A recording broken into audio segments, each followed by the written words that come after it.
Hello, I'm Chris Solo, and welcome to the Fabled 42, where we build community through friendship, gaming, and chaos. You're currently watching Treasure Hunt, the one-shot, here on twitch.tv/Fabled42. But without further ado, let's go ahead and get into our announcements, and we'll introduce our players. Big shout out to Griffin Co. Anything that you see as 3D printed is from Griffin Co., so please go ahead and take a look at them. I don't know if I have any moderators in the chat. Oh, Infectious is on it. Also, with the board, what you see right now is Vorpal board, the video and audio chat that we are using, the player indicators, the player pointers, the zoom features on the battle map itself, and the digital dice is all brought to you by Vorpal board. Another big shout out to the rest of our sponsors: Master Monk Gaming, Tabletop Things, 8-Bit Coffee Co., Critical Dice, Plaid Elephant Props, and Plus One Crafting. I will be doing several giveaways today. I will not be announcing them in live chat. I'll be not announcing them here. I'll be announcing them in the live Twitch chat, so just keep an eye out on the Twitch chat to see any of those triggers. Also, we are still doing, we're level 5? Yes. I guess it's okay. So, yeah, we are still doing subscription and bit donations for healing potions and inspiration die. Just PM Fabled42 or a mod in the chat. I will keep track of that, and I will throw that message to Dominic where he can give it to a player if he wants to just throw it at him. We'll throw it at him, or he'll wrap it into the narrative. Either way, that's it. That's all I got. Dom. Great. Cool. All right. I'm Dom. I'm going to be the Dungeon Master this morning, bright and early. Earliest I've ever played D&D, but I'm fine with it. Yeah. Why don't we have everyone else introduce themselves? Who wants to go first? I'll go first. Eric Bra. You can find me at ericbra.com. My Insta is erockvo. Otherwise, I'm Eric Bra everywhere. And I'm happy to be here playing Elrond, the Elven Wizard. The pleasure's yours.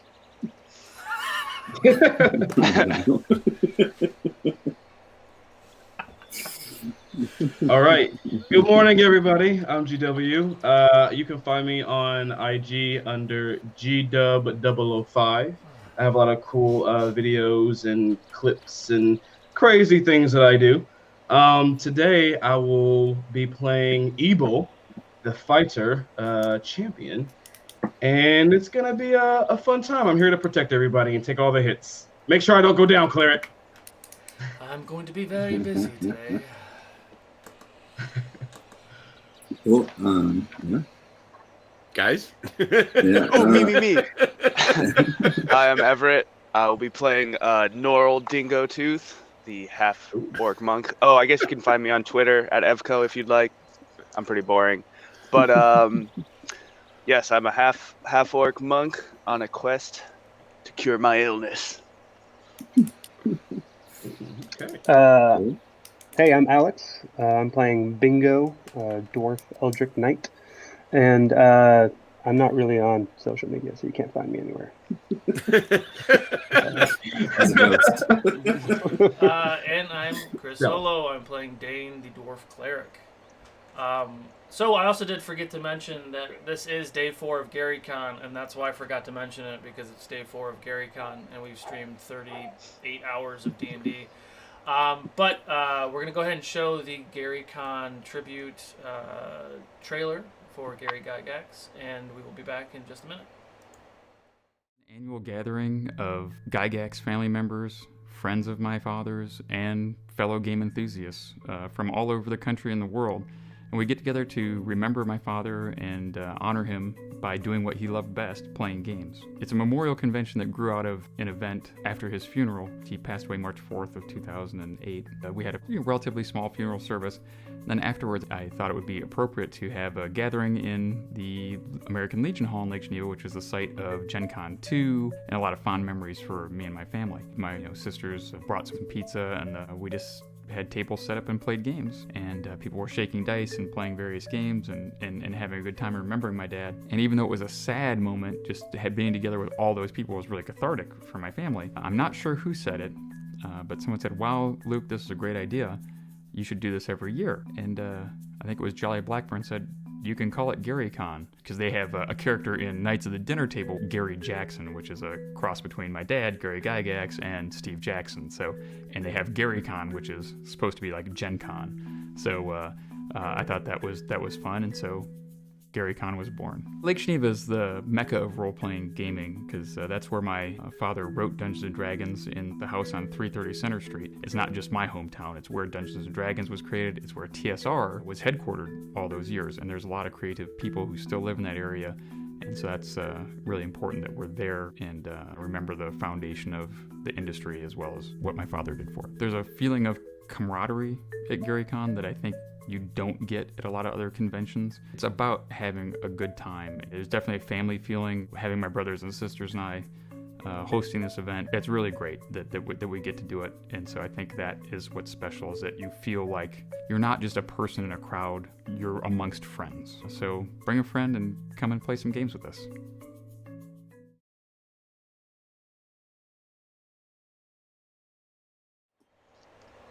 Welcome back. Cool.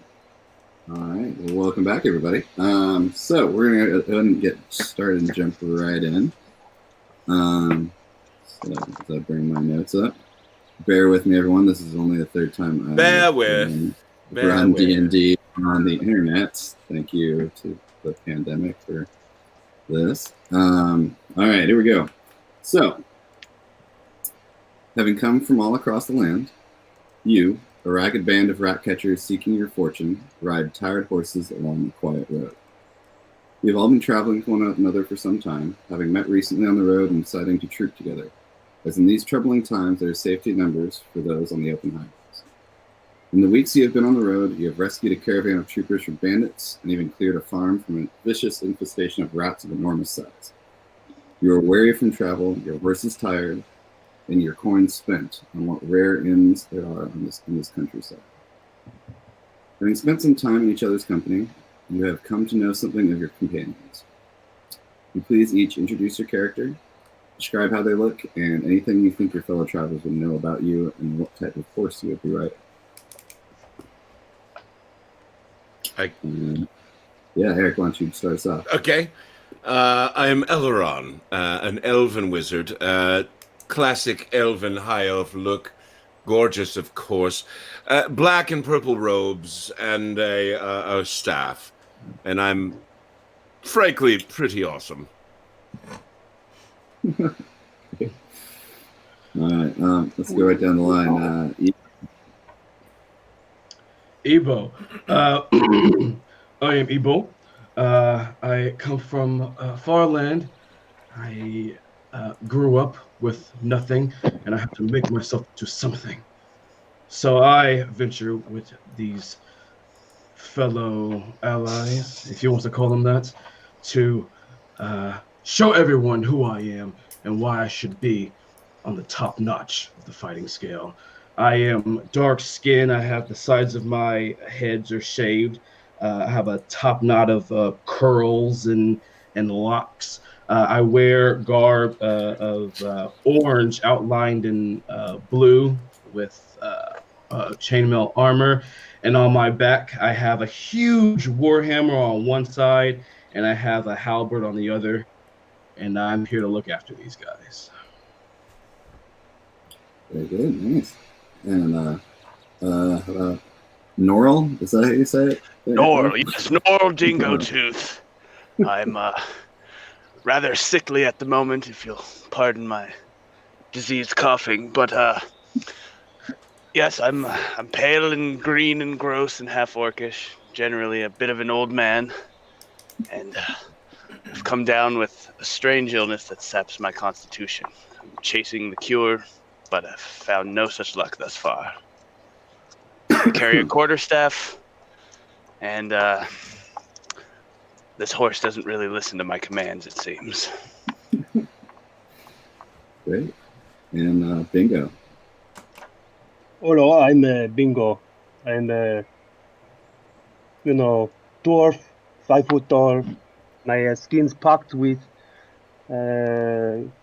cool black pox from all of the frostbite that I have experienced throughout my life. I was put in a mountain when I was young and frozen solid. So now I see the world through the eyes of a babe. It's scary.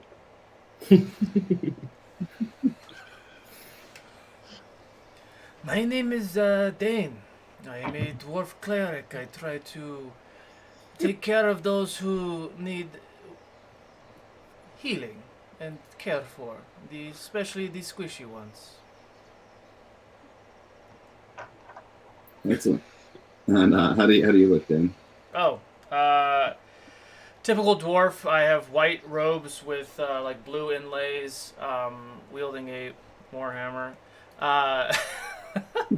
My beard is brown and it's long, but it's braided tight, and my hair is also pulled back. Right. Cool. Okay. Thank you, everybody. So,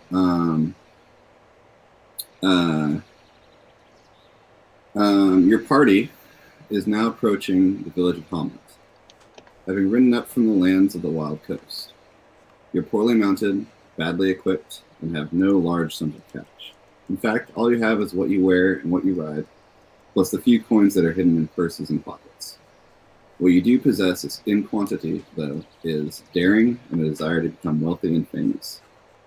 Thus, your group comes to Hamlet to learn if this is indeed a place for adventurers to seek their fortunes. You all hope, of course, to gain riches and make names for yourselves. What the outcome of this will be is uncertain, but your skill and daring, along with a good measure of luck, will be the main ingredients in what follows, be it weal or woe. The dusty, rutted road is lined with closely grown hedges of brambles and shrubs. Here and there it cuts through a copse or crosses a rivulet. To either hand, forest and meadow have given way to field and orchard. Ahead are thatched roofs and stone chimneys, with thin plumes of blue smoke rising into the reddening sky. Hamlet at last. Something's wrong, though. As you approach the town, the sun sinking low in the sky, you begin to hear shouting, and you see the smoke curling skywards not just from chimneys. As your horses begin to pass barns and buildings, you see men and women rushing towards the center of town. The glow of flames begins to rise above the rooftops. As you ride further still, you see the whole town itself seems to be involved in the effort. As water buckets are brought, thrown, and taken off to be refilled, and brought again as they strive to douse the flames that engulf the roof of a blacksmithy. This takes your attention for but a moment, as there is something far more pressing just beyond the fire, in the town square. A hulking mass of scales and teeth and wings, crimson red in the failing light, lies on the ground, still and unmoving, deep black blood pooling on the ground. Most of you have only heard of these in whispered stories and heroic legends. This is the corpse of a great red dragon. As you contemplate this strange sight, you see a young boy coming dashing up to you. Hey, you there! You there! Hey, you! You must be the rat catchers he spoke of. Said you'd come, he did. This way, waiting for you, in the inn. That's a really big rat. Rat He's a small boy. catchers. The biggest rat I've ever seen. Whoa. Stop it, boy. You're speaking too fast. Who is your daddy and what does he do? He's not my daddy, sir. He's the wizard. He said there'd be folks with steel and armor looking like you coming to town, and you'd want to see them right away. He's got a job for you. A job, Sounds you good say? to me. Let's go. Let's see what this job is. I run after him. I follow. Okay. All right. So, the young boy with shaggy brown hair and red tunic and leather pants leads you past the hulking corpse that you can see. It looks like poorly equipped, some sort of militia seem to be standing guard around it. As you pass this strong smell of leather and blood and smoke kind of fill your nostrils as the heat still radiates off of it as you pass even 30 feet away from it. The boy leads you to a large walled building with a square wooden sign swinging in the breeze, with brightly colored paints depicting a smiling girl holding a flag in the beer. So, Entering into the front door, you can see the tavern itself is mostly empty, save for a portly innkeep with a bushy beard behind the L-shaped bar near the door, and two figures sitting silhouetted against a roaring fire ablaze in a magnificent hearth which adorns the far wall. The boy says, "Wait here. I'll go tell him you've come." And he scampers off towards the seated figures. The barkeep looks you over and nods. "Right. Welcome ye to the Welcome Wench. Finest food and drink you'll find this side of a babonk. You Arkin... No, that ain't it. Whatever. The mage. He'll be with ye in just a moment. Why don't you have a seat over there and I'll bring you some food and ale. Finest venison this side of her babonk. I tell you what." So he's kind of motioning towards. You see the inn. This tavern on this bottom floor is in pretty empty. There's no one else in here besides the two figures near the fire that the boy is now talking to. And you can see lots of tables that he's kind of motioning through. If you'd like to take them, what do you do? I'm gonna go to the biggest table and just kind of like plop my weapons down and put my feet on the wooden table and just kind of like wait, as if I'm like I deserve to be served. As I sit on the table right next to him, I fling his feet off the table. "You need to have manners in a place like this. What is wrong with you?" Do you see this shithole? Boom, boom. I put him back up. "I do not want to eat by your stinky fucking feet. No, put them on the ground." Well, you don't have to sit here, do you? You can go to the other side. And we just end up having a staring contest. I would. Okay. Great. The rest of you joining them, or? Yeah. I'll I'll go to limp over. Limp over with my quarterstaff, leaning on it heavily, and take a seat. Food would do well. We're going to pull out the hanky and like wipe down the chair. What is this place? Oh, God. As you all gather around the table, Innkeep follows and asks you what you would like to eat or drink, anything.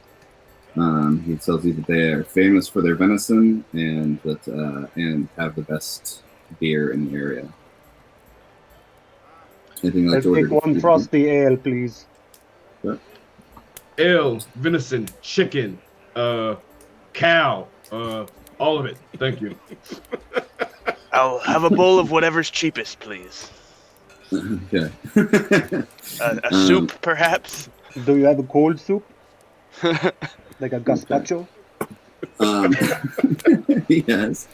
He has a cold soup. He seems a little confused by your request, but seems to think about it and says, "Oh yeah, I can have a cold soup." You suspect it might just be soup that he hasn't heated up, Right. or finished cooking. They bring you ales and dinner. Ebo, you were brought a large plate of meats and cheeses and bread. It cost you 2 gold there. Yes. I thought this was free. This is not free? What kind of cox is it? Why would it be free? I heard I have a business to run. You're buying, man. Looks like lunch is on you. And then the ales themselves. What'd you say? I said, Aloran, pay the man. Excuse me. Oh, my coin will not be spent in an establishment such as this. Oh, God. Well, anyone that would like an ale, it is 2 silver for an ale. Yeah. I'll take one. It's a bit early for drinking. Do they have a nice Riesling? He does. He brings you a.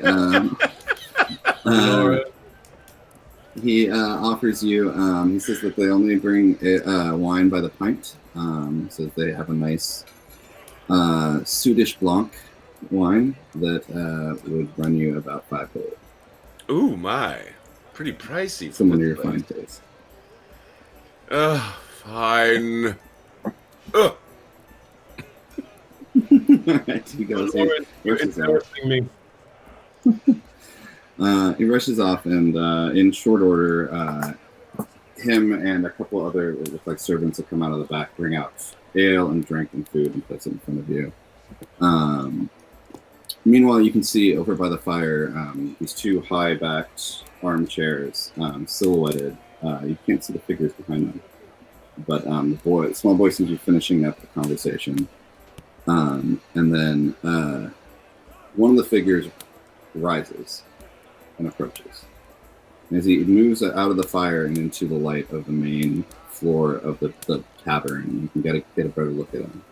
Here's human, wearing a flowing gray cloak covering a black and blue felt doublet. His head is shaved bald, but on his chin is a finely groomed black goatee. His brown eyes are piercing, and he sweeps towards the table with purpose. Good, you've returned. Well, I see you're all in one piece. That's good. Well, do you have the box? Where is it?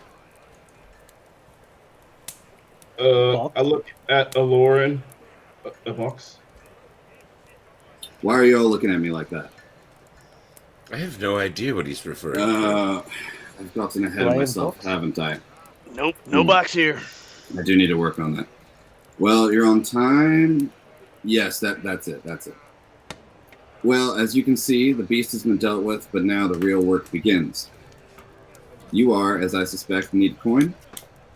I have a simple task for you, a little more than an errand, really, but I assure you the compensation you will find greatly outweighing the work involved. Quickly now, are you interested, or have my divinations been imprecise? How much you paying? Well, that is to be seen, I suppose. It seems how much you can carry. Carry? Oh, it sounds so manual laborish. You have a very nice coiffed beard. How do I get one of those? Mine was frozen. Strange for a dwarf. I think with the right medicines and herbs, I suppose it could be brought back. And well, if you complete this, I gather you'd have enough coin to pay for it. Okay, so we get paid that new. All right. Well, I believe I should start with introductions then. My name is Mordenkainen. I am from another plane of existence, and I've come to this backwater seeking an object that interests me. Helping Burn and kind of motions over his shoulder to the other figure that's still seated at the fire. Here would have it still, but that obnoxious dragon has absconded with it. I was, thankfully, able to draw that drake to town so that he might be dealt with, which I have masterfully done, of course, but it did take quite the effort out of me. I need at least a few days' rest before I'm up to traveling to Dragon's Den to achieve the item I seek. That's where you all come in. If I tell you where the den lies, you will go there and retrieve it for me and bring it back here. In compensation, you may take whatever else you find in the Dragon's Hoard as your own. Gold, gems, platinum, art pieces, all but yours. Save the item. Now, how's the fortune to retire on sound and return for a day's work? DM, are any of us familiar with the name Mordenkainen? Anyone that is proficient with history can roll history. Oh, not me. Not me. No. I have an 18. 18. Okay. The name is familiar to you, particularly in that in your studies you have come across spells that seem to be named after someone named Mordenkainen. If this is the same person, that would mean you're probably speaking to the most powerful man you've ever come anywhere near, let alone. Interesting. I think I know you. No, it wouldn't surprise me. I've heard your name somewhere. Something about a powerful wizard, I think. Very good. I see you have astute observation skills. Oh, yes, I know it's obvious, but still. I mean, he did just say that, didn't he? I did. Well, it's one thing to say you're a powerful wizard, but, knowing it is a whole different thing.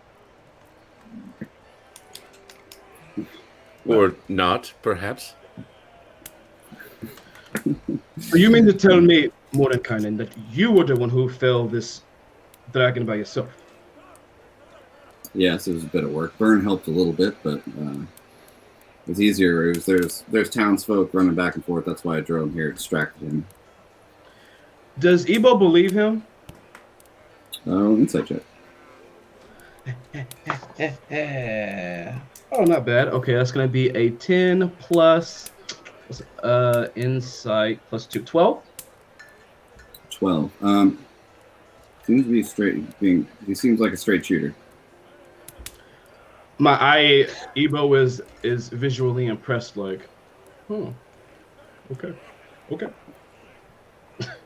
Well, am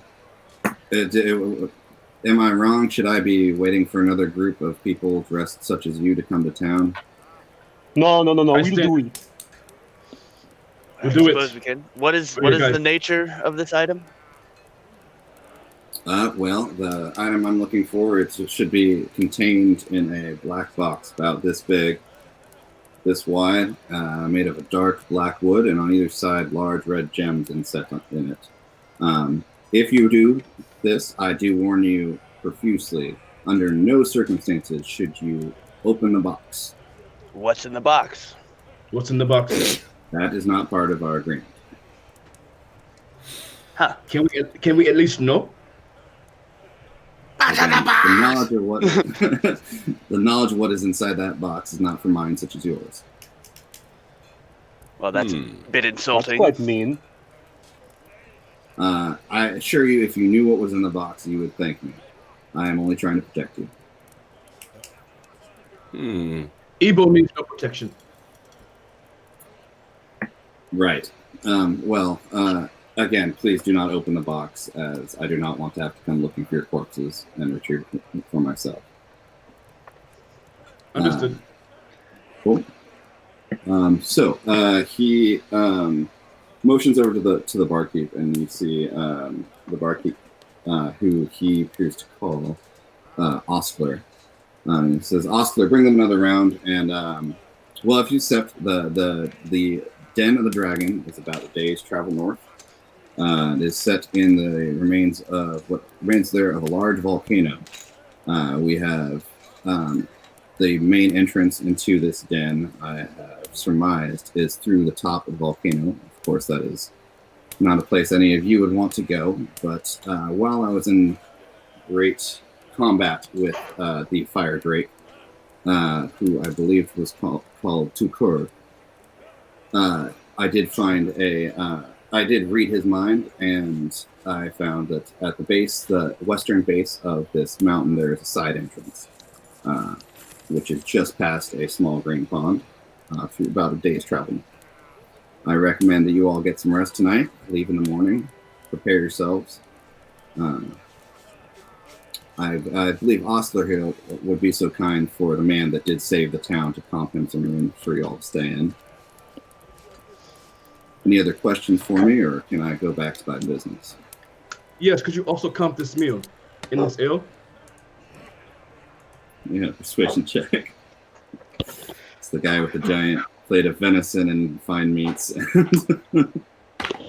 Okay, that's going to be a 6 plus persuade plus 2. That's going to be a hefty 8. No, but if you were looking for a comp meal, I believe you should probably have asked before ordering.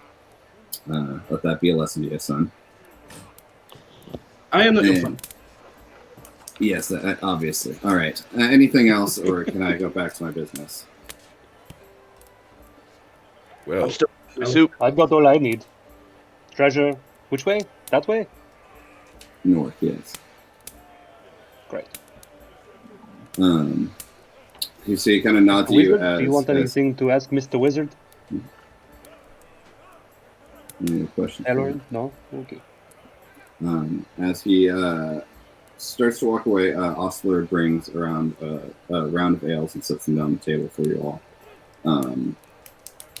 Morning kind of turns back, realizing he forgot some news. You should. You may need these. And he reaches into his bag. So I want you guys as a group pick 3 people to roll D100s for me. Awesome. Can I be one, please? I always want to roll one. Okay, so looks like Ebo roll 1. Who wants to roll the other 2? I'll do one. Cool. Oh, go ahead, I Elleron. got one more. oh no, go ahead. All right. All right, Normal. All right, Ebo, roll a D100 for me. Woo! I'm excited. Okay, so the first number is the one that has the number and the 0 after it. Yeah, that's the first number.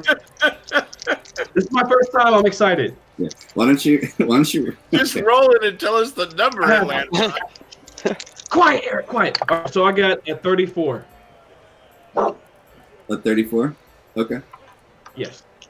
He reaches in and he hands you, Ebo, as you step forward. He hands you a small red vial of liquid. This would be a. You're familiar with these. This would be a potion of healing. A regular potion of healing. Regular That's a cool potion. one. All right. Bingo, would you like to roll a D100? Wow. The biggest. 64.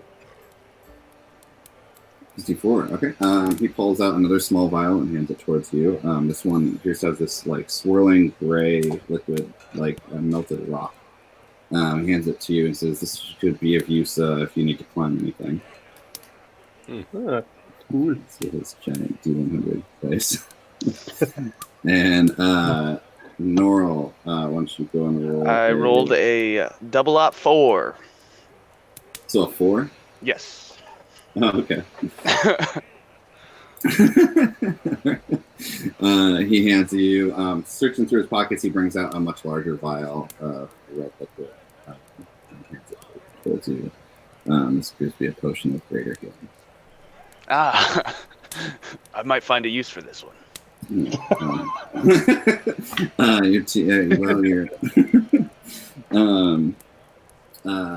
Share those amongst yourselves. See whoever needs that. I'm gonna go back to my study. Let me know if you need anything. And he makes his way with me. So, as you guys all found yourselves now in this tavern, there's food, there's ale. You can drink the night away if you'd like. Spend the night in the inn, and in the morning, if there is any provisions you wish to acquire from the town before you head out. There is a local, in the morning that looks like the fires have been put out. The large stinking corpse of the dragon is still outside, still under guard. But if there's anything you'd wish to purchase, there is a place called Gary's Provisions that anything on page 150 of the player's handbook you can purchase. Okay. DM, you said that that Mordecai was speaking to someone by the hearth. He is. Well, he was sitting with someone. You didn't hear him speak. Okay. Is the other guy still there? Appears to be. I'm gonna walk over to that guy. Okay. You walk over to the fireplace, and you can see Mordecai now sitting, flipping through a book. Gives you a nod as you approach. As you walk around the side of the other chair, you see a figure sitting there. Appears to have this strange curved hat, almost like a cashew on his head. But it's, as you approach, you realize it's like black and singed. And as you turn the edge of the chair, you see this just horribly burned corpse sitting in the chair. Oh. Its mouth agape in horror. Looks like the remnants of some fine robes that have been charred beyond recognition. In Mordecai is in the other chair, right? Still? Yeah. I look at Mordecai and look at the burnt carcass. Look at him, carcass. What the fuck is this? He kind of looks at me like, "Oh, well, that's burned. What about it?" Why is he just in here sitting here like a normal person? He should be outside buried or something. What is this? Why is he here? He says, as I wait for my notes to load. Hey, Dom, what was the page on that? 150 on the player's handbook. It's all the list of items or gear. One sec, as I restart OneNote, which just crashed. That's fun. Doesn't normally happen. Now would be a good time though to bring Jesse in.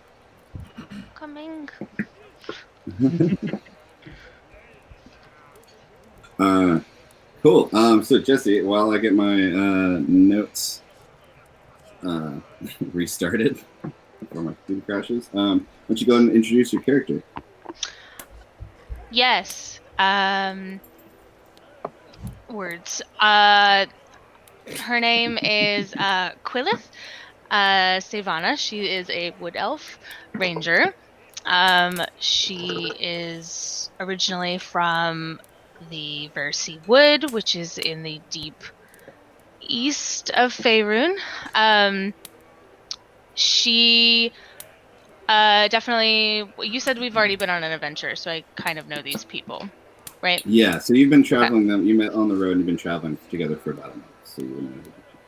Okay. So you all would probably know I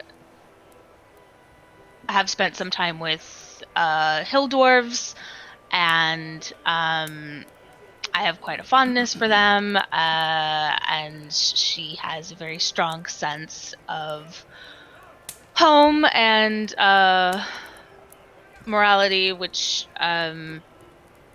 tends to lean very good for once. Yeah.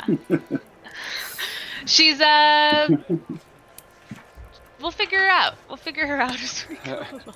It's gonna be great. So to catch you up to where everyone is at, you have been traveling with people for about a month. You were approaching, as you've spent most of your money on the road, on inns and food and stuff, and still not really found any work. You approach the village of Hamlets, hoping to find fortune there. Once you get to town, you can see the townsfolk putting out a fire, and there's the corpse of a massive red dragon in the town square, apparently having just attacked the town. You're led into the town inn, where you meet a very powerful wizard named Mordenkainen, who tells you that he killed the dragon, but he would like you to go fetch an item for him from the dragon's den, and in return you can keep anything in the hoard that the dragon may be. Oh hell yeah! During this time, I'm heading over to Gary's. Sure. Okay. What would you like to buy from Gary's provisions? We're just going at it. Yeah. Healer's kit. Okay. Actually, you know what? Sorry. Now that my notes are back up, let's get back to Ebo and Morning kind of sitting by the fire. Just as long as it's in the book right there, and you have the coin from your starting items, you can buy it. I trust you, and if anyone else wants to do that now. So we're not going to negotiate here. I can't try to talk you down. It's just straight at it. Right? Oh, we can come back to some negotiations if you like. There's no bargains for you. In the meantime, so Ebo, standing by the fire with this charred corpse sitting next to Mordenkainen, he says, his most worshipful mage of Hamlet. Well, Burn had been so promising here, but alas, the dragon did ignite him. I've been trying to extract what information I could gather from his decaying mind while it's still here. Would Ebo know anything about people being able to talk to dead people? Would he understand that? Are you proficient in Arcana? Hell no. Religion? Nope. No. No, this seems pretty strange to you. Okay, I'm just gonna be Mordenkainen, this is pretty fucked up, man. It's pretty fucked up. And I walk away back to the table. Narzi goes back to his book. All right. So, Dane is going to buy provisions. Anything else? I would like to join for buying of provisions. Okay.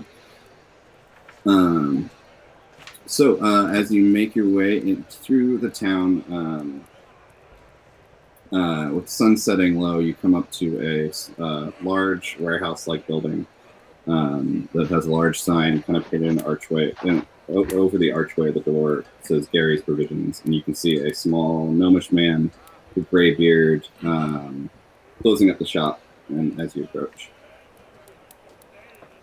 What do you do? Hello, Gary. I would like to buy something before I go out. Well, I had planned to close up the shop, but It's okay. Seconds. We go inside, we grab things, we give you money, we leave. All right, I suppose. Make it quick, though. I got to put the kids to bed. He leads you inside. It looks like a pretty standard general store. Shelves full of gear and other things. He steps behind a counter and pops up on a little stool so you can get eye level with you. What would you like to buy? You said just mark it off, right? I was just going with him if you wanted to try to talk down or Dang, whatever, but I'm just buying it at normal price. Yeah, I'm fine with normal price. So I'm just doing some pythons, a rope, and a grappling hook. Great. Okay. All right. Cool. It's so you all, unless there's anything else anyone likes to do specifically tonight, you all find rest. You can prepare your spells, anything else that you need. In the morning, you head out on horseback.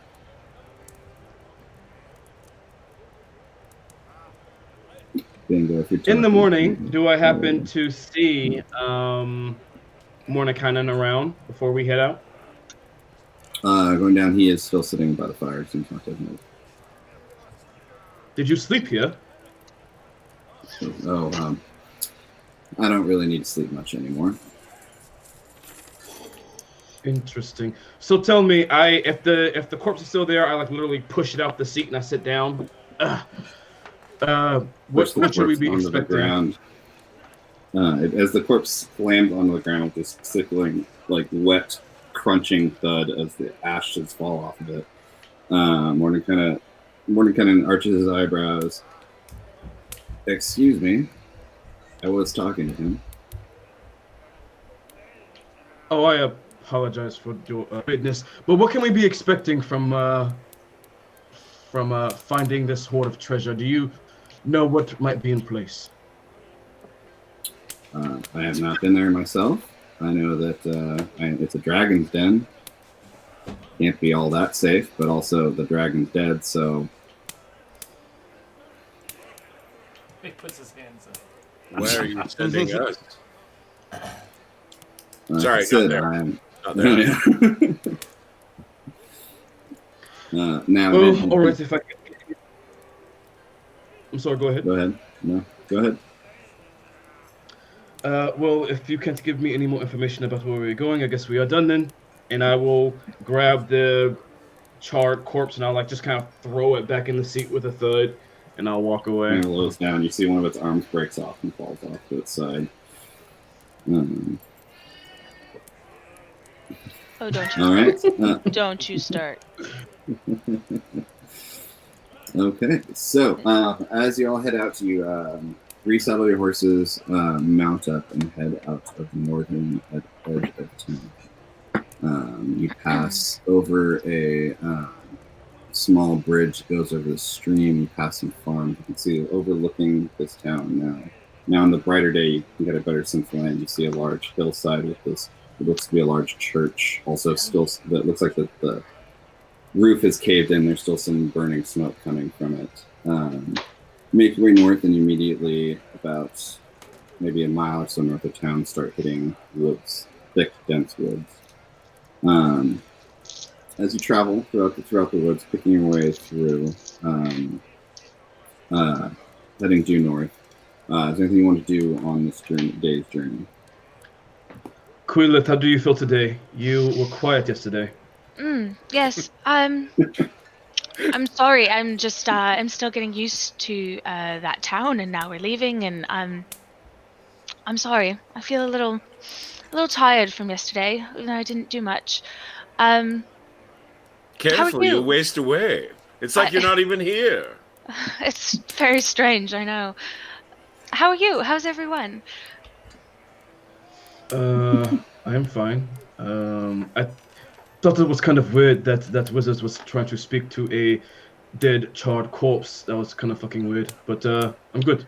Yes, I've never seen that. Not me personally. He's a very powerful wizard. I'm sure he can do many things that you can't comprehend. He can probably do many things that you cannot see, too, huh? Well, I can't do that, but I can comprehend them much better Oh, than please you, tell me my more. friend. Oh, I couldn't sure. possibly. I couldn't possibly spend my time telling you about what famous wizards can do. I have better things to do. Sure. DM, Yes. dragons are my favorite enemy. So, Right. I'm trying to like recall, also catch up on information of what happened with this red Sure. dragon. Okay. So a couple things you were told. You saw the corpse of this large Yes. dragon. Knowing dragons, you know this was a adult red dragon, very old one. Not quite of the ancient variety quite yet. But Do I know that like red dragons are aggressive or would do something like this? you do know red dragons are very aggressive. They love to hoard treasure. That is basically their sole purpose in life. And you also know that Morning kind of explained that this dragon had an item that he's looking for, which he's sending you to find, and that to make his job easier, he had lured the dragon to the town to fight it. Got it. Which is why the dragon attacked. Yeah.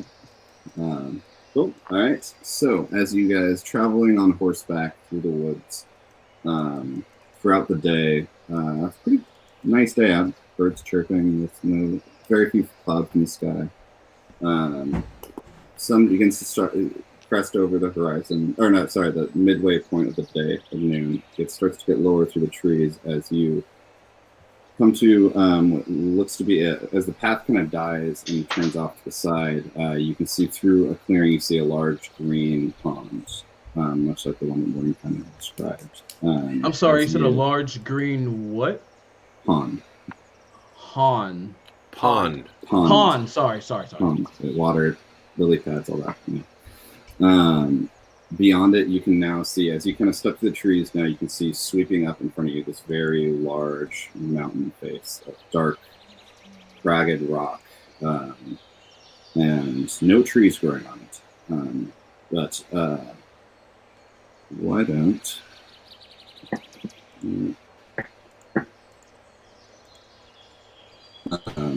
can Quillith and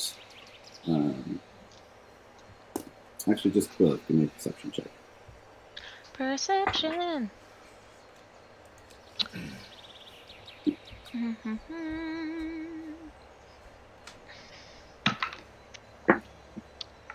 19. 19. Okay. As you all kind of see this clearing before you in the pond, beyond it, you're kind of looking inside the mountain. You look down, you can see about maybe 100 yards away from you or so, a small opening inside the mountain. I see the entrance over there. Really? Well, I point out it. It's quite far, but and very small. Not sure if your wee human eyes can see it, but it's over there. How perceptive of you. Thank you. We are in the forest, and I'm of the forest. All right. What do you guys do? No, how do you feel today? Oh, sick as I ever was, but I'm limber, interested in what is yet to come. I'm sorry, do you have joint issues? Is that what we're talking about? No, my people. Weren't you listening to him yesterday? I'm sorry, I was in a He's been fog. stricken by an illness. I tend to ramble, so she might have tuned me out while we were on our walk, but it's fine. I've come down with a strange illness that has sapped my constitution something fierce, and I'm looking to heal it, and that of my people, my tribe, the Houndsmaw. I see. So Dane, you can't do anything about it. That's what I was just about to ask. Is there? Would I know what's going on? After traveling with him for a month, you definitely would have very early on started to try to do something. And through this conversation, your studies and your through your talks with him and what he's told you that this disease isn't of a natural sort, and it seems to be something that his people have been cursed with and needs much more than what you can do. Got it. Sorry, old boy. Might be that cursed cat running around. I don't know. It's 9 in the morning. It's 9 in the morning. Please stop. It's okay. My dog was barking like when we first started to. You literally just ate. I can't help you. You're not my favorite enemy.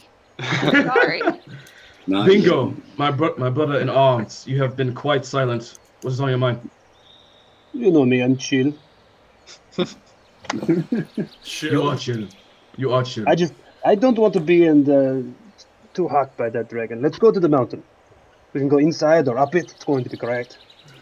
Okay. I give him kind of like a warrior's kind of like fist bump. We got this. Oh, yes. I like new things. So, Great. Thank you, Ivo. Won't this Are be we fun to watch you journey on your way? Oh, it's going to be great. Let's Are do we it. Let's do sure? it now.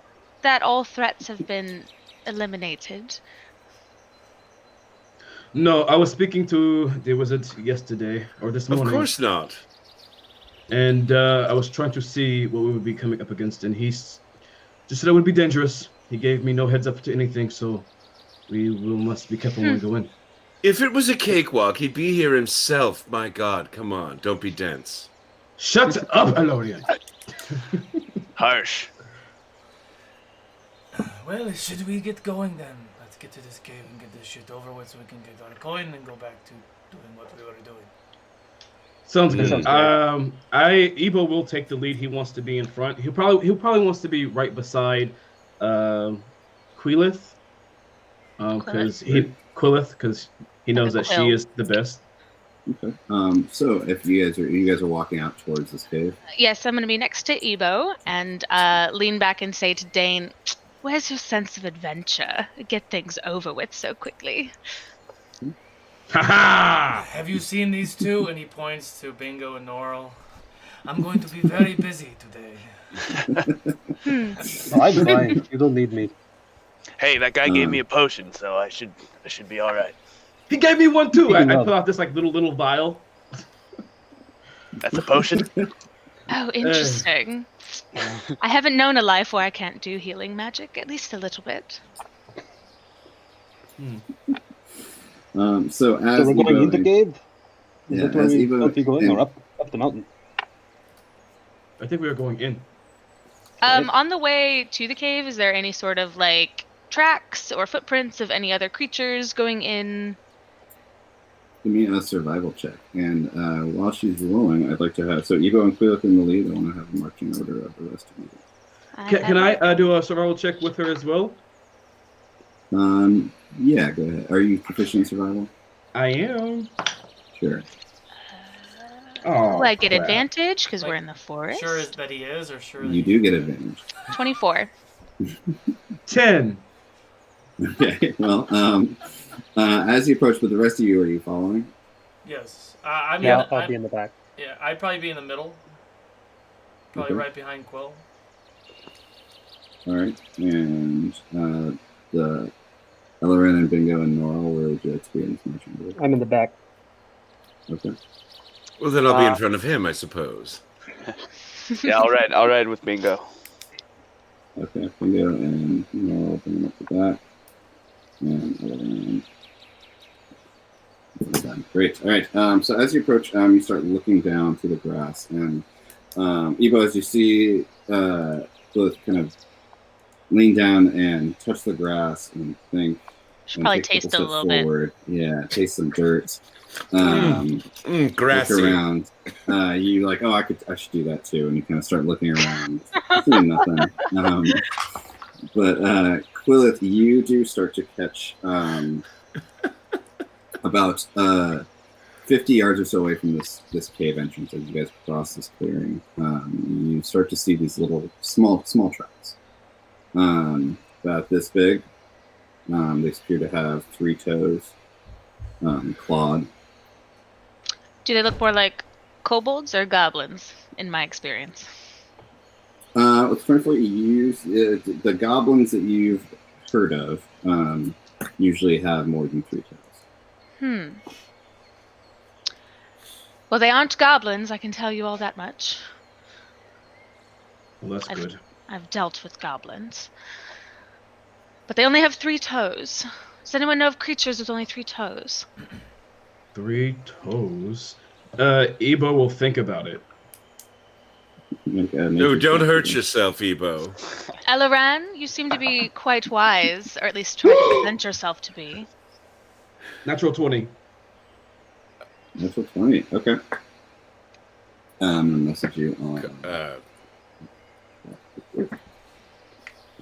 3 toes. Some sort of kobold, I would imagine. Have you dealt with these kobolds before? No, I only know of them. I don't usually have to deal with them. Ew. I see. It's the difference between me and you. I guess so. I mean, you spend all your time in a forest. So Ebo, We're once high she up. starts, once Quila points the tracks out to you, Feels like you're skating on thin ice. immediately start to kind of rack your brain like these are likely these small lizard beings called kobolds, and that makes sense because there are stories and legends of them having to do surrounding dragons and worshiping dragons. And, so it seems like maybe what it is. Actually, now that I think about it,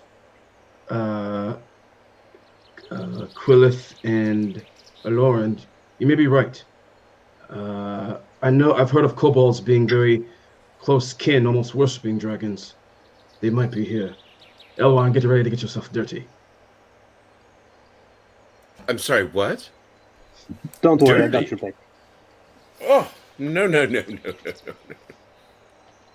We might be seeing some kobold today.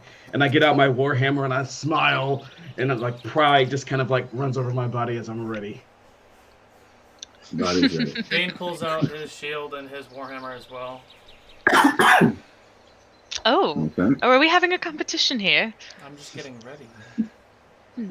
Ooh, look at them all sizing each other up. Competition of This is bravado. weird. Now I feel isolated. Or I keep, like, pumping- or I'm in the middle of the group and I see the guy in front of me pull his weapons out. And it seems like every few steps that we go, like he keeps like puffing up his chest to like get bigger and bigger to be like, I'm important. Great. Down, Ebo. Down. You're a human. Alright, You will always be bigger than me. Relax. You are bigger than most, we should say. Alright. All right. So as you guys walk, you all get closer and closer to those cave entrances. When you get closer, you can see it now. You see it's a very small entrance, kind of built into the rocks, about 5 feet wide, maybe 4.5 feet tall, and there's some shrubs and burnt bushes around the edges of it. Kind of you see without maybe some keen eye, it would have been very easy to miss. But what would you like to do? You said we God. see some kind of bushes, I'm sorry? Shrubs? Yeah. I look to Quillith. How does it look? How do we look here? With your eyes. No, Nah. that sets Ebo up. So Quillith takes a hard look at these bushes because Ebo asked her to. At the bushes, give me a perception check on the bushes. 10. And there's some bushes. Are there berries? Are they edible? There's not that you can see. There's not here any berries. Could I look Eva- at those kobold tracks for a second? Yeah. You want to look over there. So as you guys have been walking up to this cliff, has been pointing out these tracks to you. What do you want to look at them? See if they are going off to the side to try and surround us in some way. Oh, okay. Give me a survival check. Random question, DM. Yeah. Because I've actually never played a cleric before. Protection from good and evil. It says protection from aberrations, celestials, elementals, fae, fiends, and undead. But if kobolds are just regular creatures, like where do they fall? So I can't protect anybody from a kobold. Not to the best of your knowledge. Okay. Not if they You can don't fall try. under that. Got it. I didn't know if they're like assume. that. Yeah, that's it. Never mind. No, it's a good question. All right, how was that survival check there, Bingo? 12. 12. There are lots of crisscrossing ones, and it's really hard to. You start to look at them. You start to realize it's very hard to determine how old they are or how long they've been there. But you do see ones, a couple pointed towards the cave. You don't see them going that way, but you also see ones pointed in basically every direction. Oh God, it's like where they live or something. Can I determine the number of kobolds? From what you see, it's very hard to determine the numbers because there's so many. This looks like this, but with your kind of your training in this kind of tracking in the woods, you can tell that this is just the area that's frequently traversed by kobolds. It's hard to tell how many there are since you don't know how frequent these tracks are. I see. High traffic area. Yes. Hmm. Yeah, but if you were to count like all the individual paths that you've seen at least 30 different sets. Got it. But you don't know if those are repeating the same person. Yeah, that could just be one kobold walking back. Hey, Ebo. Yeah. Do kobolds do traps or ambushes or drop from ceilings? Do you know how they attack? DM Ebo will think about it. We'll think about it. Give me a history check. Oh, well, this might do it. Let's see. History. Where are you? There you are. A 10 total. A 10 total. You know that they live near dragons. You don't know much about them. You haven't encountered themselves. You know that they're known for being. They are intelligent creatures. They're not beasts. They seem to have minds of their own. But that's about it. I know they normally try to stay around dragons. They are not dumb, but they are not a match for us either. But I am not sure if they set traps. But good question. We should probably keep an eye out for that. I assume any intelligent creature would set traps if you're going to come into its home. As we keep walking, I will have an eye out for traps. Okay, well, you guys are right outside the entrance to the cave now. Oh. So you were looking at having her look at those bushes. Do the cave entrance, do you ever want to go up to it? What do you guys want to do? Quillith will walk up to it. Yeah, I'll do the same. Stealthily looking for traps. Quietly. A little stealth check. I have disadvantage on that because I am wearing strength mail. Oh, I got a natural 20 on that stealth check. Yeah, I got a natural 20 and a 19. I'll take the 19 because I have a disadvantage. 19 plus stuff. We're quiet. So yeah, very quietly. Strangely, with Evo's normally like clinking armor, they both silently kind of step away from the rest of you and make their way up towards the edge of the cave. You both, as you make your way up to the edge of the cave, you see darkness beyond. The light from the sun doesn't really go in very far. Mm-hmm. You can see what looks to be a dirt floor beyond. What do you want to do? Quill, if you have better eyes than I, do you see further within?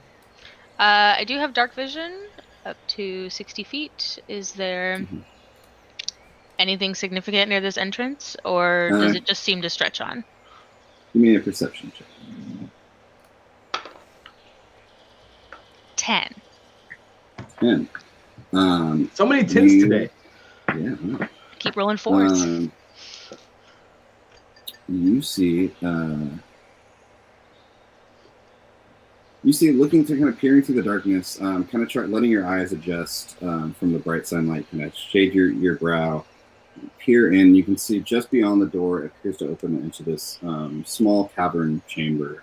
You think you can see what looks like an entranceway beyond, somewhere deeper within, that leads into a tunnel or something. And like you can just make out a dirt floor, but that's about it. There's not much in here. It leads in deeper, but not much in this entryway. Lots of dirt. We should probably go check it out, yeah?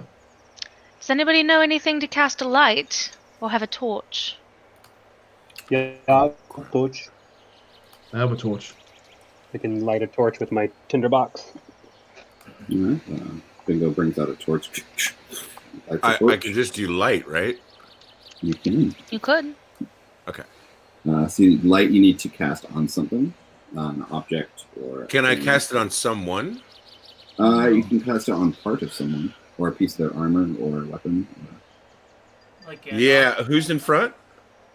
Ebo and Quillith are at the entrance. I have, What do you have to get? What is your weapon again, Ebo? Warhammer. Okay, so I'll just light your warhammer, right? Yeah. You can choose what color the light is as well. I don't care what color would you like. Orange. There you go. It's too warm. I can't see anything. Alaran reaches out and touches your warhammer, and it lights up in this bright orange light to match Bingo's torch. You're all standing at the entrance. What do you want to do? I am going to walk in, looking for traps. Not stealth because I have like a bright glowing hammer. But looking for traps. Some may call that a target. Yeah. So You first, old man. Are we keeping the marching order we've been in, or would you like to change it up? Yeah, I think that works. yeah, I want to protect the back. Cool. Yeah, Quillith would step a little bit behind probably Ebo and Dane, knowing that they are much beefier than she is. Okay, so Ebo and Dane are walking forward, and Oh, I guess so. all right, Ebo, give me an investigation check. Let's go.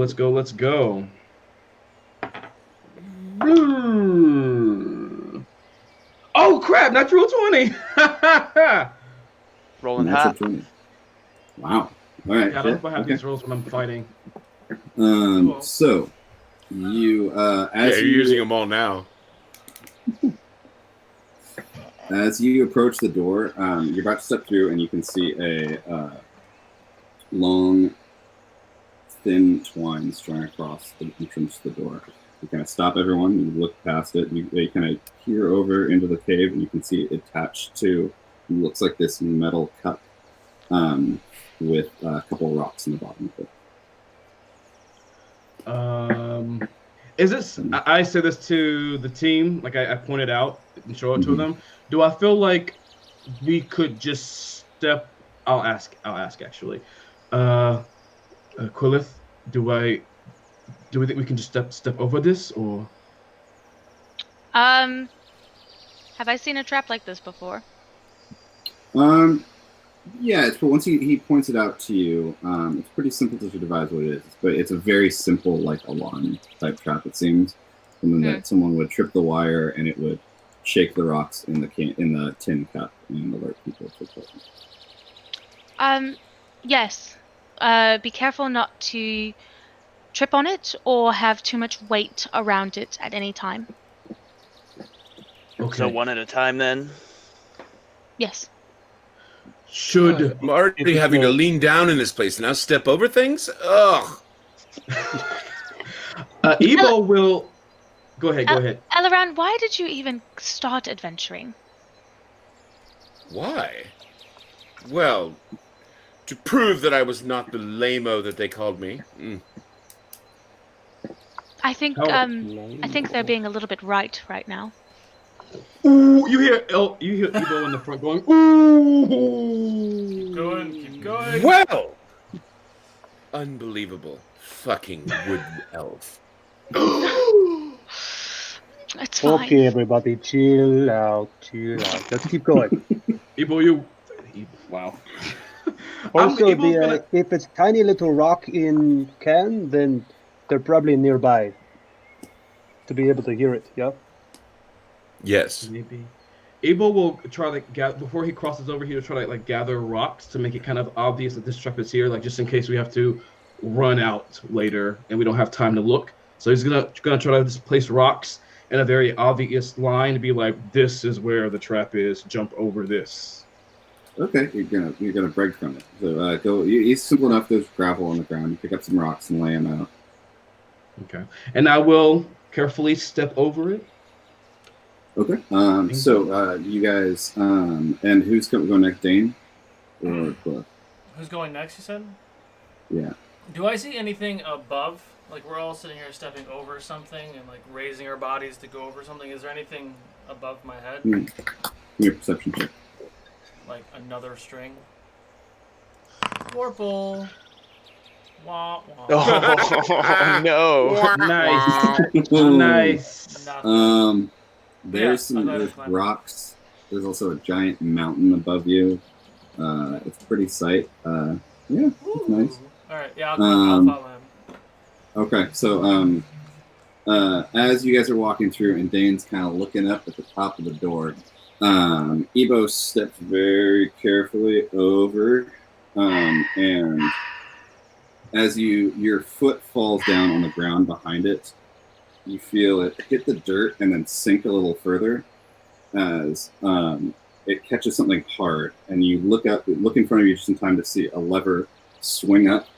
A little cup as liquid flies at you as it swings up, hits a latch, and liquid goes flying. I need you and Dane to both make dexterity saving throws. Way to go, Ebo. Way to go. Ooh. Dane and who is making saving throws? You. Okay, here we go. 10.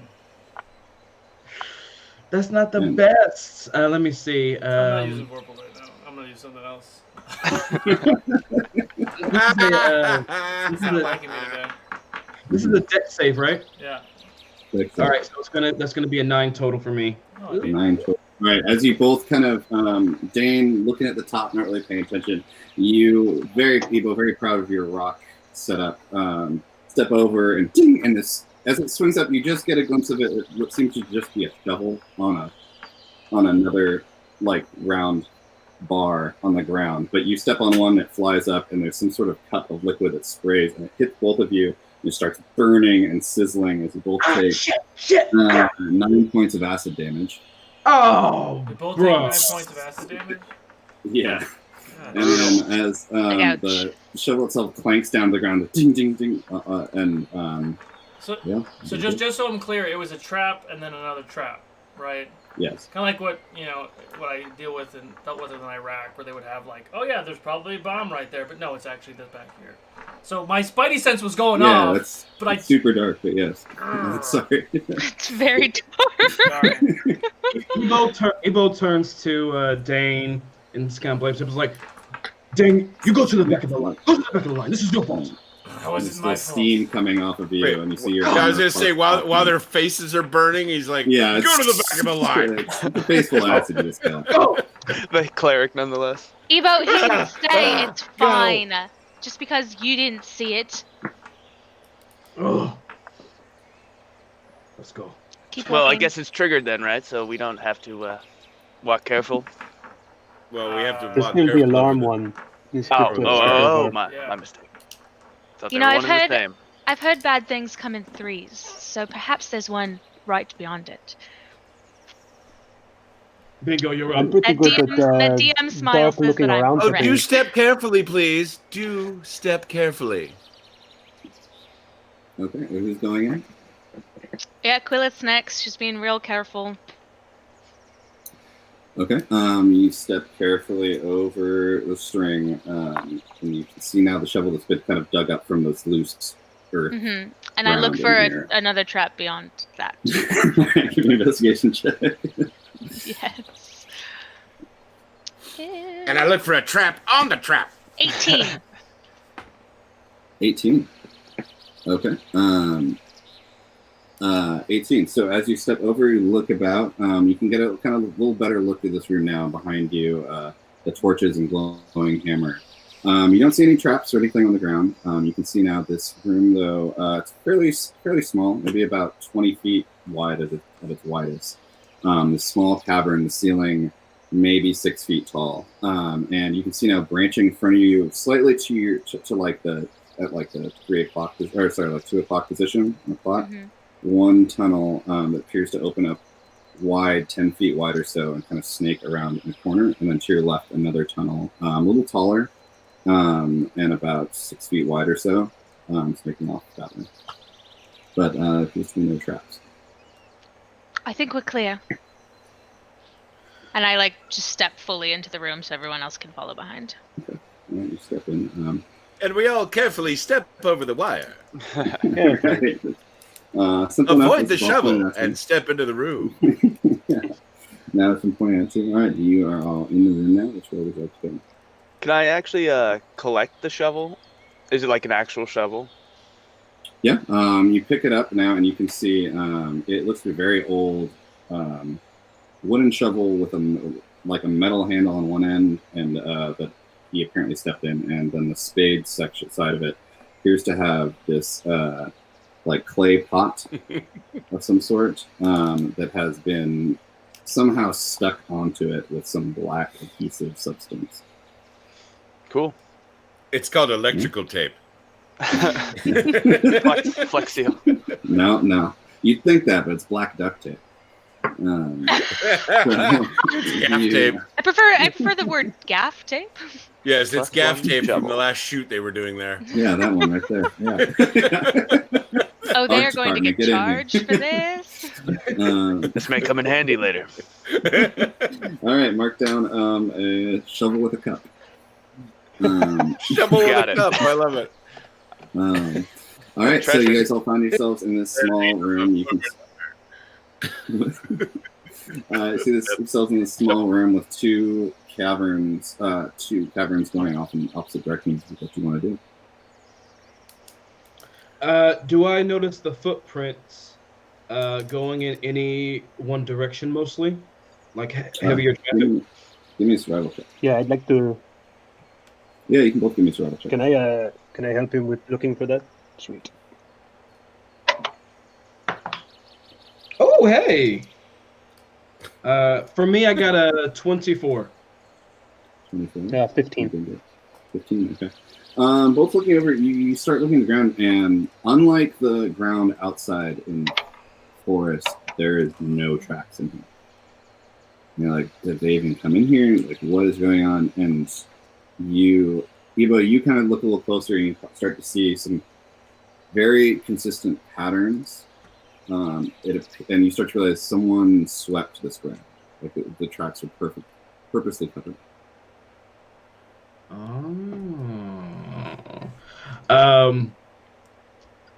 Bingo. Do you see this? The Bingo. hole for traps? Oh, yes, Sorry. what? Do you see that these tracks were tried to be covered? Someone swept them. Yeah, they sweep. They covered. That's interesting. So maybe this is the way that they go because they try to cover. Yes. Oh, that's interesting. So they're not swept on the other side? Outside, they were not swept. No, on the other, there's two caverns, right? Yeah, there's this holes. whole area seems to have been swept. Okay. So it's not distinct between the two. Can I check the left tunnel for trap? Sure, give me an investigation check. Can I do something? 19. 19. Looking at this left tunnel, you can see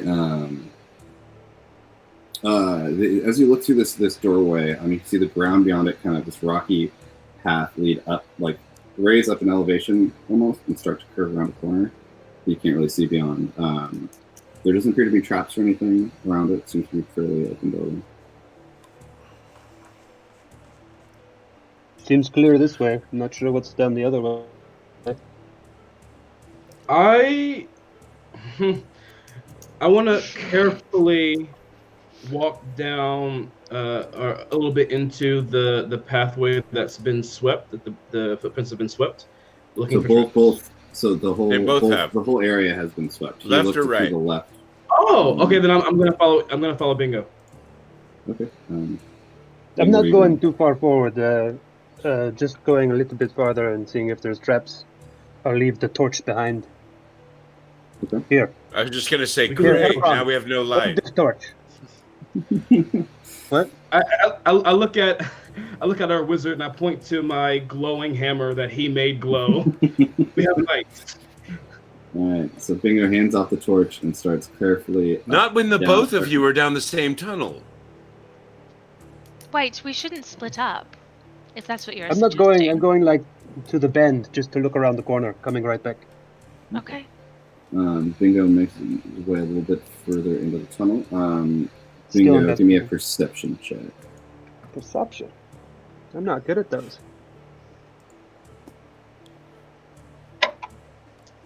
Oh, that's good though. That's a 15 15. Okay. plus 0. As you come up over this little hill in the tunnel that kind of goes up and around, you peer around the corner and you can see a little bit of light. Looks like sunlight coming from beyond. You can just make out what looks like the tunnel goes on around the bend for maybe another 40 feet or so, and then seems to open up into some space that has sunlight streaming from the top. Okay, I'll head back. So round the bend it goes on for a while. There seems to be sunlight. Maybe this exit or something. I'm not sure. Or into a large chamber. When he There's no says way that, that dragon went in and out this cave. It's got to be down the right side. So how big was the left side as far as like its circumference? It's about the walls. You got maybe about 6 feet between the walls, and its height is maybe about a little bit more. Quillith So I was can go with- check the right if you want. What? What? Which way do you think we should go, Quillith? Would I, with my knowledge of dragons, know generally, like, would a dragon use the front entrance like this? So would one of these tunnels work better, or? There's no way that dragon went down that tunnel, man. 4 Yeah, feet so you guys looking at this space and seeing the corpse of the dragon that was in the town square, you didn't think a dragon could fit. That dragon could have fit in any of this space. There's got to be a larger opening. Yeah, you were also told that this was a side entrance. Got it. Should we go down the path with the light, or should we go Quillis, do you think would a dragon go lower in a cave or higher in the mountain? Should we be going up or down? Would I know that? Give me a nature check with advantage, because I think those dragons are your favorite one. Ooh. 13. 13. You've heard of dragons keeping layers. A lot of dragons they generally personalize them in some way. They usually make them difficult to get to. But there's nothing in the stuff you've heard that says whether they prefer elevation inside a mountain or like that. I'm not Got sure. it. Well, I thought that was a very good idea. I don't really think it matters if we go up or down. I'm sure if we go towards the light, there's something for sure in there. But you never know what's hiding in the dark either. Let me take a quick peek in the right cave, and then I'll come back to see if we make a decision. As I we go, follow him because I know he's got bad eyes. as we go over there, Ibo's gonna go in the corner and take a wee. Okay. So dark visiony, look for traps on the right. Yeah, give me a investigation check. While Ebo is taking a week, can I pickpocket him?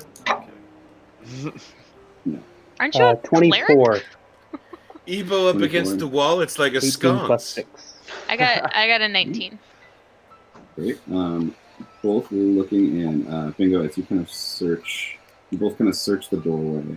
This one, similar in size, maybe about 10 feet wide, maybe a little less. The smaller ceiling, you see it kind of curve downward disappear. You don't see any traps or anything. There's nothing around the doorway. All seems pretty clear. Bingo, what you do kind of see as you look through, you do see the walls about 10 feet beyond, just as it starts to curve around the corner. You can start to see that the walls of this cavern are kind of strange. They look almost like crumbling, almost like they have holes in the sides. They don't look as solid as the others. Well, Quillet, look forward. There seems to be the walls are crumbling. Yes, it doesn't seem so stable in there. Or like people have not drilled, but drilled something into the wall. It's very interesting, very interesting. I don't feel so safe going down that way. Neither do I. Maybe we'll go get the group and maybe see if Evo's done taking a piss. Yes, he pees for a very long time. Alright, you guys turn around. You guys stay hydrated. Hello, everybody. Alright, you're all back together in this entrance chamber. Where do you want to go?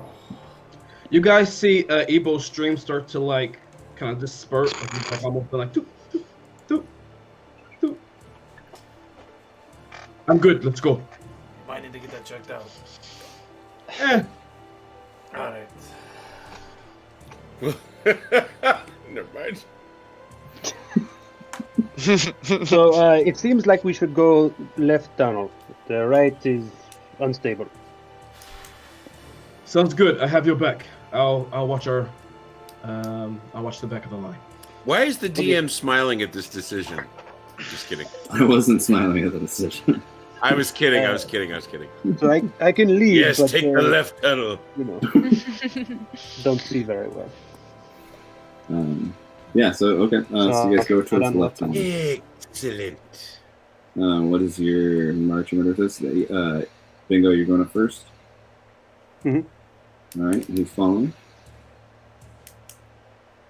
I will, I guess. Or Ebo. Oh no! Ebo's gonna be at the back of the line. Never mind. Me. And DM, how can we, just hypothetically, can we go 2 by 2 in these caves, or is it only one at a time? This way you could probably go 2 by 2. It wouldn't be very comfortable. You'd be bumping shoulders a lot. The other one you could definitely go 2 by 2. Okay. Ebo's gonna be in the back. Okay. So Bingo, Quillith, who's following Quillith? I'll be third. All right. And then Norl and Elrond. Yeah. Yep, just like that. All right, and Ebo in the back. All right, Bingo. As you make your way down, you taking your torch back. Yeah. Or sorry, Bingo. Yeah, Bingo. You take the torch back, and you make your way down around this curve, and walking through this tunnel, you can hear. Sounds like far off, like dripping sounds now as you get deep in, like water dripping in some distant puddle. There we go. That's nice. As you crest up, you can see as the hallway itself kind of straightens out. And now, as you keep walking 20, 30, 40 feet in, you can now see this open space. You can hear like the pressure change as you can see a much larger space coming up. And as you walk through Torchloft, you come to this entranceway that has a little. You see 5 feet beyond this entrance, this open cavern. You see the ground in front of you falls off, and it's it looks like you're on a ledge overlooking a large pit.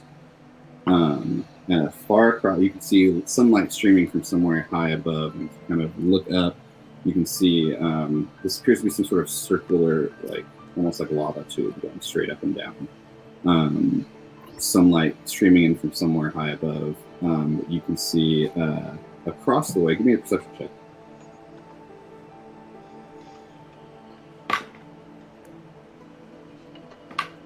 Oh, just him? Yeah, just. Bingo. Bingo looks a wee bit. Oh no, there he goes. Yeah, he looked frozen for a second there. Mm-hmm. Oh, yeah, I couldn't hear. I was. Oh, sorry, definitely Bingo. frozen. Make a perception check. He is from Yeah. the Icelands. 5. 5. Okay. You can see. He sees nothing.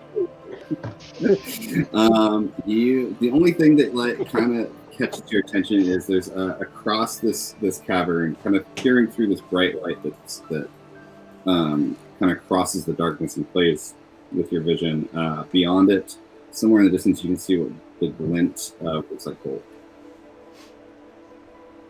What do you do?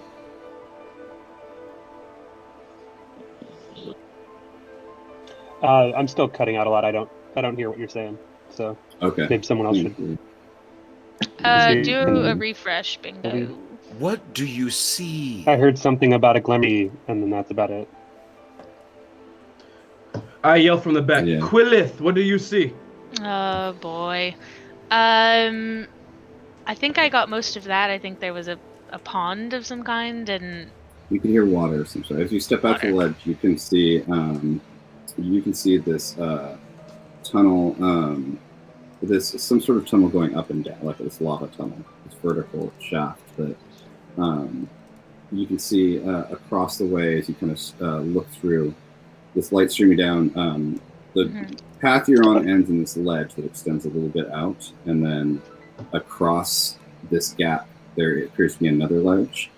And you can see sitting on that ledge there appears to be a chest of some sort, and looks to be a large golden vase about 2 feet tall, inlaid with these large gems.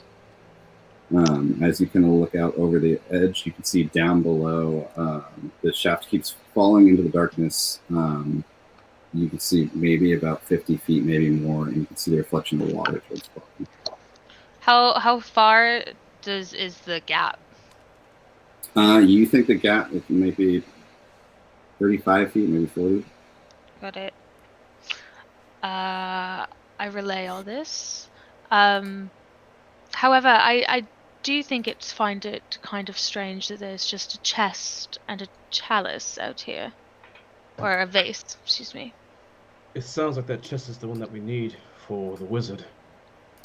But the But chalice, I am unsure. Why would the chest be so close to this entrance? I don't understand. It does look like the chest that he described. From what you can see from this far, not particularly. You don't see any inlaid gems in the chest. Quillith, do we think that maybe if we tie a rope to your arrow, we can somehow shoot us across and maybe... How far is it? 35, 40 feet. 35, 40 feet. Do you think we could Sorry, I'm maybe back now. use that arrow to kind of get across, or maybe bring the chest to us? Get me closer and I'll mage hand it to us. How close do you need to be? Within 30 feet of the object. Is there a side thing to climb? Yeah, does this thing go around the lava tube? Or? There is a cavern. I mean, there's no ledge going around. There's rock face going around in this circular chamber. Like about a 35, 40 foot imperfect circle. I guess it's time for someone to drink a potion and do some climbing. I do have climbing potion. Also very good at climbing. I could make a little piton rope shenanigan thing on the side. Shenanigan. I love shenanigans. So much fun. Let's go for it. Okay. Does anyone... I don't know if I need the... Well, why not? Does anyone else want the climbing potion? Well, we do know that Elorin could, if he got closer, he could use his magic to maybe get it. So maybe if we give it to him, it will get him closer to use his magic. Idea. Or I can piton out and then tie a rope to him, and then he can I'll carry him across. It all sounds good to me. Okay, I'm gonna do that. I chug the potion. Okay. So potion climbing gives you. It is climbing doesn't cost you extra movement, and you get advantage on checks. So we do have a check real quick. Sorry, I meant to. Let me know if you need extra rope. I have a 50-foot rope on me. So Yeah, I have 100 feet of hempen rope and some pitons. 100 feet of rope? How'd you get that much? I bought an bought extra more. in town from Gary. Huh? That's right, Gary. So as you drink the this gray liquid, it tastes a little bit like dirt and like rocks, and like you can feel like grains of sediment in it. So for the next hour, your climbing speed is equal to your walking speed, and you have advantage on strength with athletics checks you make to climb. Okay, so I want to tie rope to piton, hammer in piton, and then start doing that across while I climb to. Okay, so you're make it going look around like like the edge. piton. Yeah. So you're going around like the outer edge of the circle. Yeah. Okay. Do you want to go, if you're looking across, you want to go the right way around or left way around? Or clockwise or counterclockwise? Really, any difference between left way or right way? I look. Perception check. I can't see. 9. Nine. I look, I think. They are pretty similar rock faces. No difference. I go Take right. your pick. Go right. All right. So you start hammering in pitons into the side. Just give me a general. Just do your wisdom plus your proficiency. Wisdom Yes. plus. Okay. Yeah. To see how long this takes you. How about intelligence? Because I'm super smart. Are you? So much shade. What was 10 total. 10. Okay. It takes some time, but you start hammering in the pitons into the side and stringing rope through. And you get one out and you climb out onto the ledge. Reach out, start tie the rope around your waist, and then hammer in another piton, like propping yourself up on your feet off this wall. You guys watch as some time passes, but Bingo takes him about 15-20 minutes, but he starts to make his way around, leaving a rope that you could climb after him if you'd like. As I see this, I turn to Norl. Hey, Norl, you're a monk. Can't you like run on walls or some shit?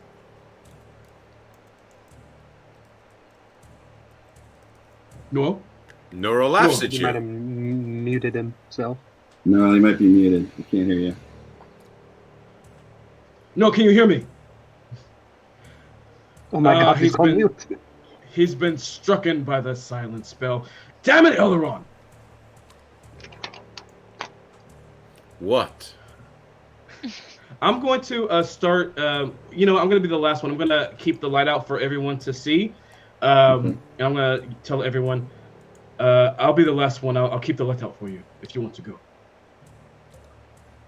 All right. So Bingo is making his way around. No, I still can't hear you there. Who is anyone? Did anyone want to follow Noah out on, or Bingo out onto this road? No.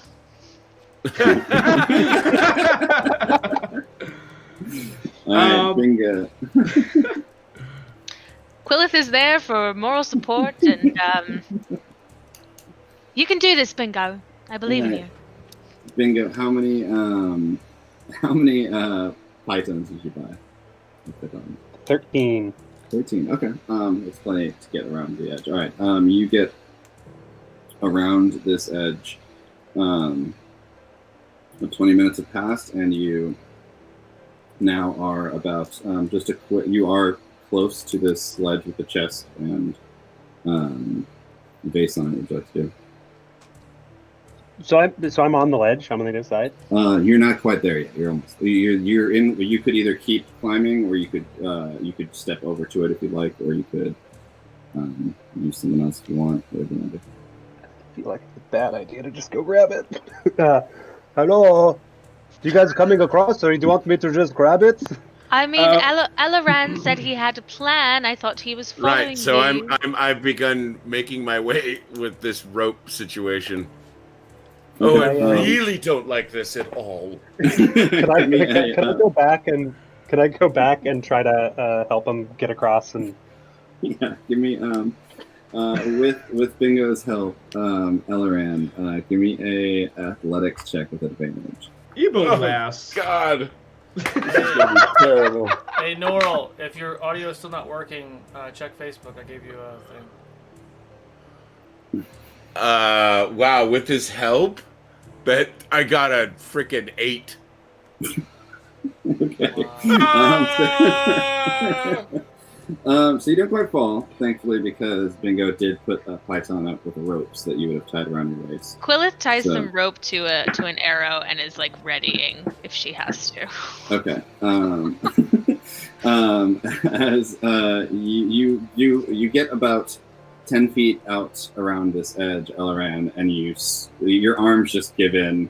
You were not upper body strength is not your forte, and you start to fall, and the rope catches you as you're kind of dangling now below it, and Bingo starts pulling you up, helping you as you grab the edge.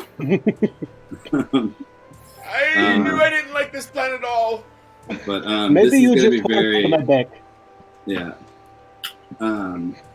Elaran, this is going to be very difficult for you to continue climbing in this way. I don't think this is working. Why don't you just hold on to my back and I'll climb across? Is Elaran within 30 feet of this? Currently, no. My God. Bingo, can you go any faster? Yeah. And I hook him around and hold onto his arm and start just going across the thing with Give me a strength check to carry. strength or athletics.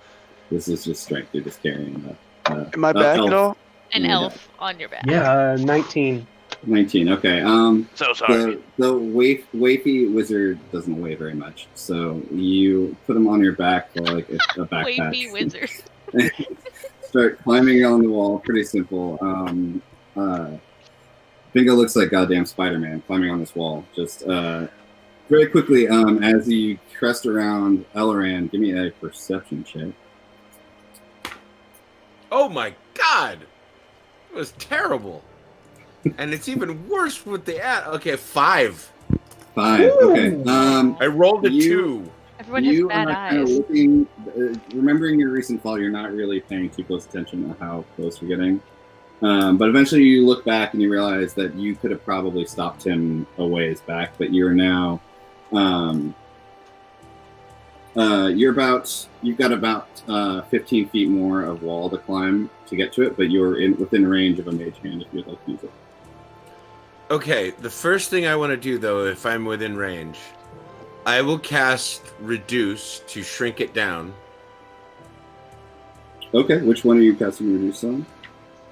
There's a base and a chest. Just the chest. Just the chest, okay. Sure So I'm enough, going to reduce its size, and then I'll mage hand it over to me. Sure thing. So as you... And of course, when I lift it off the base, that's when everything goes crazy. So you reach out, smutter some arcane words under your breath, and you all watch as the chest shrinks down to the size of like a coffee mug. That'll make then- it easier to carry, and then mage hand it over. And as you flick your wrist, this spectral hand floats off yours and flies through the air, picks up the chest, and I need you both. I'm just kidding. No, the chest floats off the ground, comes flying back over to you. And then I'll stick it in my robes and go, now get me out of here! Wait. I'm climbing back double time with him Wait. shouldered on me. Try to get the cup. Get the cup too. The cup? What cup? No, leave the cup. We'll deal with Why? that. Get the chest first. We have to see what's in the chest. The wizard told us that we could have anything that we wanted that was not the chest. I want that cup. It's shiny and I want it. Then you go climb across the gap. By all And means, then this please time, don't let us get in your way. Bingo and Elren now come back to the ledge that you're on, sitting down. You now have a miniaturized chest in your hand. Both I Bingo and will Elren set safely it back. down. I'll set it down and bring it back to its normal size. You end the spell as the chest pops up to this large, about 3 foot by 2 foot chest. Okay, I got you your chest. Now you open it. Or chest. Make an investigation check. Ebo, what are you doing? Oh, across the way it isn't a cup, it's a large Vase. golden vase about 3 feet tall. How much? 1? All right. That one. That one. Great. Crit happens. You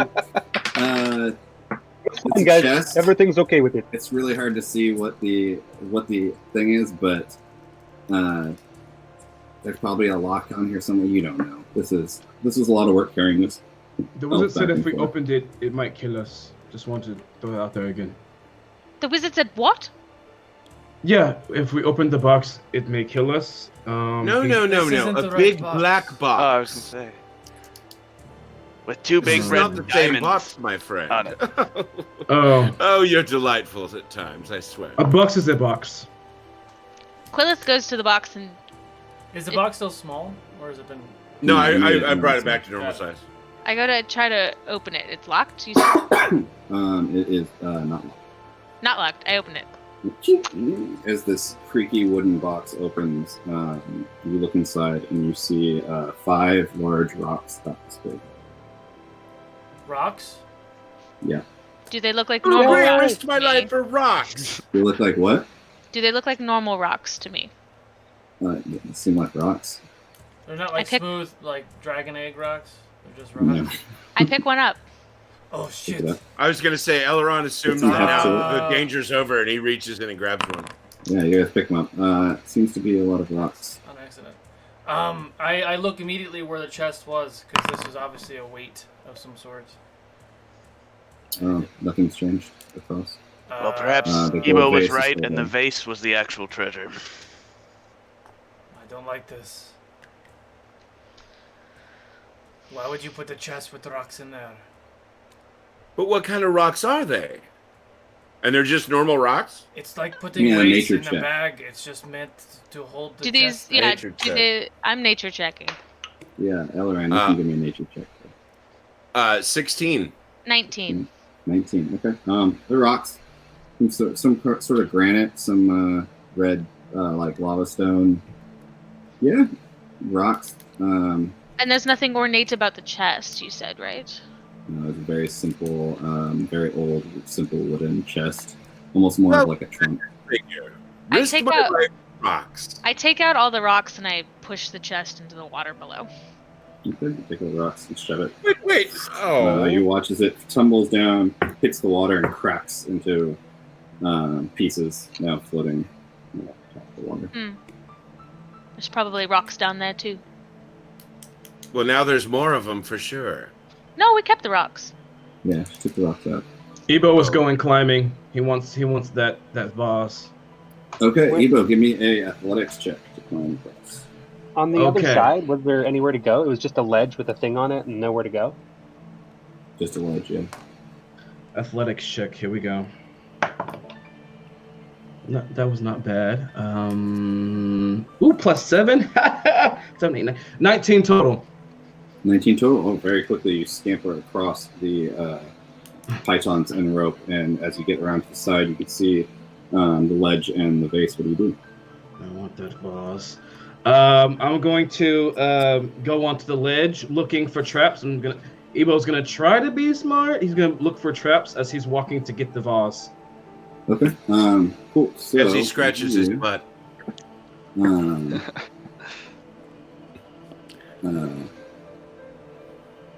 So as you step onto the ledge, you can see the vase is large. You take one step onto it, and you hear this crack, and you look down, and it's not that your foot, you realize, isn't hitting rock. It's hitting some sort of cloth. And as you look down just in time, you see as it breaks under your feet, you can see it wasn't so much a rocky ledge as it was a platform that's hard, made to look like rock. As it snaps under your new weight that you just added to it, and you begin to plummet, and you just make a dexterity saving throw. I'm still holding on to the rope. You're holding onto the rope. Swashbuckler. Ooh, okay, that's gonna be 19 plus stuff. Dex save, 22. 22. Okay. I'll allow it this time that you were holding onto the rope, but going forward, you gotta say that stuff before. When you say I'm stepping on the ledge, so you're holding on. Yes, to Captain. All right. So you, as it crashes, it falls out beneath you. You see the vase plummet down towards the water, and as you swing down up below, you're now dangling about on 10 feet of rope beneath the python that was to the side. As the vase falls from me, it's no! Damn it! Yes, that's what you should be worried about. Look down, you see the vase plummet, and it hits the water and crashes in a bunch of pieces that are floating in the water. Wait, it hits the water and it breaks? Okay. Okay. Give me a perception check. You don't have dark vision. You don't be able to see that far. So I do.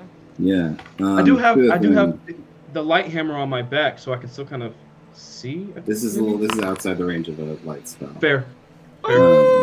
So Dane and Cloth, give me. Hey. Suddenly likes his dice again. 11. As you're looking down, 11. Okay. So Dane, you, as you're looking down this deep pit into this water, almost like a well. A couple things catch your eye. First, it didn't like splash into the water and sink or anything. It hit the water and immediately broke. It broke, you said? Mm-hmm. Yeah, the vase shattered, much like chest. And the immediate impression you get is that's probably not very much water. Got it. And then second is that as it breaks and starts floating, the pieces some of the pieces are floating, some like the inside of the vase floating up, some floating down. And while the pieces that are outside of the vase, you still see this gold on it. The pieces that are inside, you can see this red clay.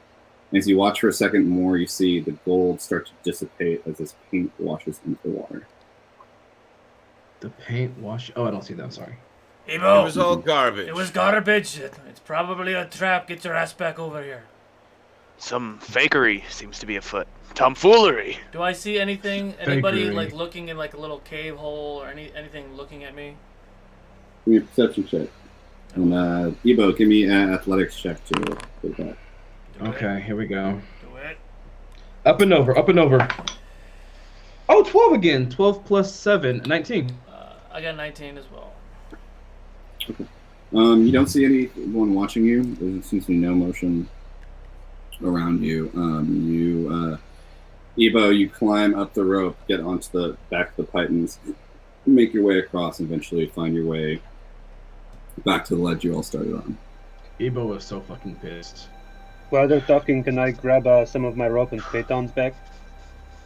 Yeah. So how much you could gather the ones that are right near you fairly quickly. If you want to gather all of them back, it's going to take you some time. No, not all of them. Just as long as we're all kind of sitting here talking. If we want Right, to take you're a able to short get- rest while Bingo is getting his things, we could do that if we want to, if you guys want to do that. No, I don't need rest. Who needs rest? Well, they get hurt by acid, but it's fine. It's fine. I don't know. Why don't you ask our friend who does the healing magic? That's true. This is unimportant for his healing magic. We may need it more later on. I do not want to spend it. It's fine. I'm fine. Everything's fine. How many I have- pythons did I get left? You got 2 pitons back. No, I want to get more than that. How many did I use? Okay. You used it took you All about 13? 10 of them to get all the way back, or all the way around. And then the ones that you can reach from the ledge without climbing out is 2. If you want to go a little further, you could get, without going all the way around, you could probably get 4 back. Let me do 4. Okay. Takes you a couple minutes, but 10 minutes or so later, you come back and you've got it. You Hey, should have DM. everything. Go ahead. A regular healing potion, which I have, from Mordenkainen. That's 2d4 plus 2, is that right? A regular game, 2d4 plus 2. Yeah. I'll save it. I might need it. I'll save it. No, I'll drink it. It's only 2 for you. I'll... No, I'll save it. All right. So you all find yourselves on this lodge again. What are you doing? So unfortunately, I think this means we have to go back to the cave-in tunnel. Yeah. Yes, it was a waste of time to come down here. Let's go. I have the back. Do you think this is the work of the kobolds? This foolery, this trickery? Probably. I'm sure of it. It was a way to get across, and then you fall to your death or something. I didn't know they were that clever. As you guys make your way back into the tunnel that you just came out, kind of defeated, we're going to take our first break there. Okay. Woo! So, Right now, hang on, let's see if it worked. Yeah, so I have started. Yeah, I started a break giveaway. So for a video game. So go ahead and hit exclamation point raffle to enter that giveaway. If it works, there it goes. We'll be back in about 10 minutes or so with a fun announcement from Eric. So we will see you guys in 10 minutes. Cool. Yay! Yeah.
Hello. Right. Eric, Welcome back, everybody. Eric, you want to talk about the other giveaway? Oh, I was just gonna say that if you've never seen him, if you've never watched our show before, I'm Eric Bra, the Viking of Voice, and there are shirts that if you want to wear my beard, you can.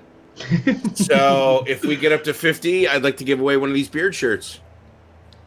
Nice. Can I enter? Yeah, beautiful. Yeah, anybody can enter. Players can enter too. So yeah, 50 live viewers, and that will activate that giveaway. Back to you, Dom. Tell your friends. Tell your friends, yeah. Tell your Great, friends, okay, come join so- us for some brunching and dragons. It's great. We've already started drinking. Say we, but I don't know about that sorry. general we. I've already started drinking. well, all right. So, bringing it back in, you guys make your way down this short tunnel back to the entrance cavern that you were in, and you can see in the space itself something has changed. Yeah, has anybody already swept away our footsteps? Your footsteps are also there. However, there is a new set of footsteps. Like we're being followed? Small, three-pronged that appear to have come out of the other tunnel that you did not go down, come to the middle of the room, and then turn around and leave. And at the spot where it stopped, there's a little pile of some brown substance.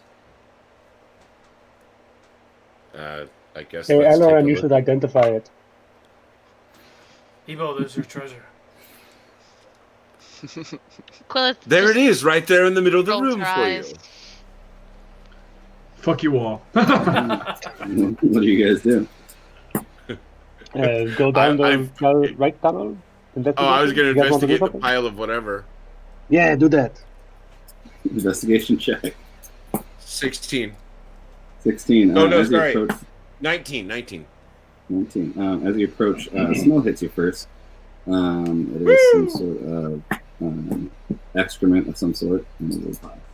Oh, God. It turns out this is the toilet. Ew. Alright, what would you guys like to do? So to the right, I think we should be prepared for attack. So yeah, they know we're here. Do they, or did they just take a shit? I think they saw our tracks. And then took a shit. Were they Just to trying to let us insult know. us?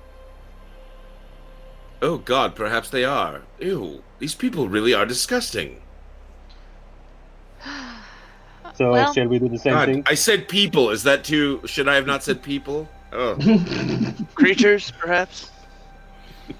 They're intelligent enough. I'm sure it's fine. I will take the opportunity to cast Mage Armor. Alright, It lasts for 8 hours, so I can Yeah. do it now and not have Yeah. to worry about it. Yeah, Nice. good call. Alright, mark off that first level slot. And what are you guys doing? Suppose we should follow their footprints now. Foot traps. That's new. I knew it was coming. We already passed by the foot traps, so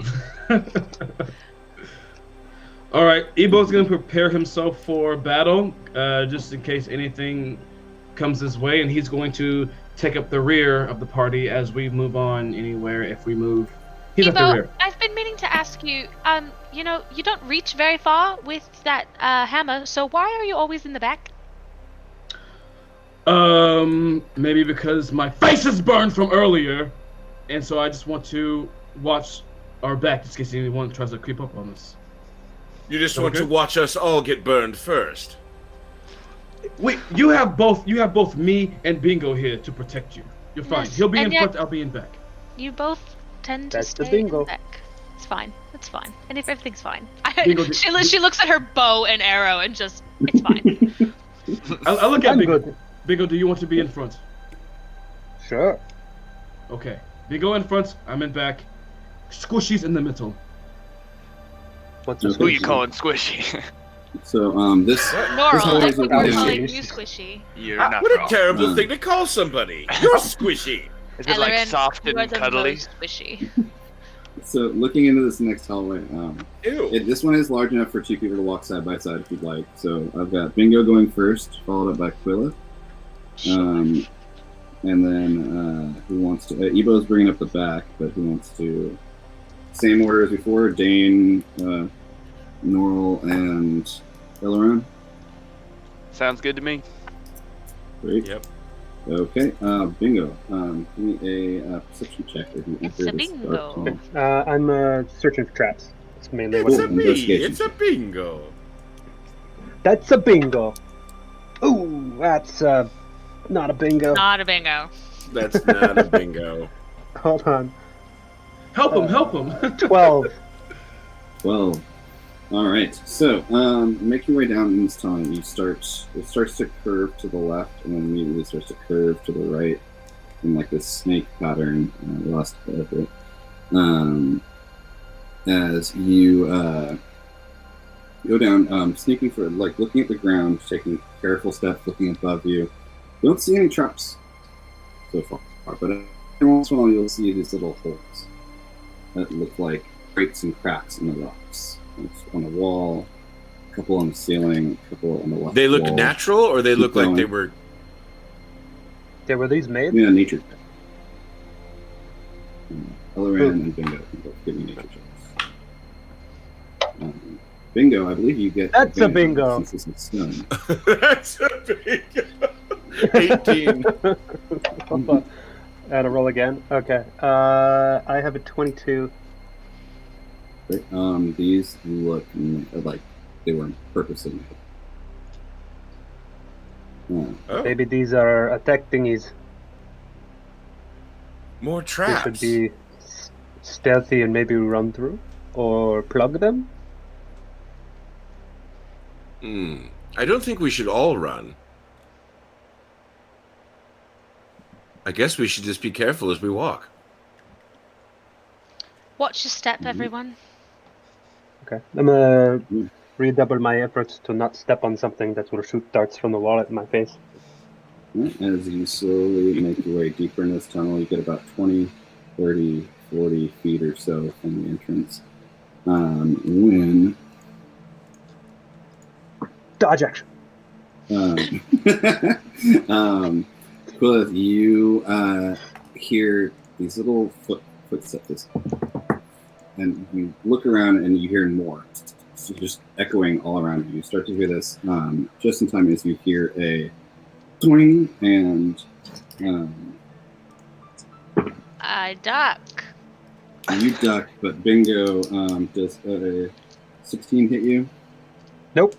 No, as Bingo, as you hear this, boom, you look down at your shield and there's this gnarled small arrow sticking out, going, and then you all hear a tick, tick, tick, and you look around as arrows are being fired from all of these walls. Oh God, around they're you. little tiny people. As you look behind you,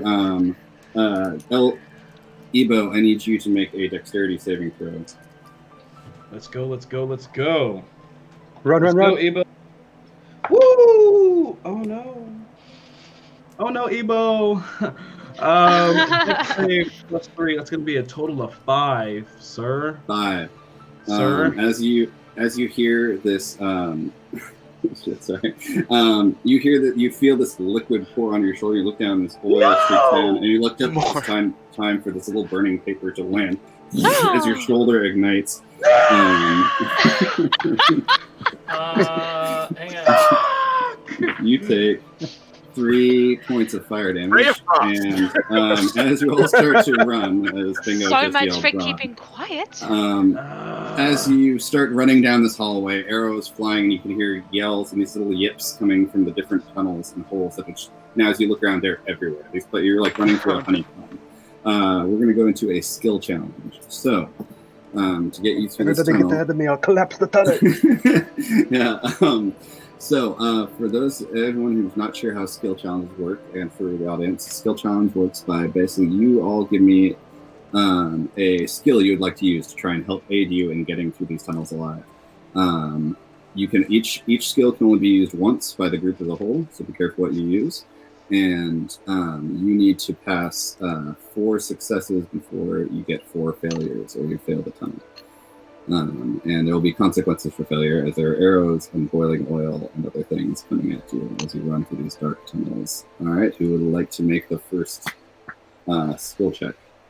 Can I choose my skill check to be crap? Where are you? Athletics, to like kind of like Sure. be hustling. Yeah. As you make an athletics check, as you run down these hallways, bring up patting out the fire. And, all right, here we go. Please. Okay, that's not bad. 15 total. 15. Okay. You rushing from behind.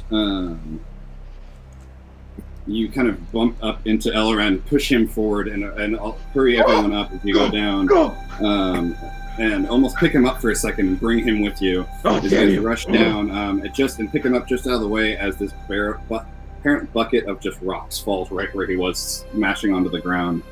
As you you guys all turn down another tunnel. Who wants to make the next skill check? I'd like to perception where these traps are coming from above us. What an interesting sentence. Okay, give me a perception check. I'd like to percept, please. Ooh, that's a 21. 21. Okay. You turn around. As you run into the dark tunnels, lit up by the crazy, moving, glowing warhammer and torch, casting these long, crazy shadows that start to catch glimpses of these glowing eyes looking through the tunnels just as an arrow comes out, or a rock, or a burning rock. As they fly, you kind of start to point him out as you tap Bingo on the shoulder and tell him to move left just in time as an arrow streaks over his head. As you get to another spot, you turn and tell him to jump over it. You see a pit coming up, and you all jump over it in time. Next up, who would like to make a skill check? Can I do a medicine check and try to heal people as we're going? Yeah. As you make your way back to your burning and acidified human fighter in the back, make a medicine check. 30-20. 30-20, nice. All right. You as you're running, you pause for a sec and let Norl does this kind of very acrobatic slide around you as Elren squeaks by you too. You run next to Ebo, looking at his shoulder, and you take out a bandage and put it under it and kind of wipe off some of the acid that's still kind of eating into his face, and pull out a little powder from your kit. Hold on. Ebo, you get 1 hit point back. Oh, nice! As he's just hold on, and rubbing on my face, what the fuck are you? Oh, that's all right. Who would like to make the next skill check? Arcana? Sure. How would you like to use Arcana? How would I like to use that? I have no idea. Magically. Yeah, right. Magically.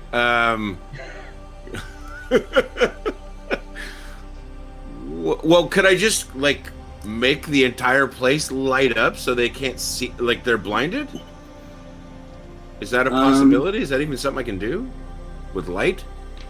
Lights a surface, but you could try and use. I could touch the surface of the cave, right? Yeah, make an Arcana check. This would be pretty difficult. All right. Well, this is gonna suck then. Here we go. 16 plus 6. 22. 22. Okay. You Wow. rushing ahead as you see behind Norl. Norl rushes above you, you see just in time as someone lowers down what looks like a noose right in front of Norl, who doesn't seem to be noticing it. And just in time, you reach up and touch the top of his staff as this bright light shines up. You see the little face of a kobold curl back in, screeching, and the noose misses his head. Thank you. So now, Norl, your staff is now lit up, and Ebo, your hammer is now dark. Oh shit. All right. So with that, you all come winding down tunnels as these arrows hailing around you. You come tumbling out into this large room, this large circular cavern. As you pour out into the room. Arrows still raining behind you, assuming you've made it through the murder tunnels. Oh. No Well wounds, done. no That's a holes. technical Everybody's name? okay. Yeah, you guys, well done. 4 successes. That's what you needed. Nice. Elrond Go, team, jumps go! up. Elrond jumps up. Ew, ew, ew, ew, ew. Oh, Okay. this place is disgusting. All right. You see in front of you a. I grab some dirt off the floor and I flick it onto Eleron. Yeah. That is Oh, good. rude. All right. As you're wiping off, you all kind of gather yourselves as the tunnel behind you falls silent. You can just make out distant these little like echoing into the and disappearing into the walls. Yeah, you better run! As your voice echoes down, run down the tunnel. You guys look in front of you and you see that you are in a large, dark, circular room. Ceiling itself appears to be a little higher than you used to in here. So 15 feet up in this cavern. It's like a circular dome ceiling around this. You can see far across, you see what looks to be a doorway directly across this circle from you that appears to be piled with rocks in front of it. And you can see a couple large stalagmites sticking out of the ground, rocks around you if you want to. DM, as I see these stalagmites and things, I'm gonna try to pay really close attention to everything around us. With Elorand's light now kind of like illuminating everything. Do I see anything fishy about anything around us with these stalagmites and stalactites or anything? So the room itself is pretty big. So to make your way over to the stalagmites, you'd have to take Elorand or the neural staff with you, or Twitch, or you could take. I actually would like to not do that and just look from afar. Sure. All right. Give me a perception check with disadvantage. Oh, with disadvantage. Oh, okay. Well, yeah. Come on. Okay, 11's not too bad. 11 plus what? Perception. There you are. Plus 5. Oh, sweet. 16 total. 16. Okay.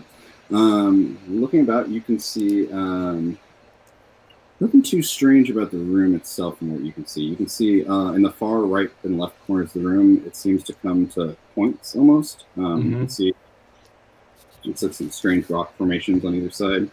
You can see beyond it, just through the darkness.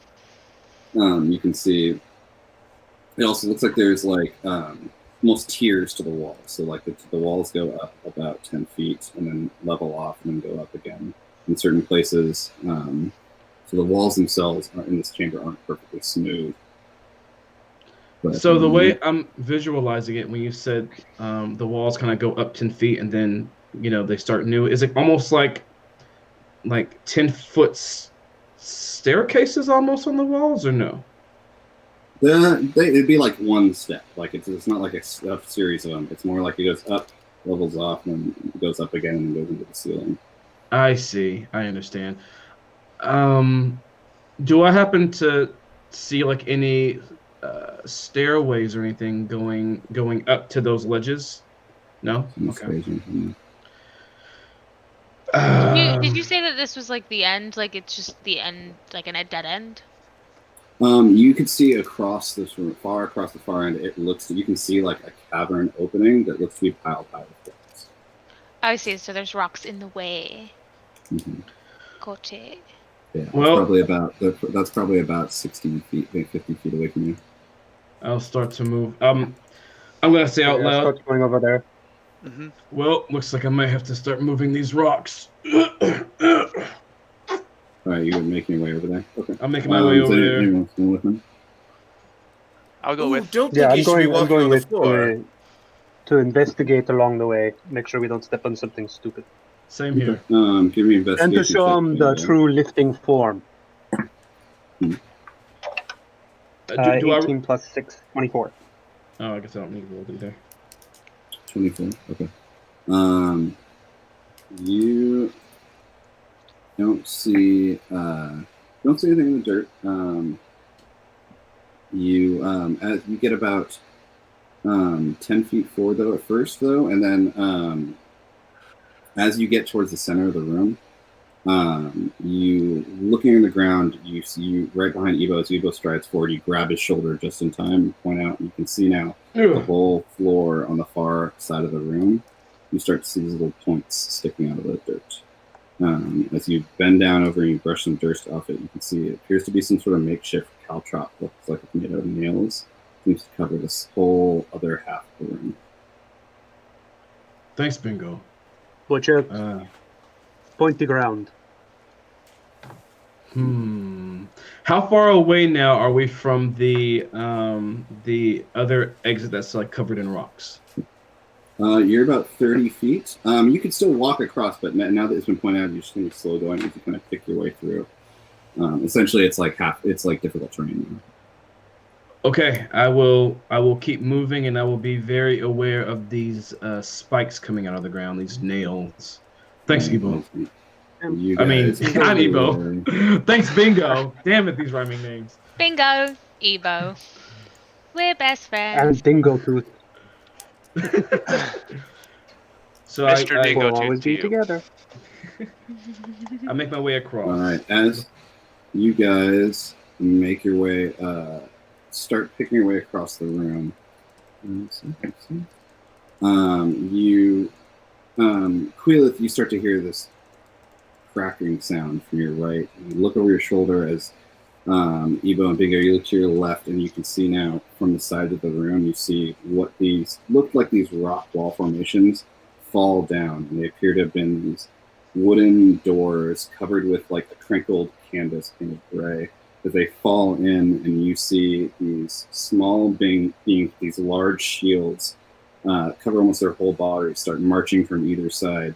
And need everyone to roll initiative. Woo! Yay! Vorpal initiative. Oh. I have so much fun with initiative. I've never had this. Give me a second before you tell me what your initiatives are. I roll some things. Can I cast Bless? Oh, are you serious? Can I cast, Nope. Can I cast Bless before initiative? No. It's only initiative, man. I was trying Everything to matters. Okay. What did I get? So, Oh, give me a stop sec moving. while I, my OneNote found a perfect time to crash. So let's start that real quick. Do you want me to do anything?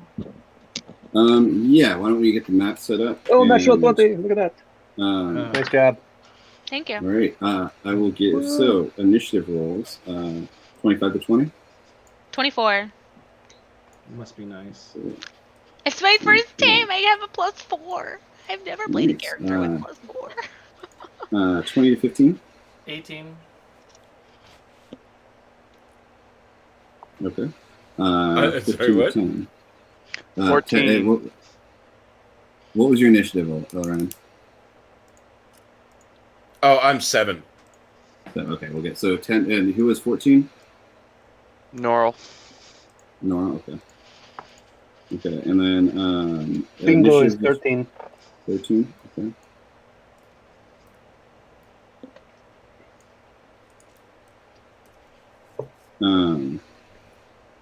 All right, and then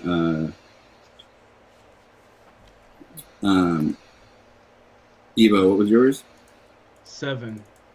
7. All right, I'll let you guys choose between Elrond and Bingo, or Evo. Who wants to go first? My dex is 16. Oh, you're higher. Sure.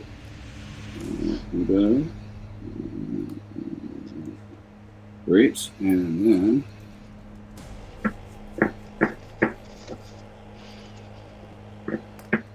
I rolled. So, Chris. Yes. Can you go ahead and put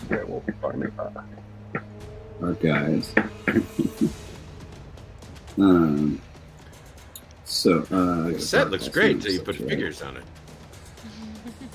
Yeah. So, why don't you go and put Ebo right here, Okay. And then Bingo would be right behind him, like right here.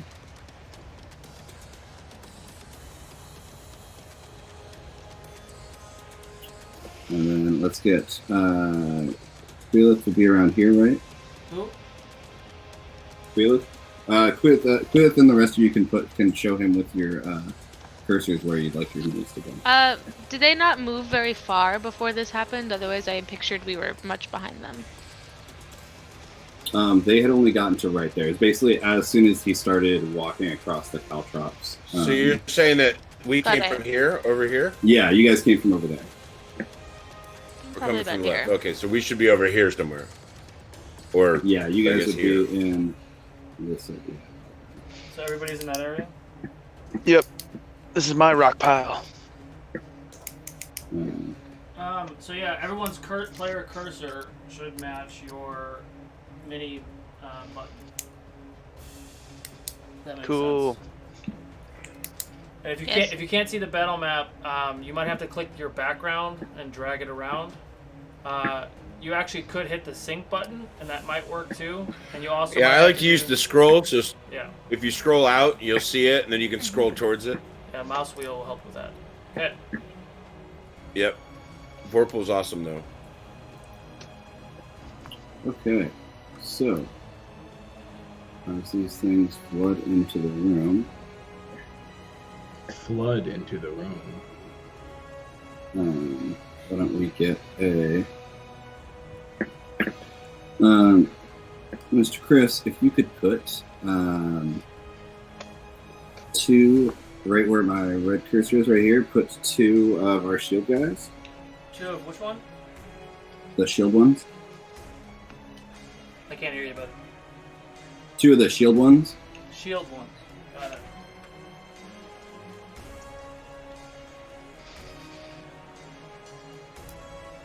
Okay. And then behind him, why don't you put one of the what were the non-kobold ones that you showed me? You want the Spriggan? These guys? Yeah, put one of the Spriggans behind him. Behind the shield Behind people? him. Yep. Okay. And then in the opposite doorway, put 3 of the shield guys and another Spriggan behind him. One shield and 3 shields and 1 behind him. 1 Spriggan. 3 shields. Alright. Or whatever you have. But yeah, there you go. Okay. Okay. And then can you put 2 regular Holy kobolds crud. right up on this ledge? This is about to go down. Yeah. GaryCon. Quillith, get your bow ready. And Oh, then, it's out. The bow's out and one loaded. right here. Kobold. Yep. Okay. And that ledge is 10 feet, you said? 10 feet, yeah. And then 2 more kobolds behind these rocks up here. 2 of them. Okay. And then 1 over on this ledge on this side. Okay. All right. Cool. It's like what I like to call a conundrum.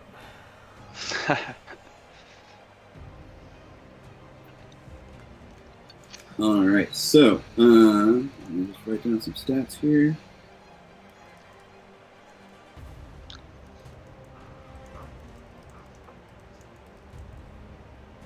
All right, and I want the guys to manage. So stupidly picked enemies that I need a bunch of.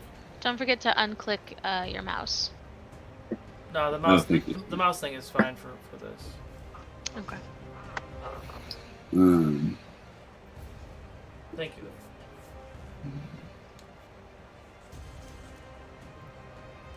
Do you need color indicators for them, or you got it?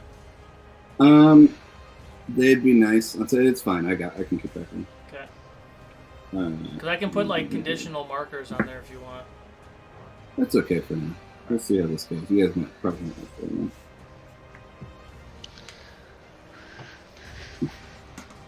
All right.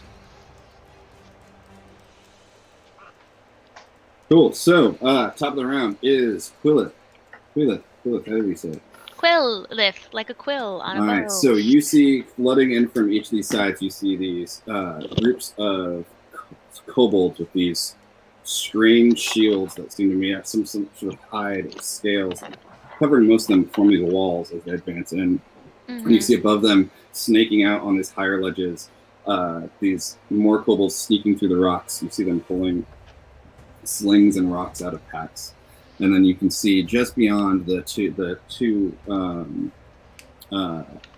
shielded, the lines of shield kobolds, you can see behind them one on each side that appears to have some sort of large backpack. What do you want to do? I would like to first bonus action cast Hunter's Mark onto this kobold up here on one of the ledge. Sure. It has to be. I thought it has to be somebody, the nearest enemy. No. It's just somebody you can see. Which one? Okay. That one on the edge? Oh. Yeah, the topmost. And then I'm going to attack. All right. I rear back my bow for a 21 to hit. Hits, 1 damage. Great. So now I do a D8 and a D6.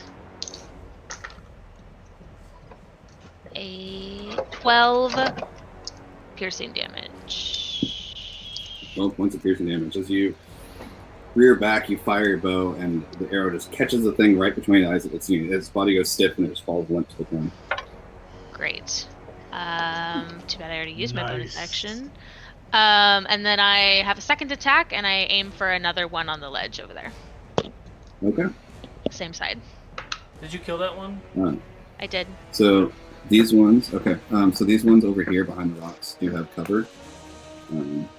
This your way. So that Okay. means roll with disadvantage, correct? No, it means they give a bonus to their AC. Oh. 15. 15.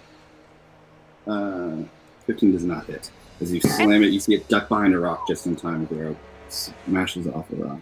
Bling. And then I'm going to dart back behind these rocks. Okay. All right. So you go darting around behind the rocks.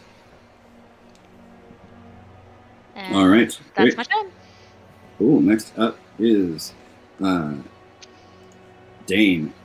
Oh, shit. That's me. Norl, you'll be up soon. Be ready. Yes, sir. I'm going to go ahead and bless. What am I going to bless? I'm going to bless Ebo, Bingo, and Wow, thank you. And Norl, yeah. At first level. Great. And All right, so you all gain that. That's D4. a D4 to hit in damage and saving throws. Is that right or no? No, not damage. Just D4 to attack rolls and D4 to saving throws, I believe. Yeah, attack rolls and saving throws. Thank you. So yeah, while Not the damage, while I'm concentrating on that, you all can get that for at least for right now. You see Dane steps forward and grabs his holy symbol, shouts out to his god, and you three feel warmth fill your chest. These guys are... No, I'm gonna fucking do it. I'm gonna cast Spiritual Weapon at second level. Great. Which takes the form of a big ass hammer. And I'm gonna move. So you cast. So real quick though, you cast a first level spell with bless, so you can only do a cantrip as a bonus action. Those are lame rules.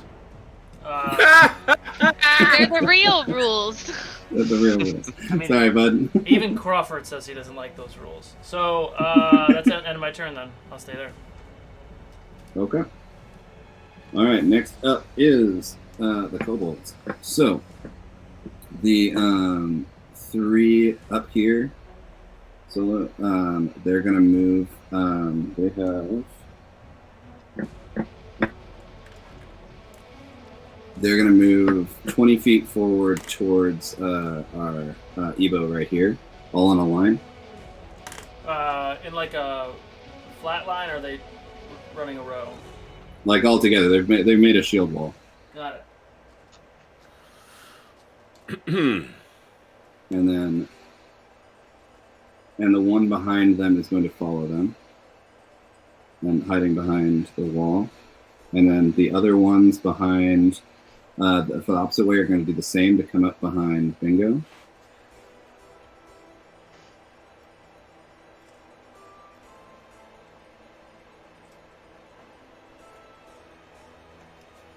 As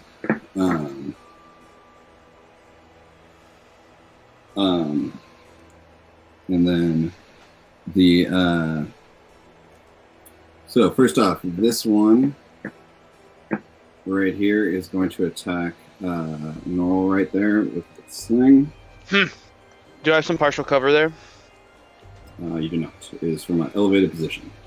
Oh, He has the high ground. That is a 10. it's a miss. The two up here are going to take their slings both at Bingo. So dirty 20. Yeah, that hits. And another dirty 20. Well, same thing close enough. Okay, Both both hit. hit. So you take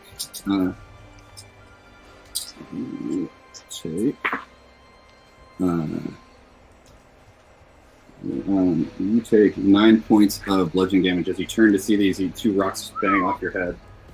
And then the ones behind here on the rock are going to take pop up behind the rock and take slingshots at you, Lilith. Oh, I lost the map, but I can keep going.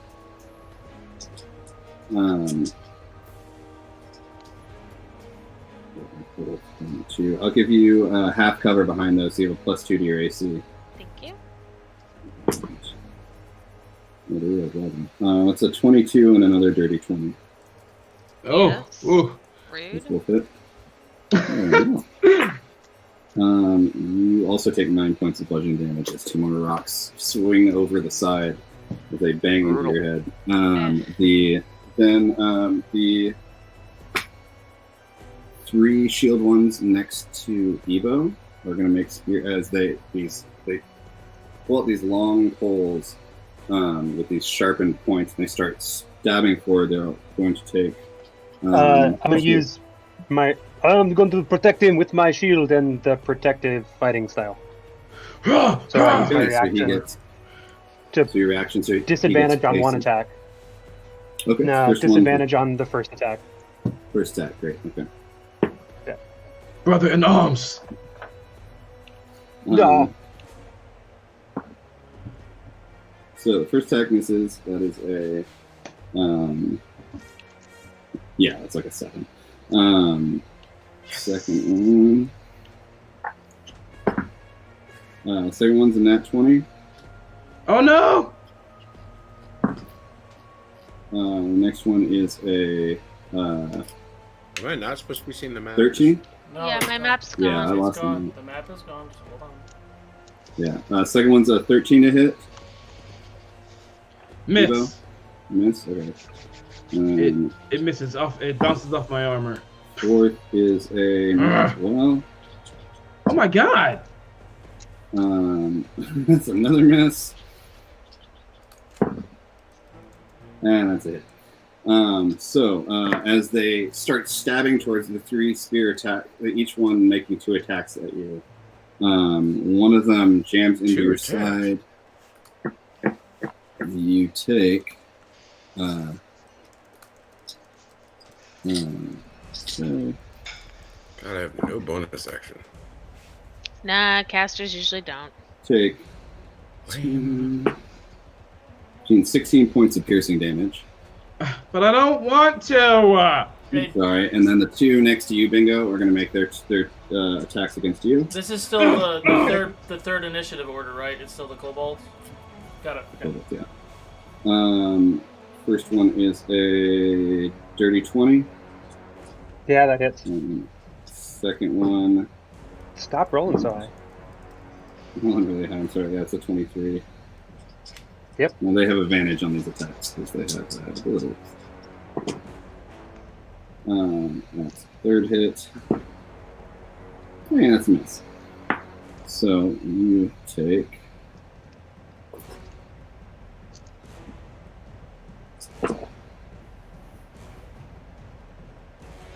11 points of piercing damage as 2 spears come up and hit you.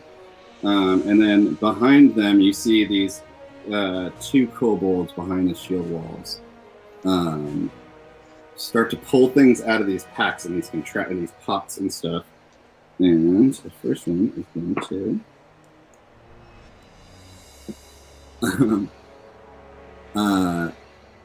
first one behind you is going to throw one at you there, Evo, and misses. But you watch as this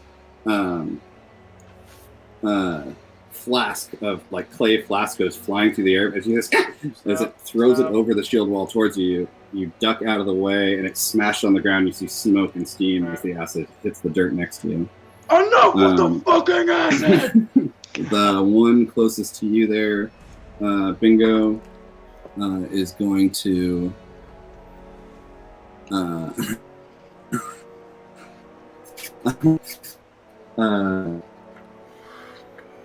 you see this vial of acid go flying over one shield wall, and you turn back to the shields by you, and you see a much larger thing.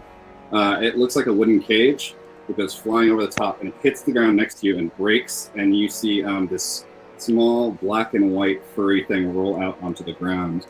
Good I doggy. need you to make a Constitution saving throw. Who was that for? For me? Oh, not for me. No, that's Bingo. Do I need to move Actually, anything on the map? this is both of you because you're in range. Evo, I need a con save from you as well. 15. 15. Okay. Oh, natural 20! Okay. You guys both see it, look down, and realize what is that, and then as it pops its head up, you realize it's a skunk that has just rolled onto the ground, and it turns its tail up and sprays, and you both duck back and hold your breath as you kind of wave it away, seemingly no effect, as the skunk goes skittering off into the darkness. All right, that is. Bad kitty. Then those two. Then for movement, these ones. So where's my mouse? Sorry, these ones down. What kind of fucked up tactics are these? This one right here is going to run over to here. You see that? Are you talking to me? Yeah. I was doing something else. This kobold down here on the bottom is going to run over here. Okay. And then these two are going to run over behind these rocks right here. And then these two, you watch as these two duck behind the rocks, falling from. Okay. All right, next up is Norl, followed by Bingo. All right. Norl is going to loose a dart at this fella right here who just ran, who slingshotted me. Okay. He wasn't able to quite make it behind that rock, so you have a clear shot on him. Excellent. That is going to be a 16. 16 hits, then roll damage. All right.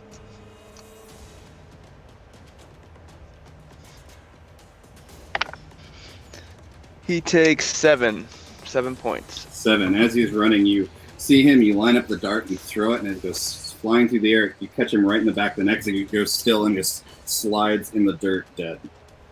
Excellent. And then I suppose Ebo's taking the most hits right now, right? Yeah. Evo, All right. how you looking? I'll loose a second dart at this guy closest to me, attacking Ebo. Okay. That's gonna be another 16, but kind of differently. 16 does hit. Okay. And that one is going to be for 6 damage total. 6 damage. As you throw the dart at this one, you see it raise its shield. Not enough, but it bounces off the shield and hits it in the shoulder, doing some damage. As it kind of, you hear this all as it squeaks at you. And then Right. to end it all off, I'm going to use a key point to bonus action dodge. Okay, and as you assume your fighting stance, ready for what's coming. All right, next up, did you want to move at all? No, I'm gonna stay put. All right, next up is Bingo. Okay, I want to look back and scan all the kobolds around me. You know, winter is coming, and hit the ground with my hammer and cast whatever it's called. Thunderwave? Earth Tremor. Earth Tremor, all right. So everything within 10 feet makes a dex save of 14. Okay. Including Ebo. Yeah. So that's everyone but Thanks, the buddy. kobold behind the far structure wall. All right. Dex saves they have. Great. Wonderful. Great. 10 total for me.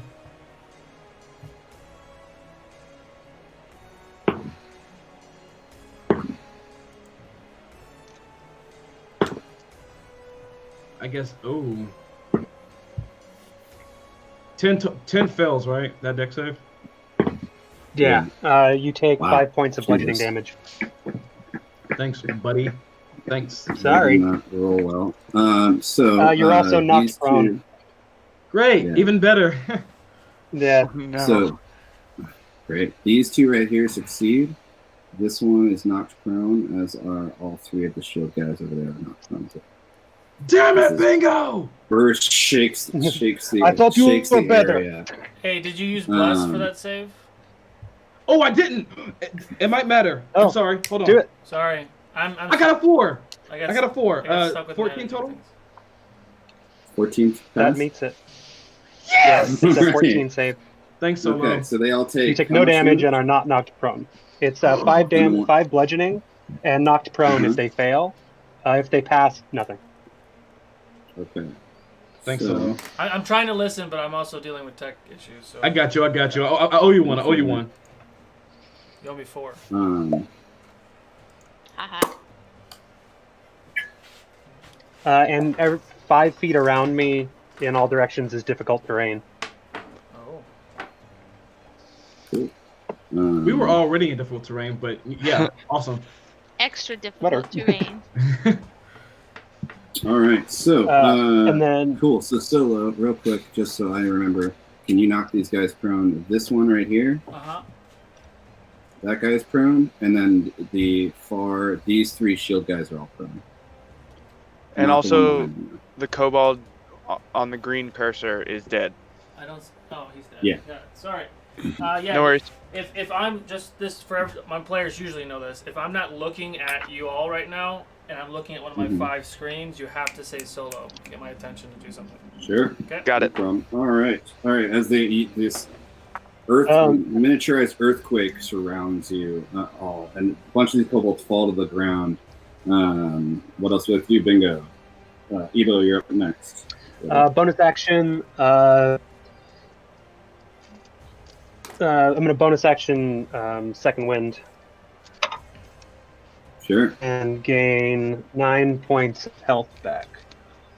Nice. DM also, this guy on green got hit with a dart, and if he took the damage from the fall. Okay, sorry. He did. Yeah. Is he still alive? Okay. And then I want the to shield just look at kobolds him will- and say, Sorry. "Do it, kill me, do it now." That's it. Do it, come on! Evo, followed by. You wanna kill me? Do it now! I'm right here! All right. After just barely keeping on my feet, I'm gonna give Bingo what's like a brotherly, angry stare. Would you warn me next time? And then I'm going. And then I am going to turn around, and I'm gonna attack this guy just lying there, just wanting to be hit with advantage, plus my D4. Okay, 4, 5, 6, 16. 17, 18, 19, 20, 21, 22, 23. 23 to hit. 23 does hit. All right, here we go. That's going to be... Aw, poop. +3. So that's going to be a 5 points of bludgeoning damage by my hammer. You slam down onto it, tries to block it with the shield, but you just press it into the ground. All right, 5 points, you said? Yeah, 5 points of bludgeoning damage. And since he still has some fight in him, I'm going to hit him again! Make your attack. Son of a bitch. D4. D4. Ooh, okay. Son of a bitch! 11 plus 7. 18 total to hit. 18 does hit, yeah. Sweet. Another D8. Ooh, a 6. I'll take it. 6, 7, 8, 9. 9 points of bludgeoning damage on the second hit. That's better. There we go. All right, you slam into the ground. Now you can see some blood coming off it. It's still standing there. Well, lightning. Not good enough for me. Action surge! I'm going to hit him again. Go. Yeah, go for it. And I got a 19 on the die, which means that's a crit for me. Because I am a champion, and I have... What's that feature called? I think it's like... Champion. Yeah, I'm a... improv critical. So, not improv, improved critical. So that's a crit for me. Improv critical. Oh, come on. Really? I rolled a 1. So that's a 2 plus 3. 5 points of fucking damage on that critical hit. Wait. No, I can reroll 1s. I have a thing. Greater Weapon Master. Great Weapon Master, yeah. Hold on. Yeah, 5 better. Yeah, you took great. Okay, you took a Great Weapon Master. Great Weapon Fighting. Great Weapon Fighting. Yeah, it's fighting. fighting style for me. So I rolled a 5 that turns into a 10 plus 3. 13 points of damage. 13 points of damage. All right, he is barely standing, but he is still alive. I look at him. Just fucking die! I hit him again. Fighters, man. And my D4. Ooh. 17, 21. 28 to hit. 28 does hit. Normal damage. 6 points of bludgeoning damage. 6 points? Mm-hmm. Still up. He's bare. You see him just on the ground, moaning now, blood coming out, his teeth broken. I'm just like, with my hammer, just like, die! Yeah, you've beaten him into the ground. Let me see if I have anything else. Action Surge, I used it. You take 1 additional. Action Surge is just a thing. It's not a bonus action to use that. So I'm going to use my bonus action to drink that regular healing potion that I got from Mordenkainen. It's 2d4 plus 4. The 3, 4, 5, 6, 7. 7 points of healing, and I'm done. Sorry, 2d4 plus 2. Oh, okay. For 5 points of healing, and I'm done. Great. All right, Elloran, followed by Kulith. I will regretfully help this Ebo one. He is our fighter after all, and cast haste. Yes! So I guess you already know what you get, right? It's a plus 2 to the bonus AC, and then you get an extra attack, and your speed is doubled. It's an extra action. Do what he wants with it. Yeah, yes, an extra action. Excuse me. As that spell hits me, I vibrate with everything slows down, and I point my warhammer at my friend Elloran, and just nod. All right, Elloran, would you like to move at all? I would like to make sure I'm tucked in behind that pile of rocks, so I'm avoiding the ranged attacks. Okay. Yeah, you can move in. Right behind there. There you go. You seem to have a little bit of cover, not much. Yeah, and that's all I can do. God, I hate casters now. It's my first time playing one, and I miss being a barbarian and just. I mean, nothing's stopping Elran from running up there and hitting something. But, Oh yeah. Well, Yeah, I except for think the fact it's that I'm the made of negative glass. strength is what's I stopping. would Yeah, definitely put my foot yeah. out so he falls on his face so he doesn't. Exactly. And No, then no, and no, honestly that might kill me. Eric, I'm so glad you know the struggle now. I'm so glad. I run forward and go, oh God, I'm dead. Yeah. Endless concentration on the hate. Oh yeah. All right. Next up is Quillet. Top of the round. Great. Bonus action. I'd like to Hunter's Mark one of the dudes up at the top. Do you have to be able to see them from Hunter's Mark? Yes, didn't you say I could see them? They're only partially covered. Okay. You can't. They dropped prone behind them. They have total cover. Never mind. Then I'll do it. Are these guys jerks partial over covered? here. Are the other ones partial covered? Which ones? They have a little. You can see them now. All the jerks. Okay. Do that guy. Great. Thank you. And I will attack. Okay. Ooh, for a crispy 22 to hit.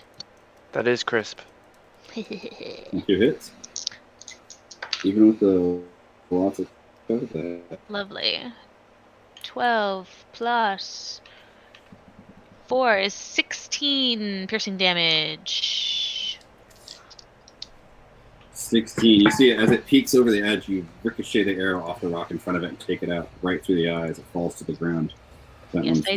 do. That you just Nice. And then my second attack, I'd like to shoot this guy who's prone on the ground in front of me. Okay. So you have disadvantage on the attack because he's prone. Well, I have disadvantage because he's prone. Because you're says trying in the to shoot book, something guys. that's laying flat. You're all about the books. You're all about the books. Yeah. Nerd.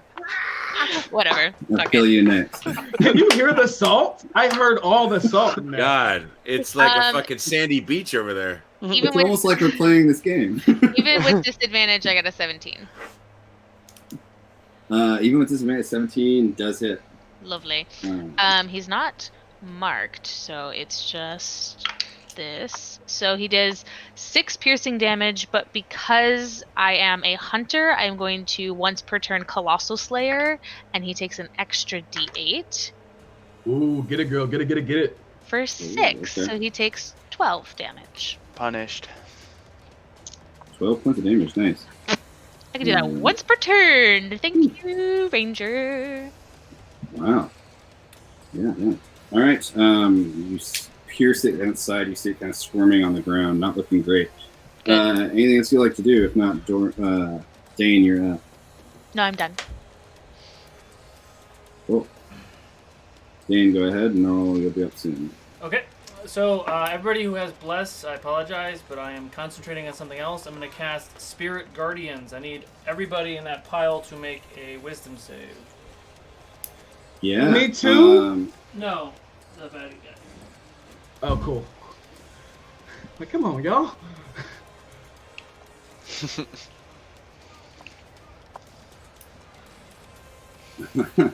Okay.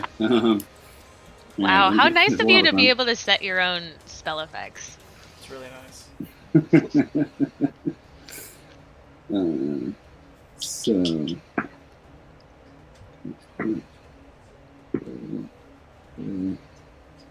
Spirit guardians.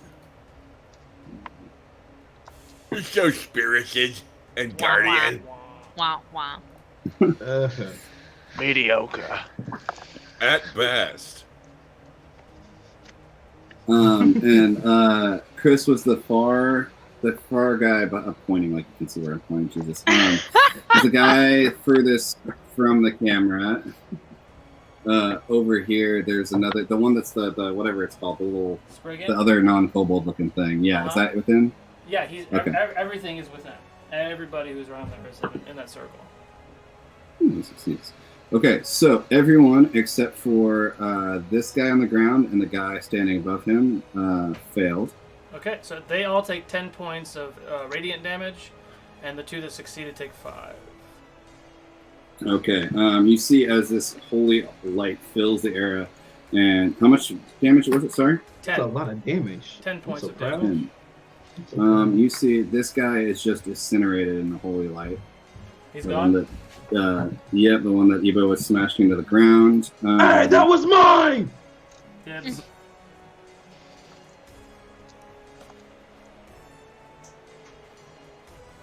The one with the mark on him, isn't he gone? He's dead. Yes. Yes. Oh, sorry. There's a guy next to him. Oh yeah, that guy's good. And then that guy. No, he's not. Sorry. Not looking good though. I'm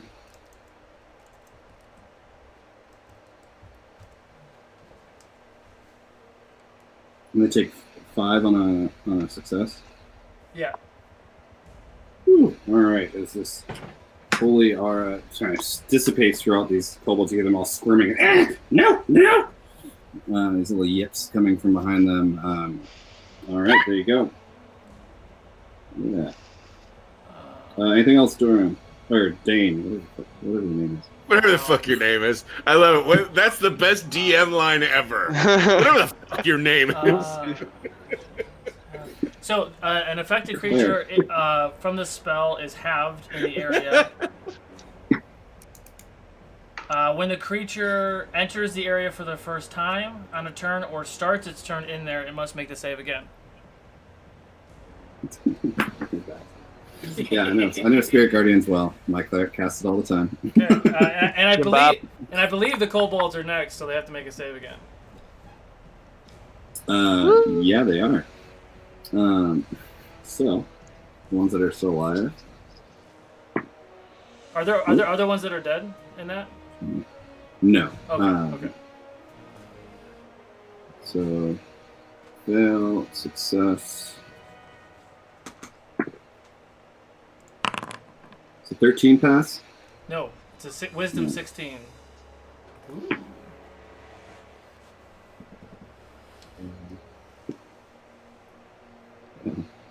Yeah, they so everyone but these two succeeded again, and everyone else failed. Okay, that's so they take 15 points of radiant damage.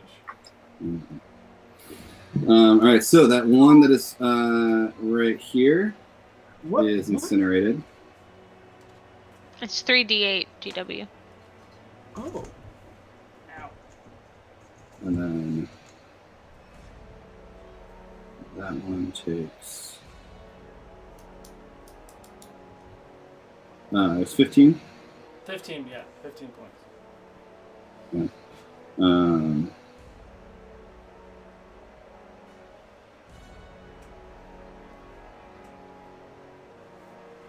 And then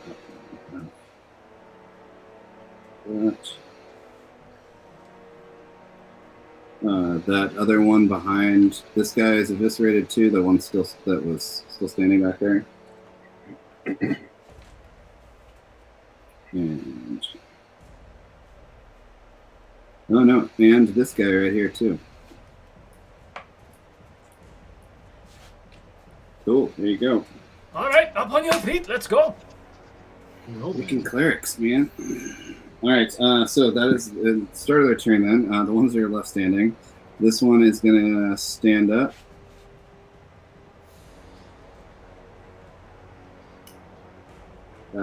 And these two are going to take...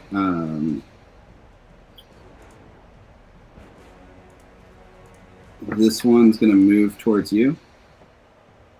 Yeah. And take 2 spear attacks at you as the other one follows in behind him. Oh, so they're both coming towards me? That's fine. I'll protect him with my biggest shield. What does that do? You get... Wait. Does one of them give me an opportunity attack? No, it didn't move out of your space. Okay. Then I'll use my reaction to protective shield. So disadvantage on one of the attacks. Okay. So that first one missed. That's what you call an intention getter. Second one misses. Third one hits.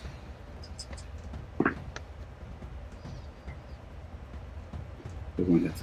So the first one comes up, and it's just as it brings its spear forward. Bingo reaches over and knocks the spear out of the way with his shield.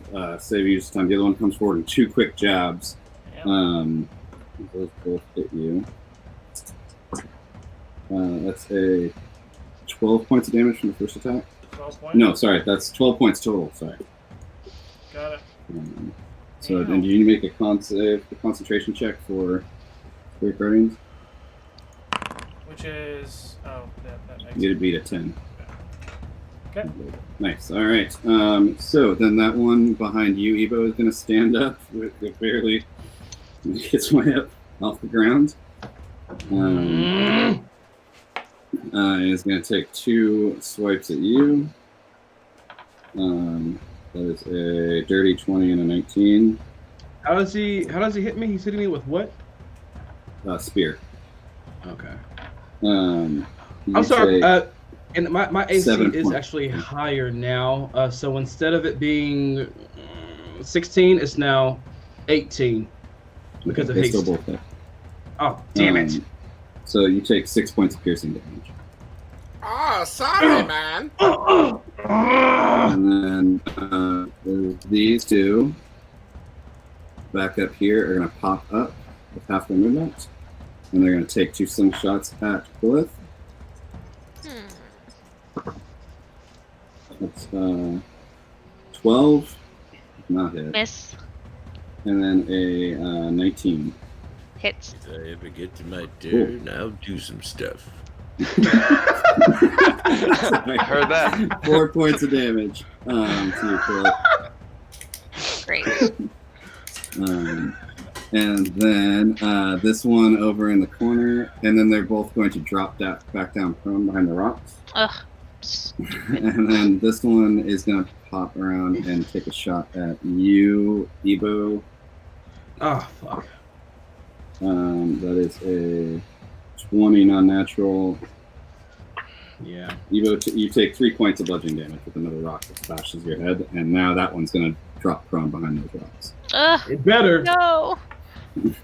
All right. Next up is Norl, followed by Bingo. Yeah. All right. I'm going to nimbly bimbly spring over here and try and get up on this little pedestal. Great. All right. You go dashing. Nimbly bimbly. And then I'm going to throw a dart at this man behind the rock. Give me an athletics That check bad to man. come up this side. Sure. And we're no longer blessed, correct? No, you're not blessed. You don't. Sorry. Ugh. It was a 10. 10 is going to take basically all your movement to get up to right. Worth. So worth. So solo Norl moves to right here. Yep. And then I'm going to throw a dart at the kobold behind the rocks. Okay. He is prone, so you have disadvantage on this. This guy is? Yeah, he dropped prone behind. Oh, the okay. Alrighty. 14. 14 does hit. Cool. And that is 4 + 4 for 8 damage. I'm up on the ledge too. As you run over and scramble up the ledge kind of weakly with your sick body, running up to the top of the ledge, land, and you look over and you see this kobold who ducks down into the dust. Hey, someone What's needs happening? someone needs to unsync. Sorry. Yeah. As you see this kobold that's prone down behind the rocks, hiding, looking very pleased with itself, looks over and sees you. As fear forms in its eyes, this dart goes right in the side of its neck. It just goes still on the ground. That one is now dead. Anything else left on your tune there, Nora? Yeah, I'll spend another key point to use my Step of the Wind and bonus action dash. And if you'll Bonus action allow dash. it, I'd like to move over kind of to where he was.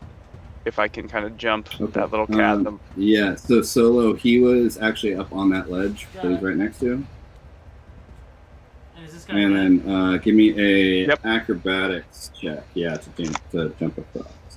Can I do athletics, or do you Okay, want good. acrobatics? Either one. All right, athletics it is. Well, one is just jumping, one is like backflipping. That was 12. 12? 12 is enough to make it. You get across. And then I have 40 feet of and then movement, so I'll use the rest of that you'd be kind of able- to get over there-ish, as Yeah, far as you I can get behind can. those rocks. Yeah. There you go. Ish. And that'll do it. Great. All right. Next up is Bingo, followed by Evo. Bingo. I'll smash the first one. The one right in front of me. Yeah, take that, you stupid Oh. idiot. That one. Okay, cool. Yeah.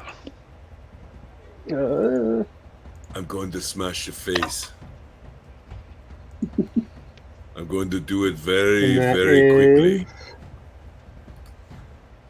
That is a 14 to hit. 14 does not hit.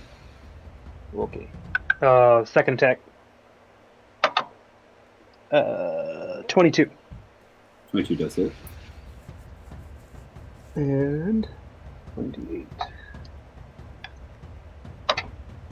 Oh, nice. 13 points of bludgeoning damage.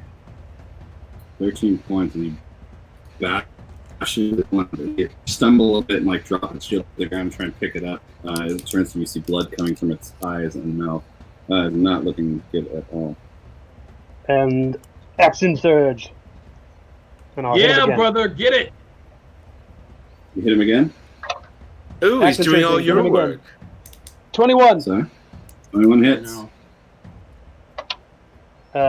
7 plus 5. 12 points of bludgeoning damage. Give the guy an extra attack. He You does just nothing. smash with it in the head as you see its head just cave in as your hammer takes it down to the ground. That one is dead. And then I'll turn and last attack hit the next one. Sure. 16 plus 8. 24. 24 does hit. 7 points of bludgeoning damage. 7 points. He's still standing, but as you move over the corpse of his friend and slam into his shoulder, you see him now bringing his shield, now sphere forming in its eyes. Is Anything And else? then one of those dead? I'll use movement to get it Uh, behind him. yeah. The one on the right of the, yeah. He's dead. Sorry, my cursor isn't working for some reason. Oh, there Great. it is. Yeah, that way. No, this All my turn. right. That's your turn. Great. Next up is Ebo. All right. Ebo was so fucking pissed that this guy is still fucking alive. He's gonna turn back and like just take his freaking spears out of his gut. Boom! We try to hit him upside the head to like crack his head in. All right, make an attack. Smash brains. Okay, that's going to be plus 20 to hit. Torque. Exactly. That does hit, yeah. All right, here we go. Smash brains. Yes, baby! 8 on the die! All right, so 8, 9, 10, 11. 11 points of bludgeoning damage to the face! All right, as you bring your hammer up over, you see its eyes go wide as it looks up at you, even as you tower over it, and you just slam it into the ground and it just explodes into the dirt like a bloody pulp. Pope. And stay down! Anything else to read about? All right. Good news, everyone. He's destroyed him. All right, so next thing, after he dies, if Solo can take him off the map, I am going to run over to this guy and try to take him out. I want death. I want blood. Do I get advantage on this hit because of flanking, or is the AC lower? I forgot how your rules go for There's flanking. no such thing as flanking. So we're gonna go with we'll use so we Stop on our home game we'll bring it over to this. What we do rather than advantage for flanking, you get a minus. The thing gets a -2 to its AC. Gotcha. Here we go. Boom. Okay. 17 to hit him. That hits. All right. D8. 4, 5, 6, 7. 7 points of bludgeoning damage by my hammer. 7 points of damage. He's still standing. Is he now? Let's go again. Number 3 hit. 20 to hit total. 20 total. That hits. That's a 2. So I'm gonna re-roll that because of great weapon fighter. Oh fuck me! You get to re-roll 2s, or you roll a 1. And now he rolled a 1. I can re-roll both 2s and 1s. I rolled a 1, so plus 3 is that's gonna be 4. Crit happen. How much? Is it up? 4 points of damage. Oh, it's still up. Yeah. Last hit. Let's go. It's Oh, no, freaking come on, laughing come on. at you. Fuck. Natural I 1. have that sticker. Again. I know. I need more stickers. All the 20s and all the 1s. It's okay. So What was that it? was. What was what? Crit Oh, it was a happens. natural 1 to hit him. So. Oh no! You slam into the ground as it ducks out of the way. Your hammer kind of slams onto the ground, and dust goes up and hits your eyes. Yeah, fuck. I hate it. I hate it so much. All right, so that I am going to now use my bonus action to do a second wind. So I'm going to roll a d10 plus 5. You have 3 attacks as it is, right? You already did that. Oh, okay. Oh, wait. I have 4 attacks. Huh? Okay. Yeah. He's hasted. He's hasted. Oh, got it. Yeah, hasted. So that's going to be that's going to be 11 HP back to me, and I am done. I'm done. Okay. All right. Next up is Elleran. I will be casting Fireball on the 2 idiots behind the rocks over there. Nice. Fireball. It We're is gonna bring a the cave down around us. Fireball is a 20 foot sphere radius. I know center. what Fireball does. Okay, great. Just making sure. Go ahead and roll the damage. All right, here we go. 6d8, or sorry, You're 8d6. It's a dex save, isn't it? It is. Yeah, Yeah. brown, aren't they? Yeah, it doesn't affect dex saves. But they both failed it. Okay. Ooh, Well, boy. Well, now the that's whole cavern knows 8d6 we're is here. 25 points of damage. Glass 25 cannon, points baby. of damage as this massive explosion erupts behind you, Ebo and Bingo, so filling that side of the cavern. You see soot and rocks start to fall in as that whole edge of the cavern just collapses around where he cast the fireball. As dust fills the room around you. Nice work. Thank you. Thank you. So we're going to mark off that spell slot. Yes. My 2/3 are gone already. Those 2 kobolds were worth it. Yeah, they're just incinerated. At least they turned to I ash really before they were didn't know if crushed by this rocks. is the last thing we're encountering, so I was like, I'm gonna end it with a bang. Literally. We still have an hour Literally. and a half. Yeah, got plenty of time. All right, so Elleran, would you like to move it all? Otherwise, it's Quill's turn. All right, Quillith, you're up. There's still one more. Yep, right in the middle there. Cool. I move my hunter's mark to him, Mm-hmm. and I like Who cares about that? fucking shoot an arrow. Great, 25. you're making an attack roll. You keep putting it on people and then killing them instantly, and it's like, what's the point? Well, I'm still concentrated on it, so I know, it I doesn't get it. it doesn't cost anything to do it. Oh, I didn't roll concentration for haste. Do I have to? Did you take out? You didn't take any damage. have you? No. Oh, okay. Yeah, you only have to concentrate. It's only if you take damage. You're fine.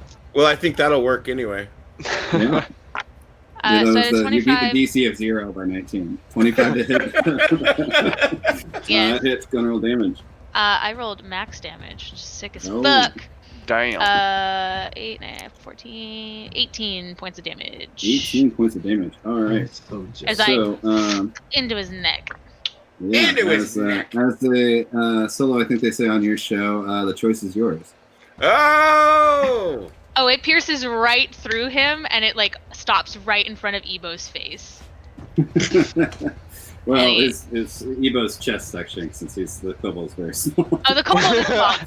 Yes, All and he right. like falls onto Ebo.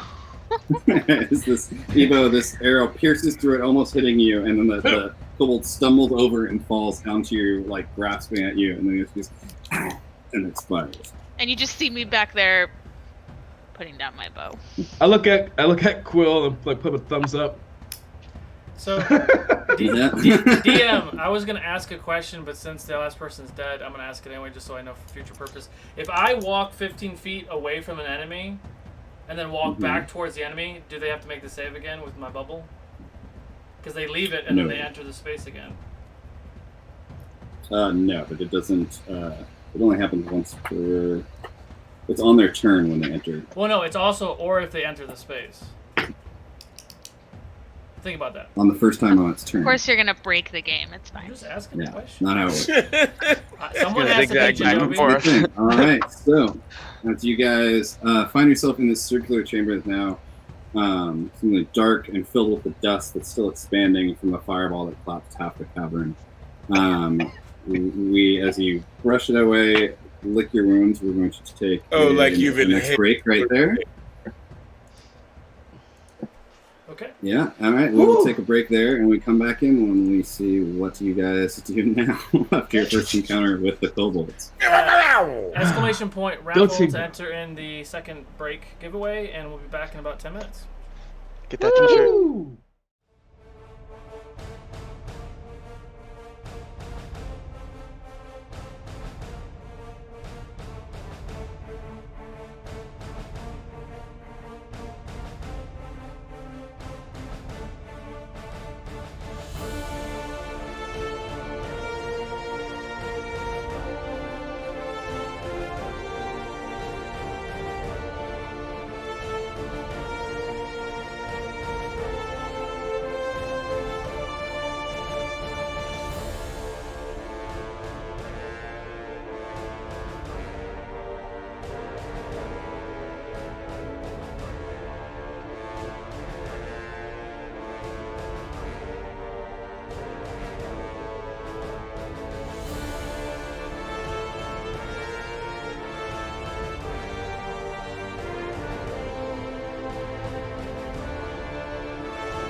Hey. All right, back into it. So is there any announcements you make now that we're back in? Or No, you should go ahead. right in? You can go ahead. I'd like Okay, to announce cool. there Alright, should be more people watching us, so we can give stuff away. There we go. Yeah, tell your friends. Bring them into the chat. Jesus, man. Gary, come on, for Gary. For Gary. Vendor. All right, so as you guys all find yourselves now in this dark circular cavern, dust still in the air, thick from the giant, massive fireball that we just set up. The floor strewn with obliterated kobold corpses. What would you like to do? Ooh, I guess I overdid it. I'll use my arcane recovery. So they'll have to take a short rest to do that. What's that? You have to take a short rest to do that. So you guys taking a short rest? I'm going to have to, yes. But I thought it was long. Wait, I'll I take thought a it was. I can use it once every long rest. No, so once per day, you can, during a short rest, use arcane recovery. Okay. I need to take a rest, so you guys can go on without me then. Fine. I suppose we can sit Go on, for take a nap. 30 minutes. It's Have fine. a meal. Yes, second nourish breakfast. yourselves. Yeah, let's do a short rest. Let's knock that out. Yep, I'm gonna collect my darts and loot some corpses. Okay. Give me an investigation check there, Noel. You got it.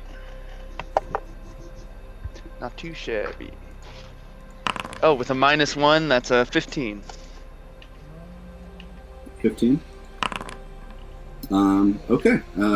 So you go to looking through the corpses on the ground. You find a few spears, a couple of them broken. Some of the shields have been bashed in, but there's one good shield left.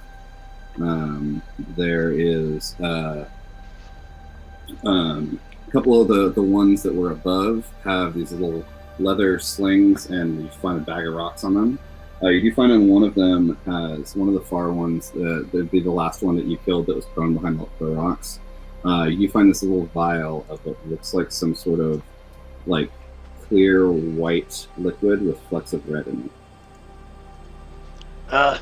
Mostly just trash, Dane. There's a shield if you don't have one. And I found this tiny vial. Ellerin, would you take a gander? Oh, wait, you're Sure. resting. Does the shield look better than what I have?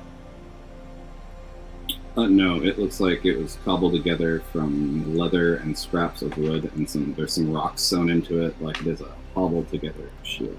Are we doing a short rest? Is that what's going on? Yes. So, Ebo and Bingo, do you need more healing? You doing hit die? I was gonna roll some hit die, but if you gonna have do something hit to die. give, I'll take it. Do your hit die first, No, because it's a one shot. I'm sorry. You say one shot? as you guys are You all will take resting two and shots. touching your wounds. This is to wait till next GaryCon. Sorry, Dom, you're really robotic. Yeah, I don't hear anything Dom's saying. Oh, sorry. Is that any better? No, try to Hello? Yeah. refresh your browser real quick. And while he's away, we'll discuss a few things like Fabled 42, and how you can watch games on Monday and Wednesday nights. As well as... Chris, help me out here. Thanks, Chris. Awesome. Yeah, we have two. Did you say Monday and Wednesday? We have Yes, two Monday and Wednesday. monthly persistent campaigns. So once a month we have Fables of Ugador, which is like the first Sunday, and then we also have Adventures in Middle Earth, which is actually later today, episode 2, which is like usually like the third Sunday. As well as Origins of Ukador. Yes, on Monday. And someday I hope we bring back Ashes of Ukador. I do not. Oh, I can't wait for that. I want it back so bad. I want to ask you to come back. Oh crap! I dropped him. Dom, are you back? Well, never mind. I am almost back. Give me a second to redo my screen because I didn't do that stupid thing you guys told me to do because I'm done. So let me get back. Sorry, I can do this one. Bingo, Hey, there we go. Bingo and Dane, are you done doing your short rest stuff? Ooh, hot bagel. No, they're not done yet. Okay. I'm waiting to see when we finish it. Yeah, it's going to take, short rest takes a half hour. So during this time, though, you see, so Normal, as you're looking around these corpses, you do see that. So when you guys came in this room, it was circular. There was the door you came through. There was a door across the way that had been covered with rocks, and then there were the two doors that the kobolds came through. See, the one on the left, when you come in the room, is now caved in and covered, just destroyed. But the one on your right, you do see a little small room inside that.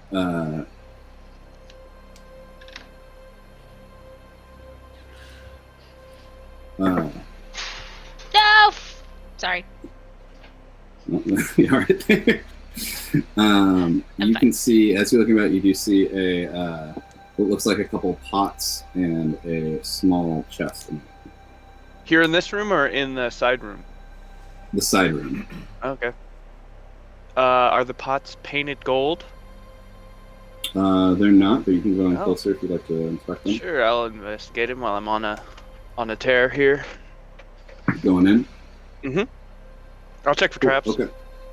All right, give me an investigation check. I guess they just came out the door, but 6. 6. All right. No, everything seems fine. No traps, no problem.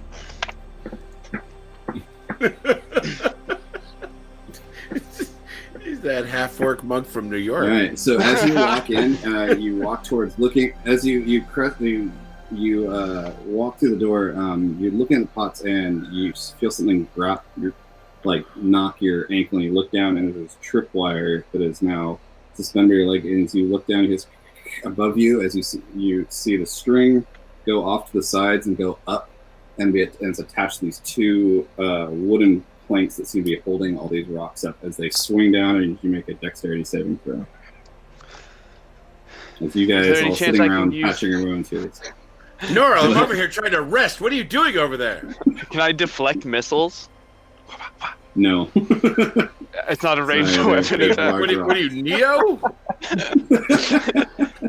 8. My legs. 8. As the thing crushes down around you, you take 3 points of bludgeoning damage, and you are buried in the rock and the rubble, and you're currently restrained and conquered. Did you say buried? Yep. Help! Help! You hear this muffled. Sounds like there's an avalanche. Not now, Wyatt. Yeah. Help me! As you see, you all just saw Noah walk into this room, and then the whole room collapse on him.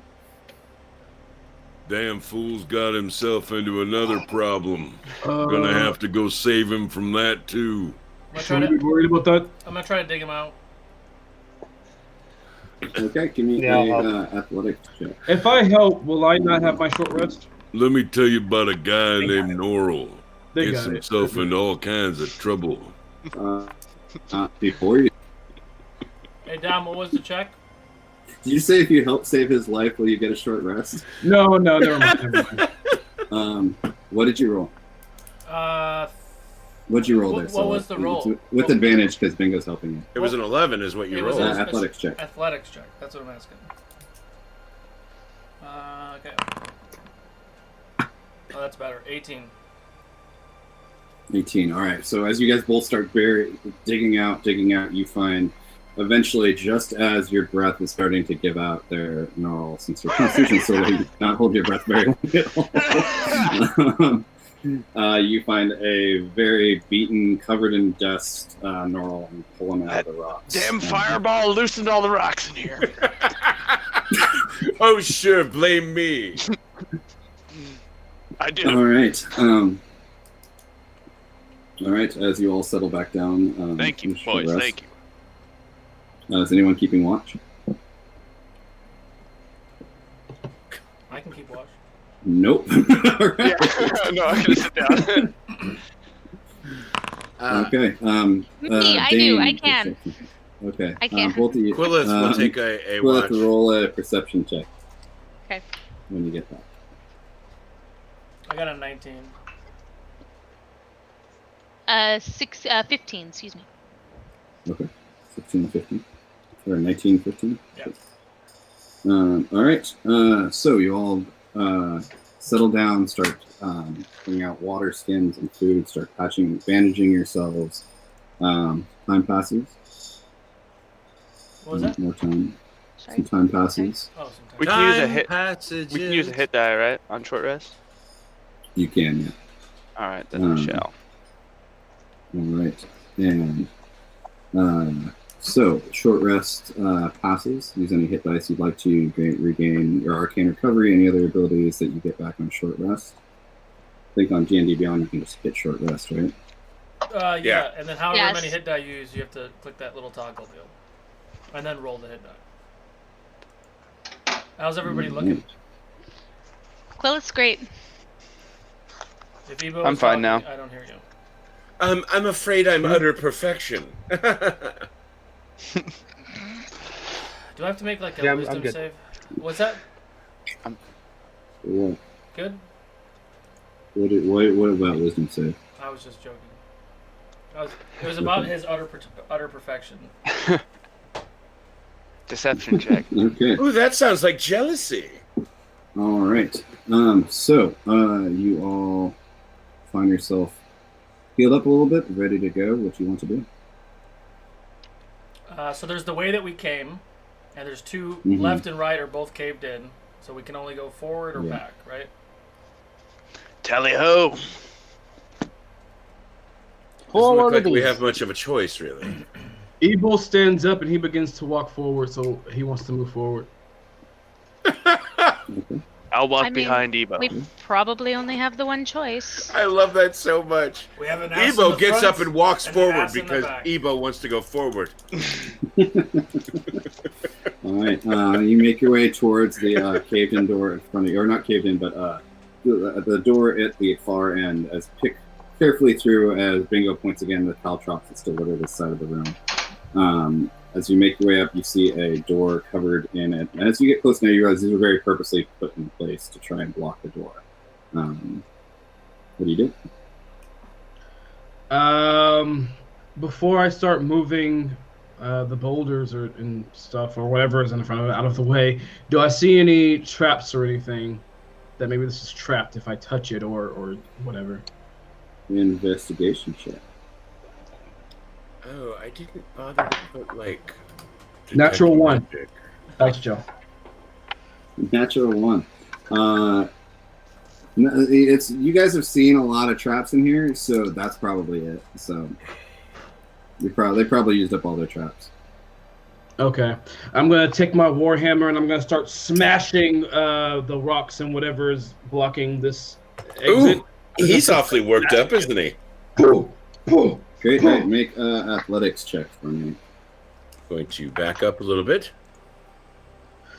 Everyone takes a step back. This guy is like freaking beating on rocks. Let's just back up a minute. 21. How much athletics? 21. All right, you start smashing the rocks with your hammer as the rocks crack and crumble and start falling around you. Couple minutes of you just smashing through. Eventually they start to clear. As they fall around the ground, you can see this tunnel door revealed, this tunnel that appears to go down into darkness. Yeah. Ebo is going to start walking forward looking for traps. Okay. What are you using for light here, Ebo, as you're a human without dark vision? Probably a torch. Okay, you bring out a torch and light it? Yes. Yes, sir. I Torch, all right. take out a You don't torch and I wanna- light that sucker. Okay. Okay. So as you I need a marching order from you guys.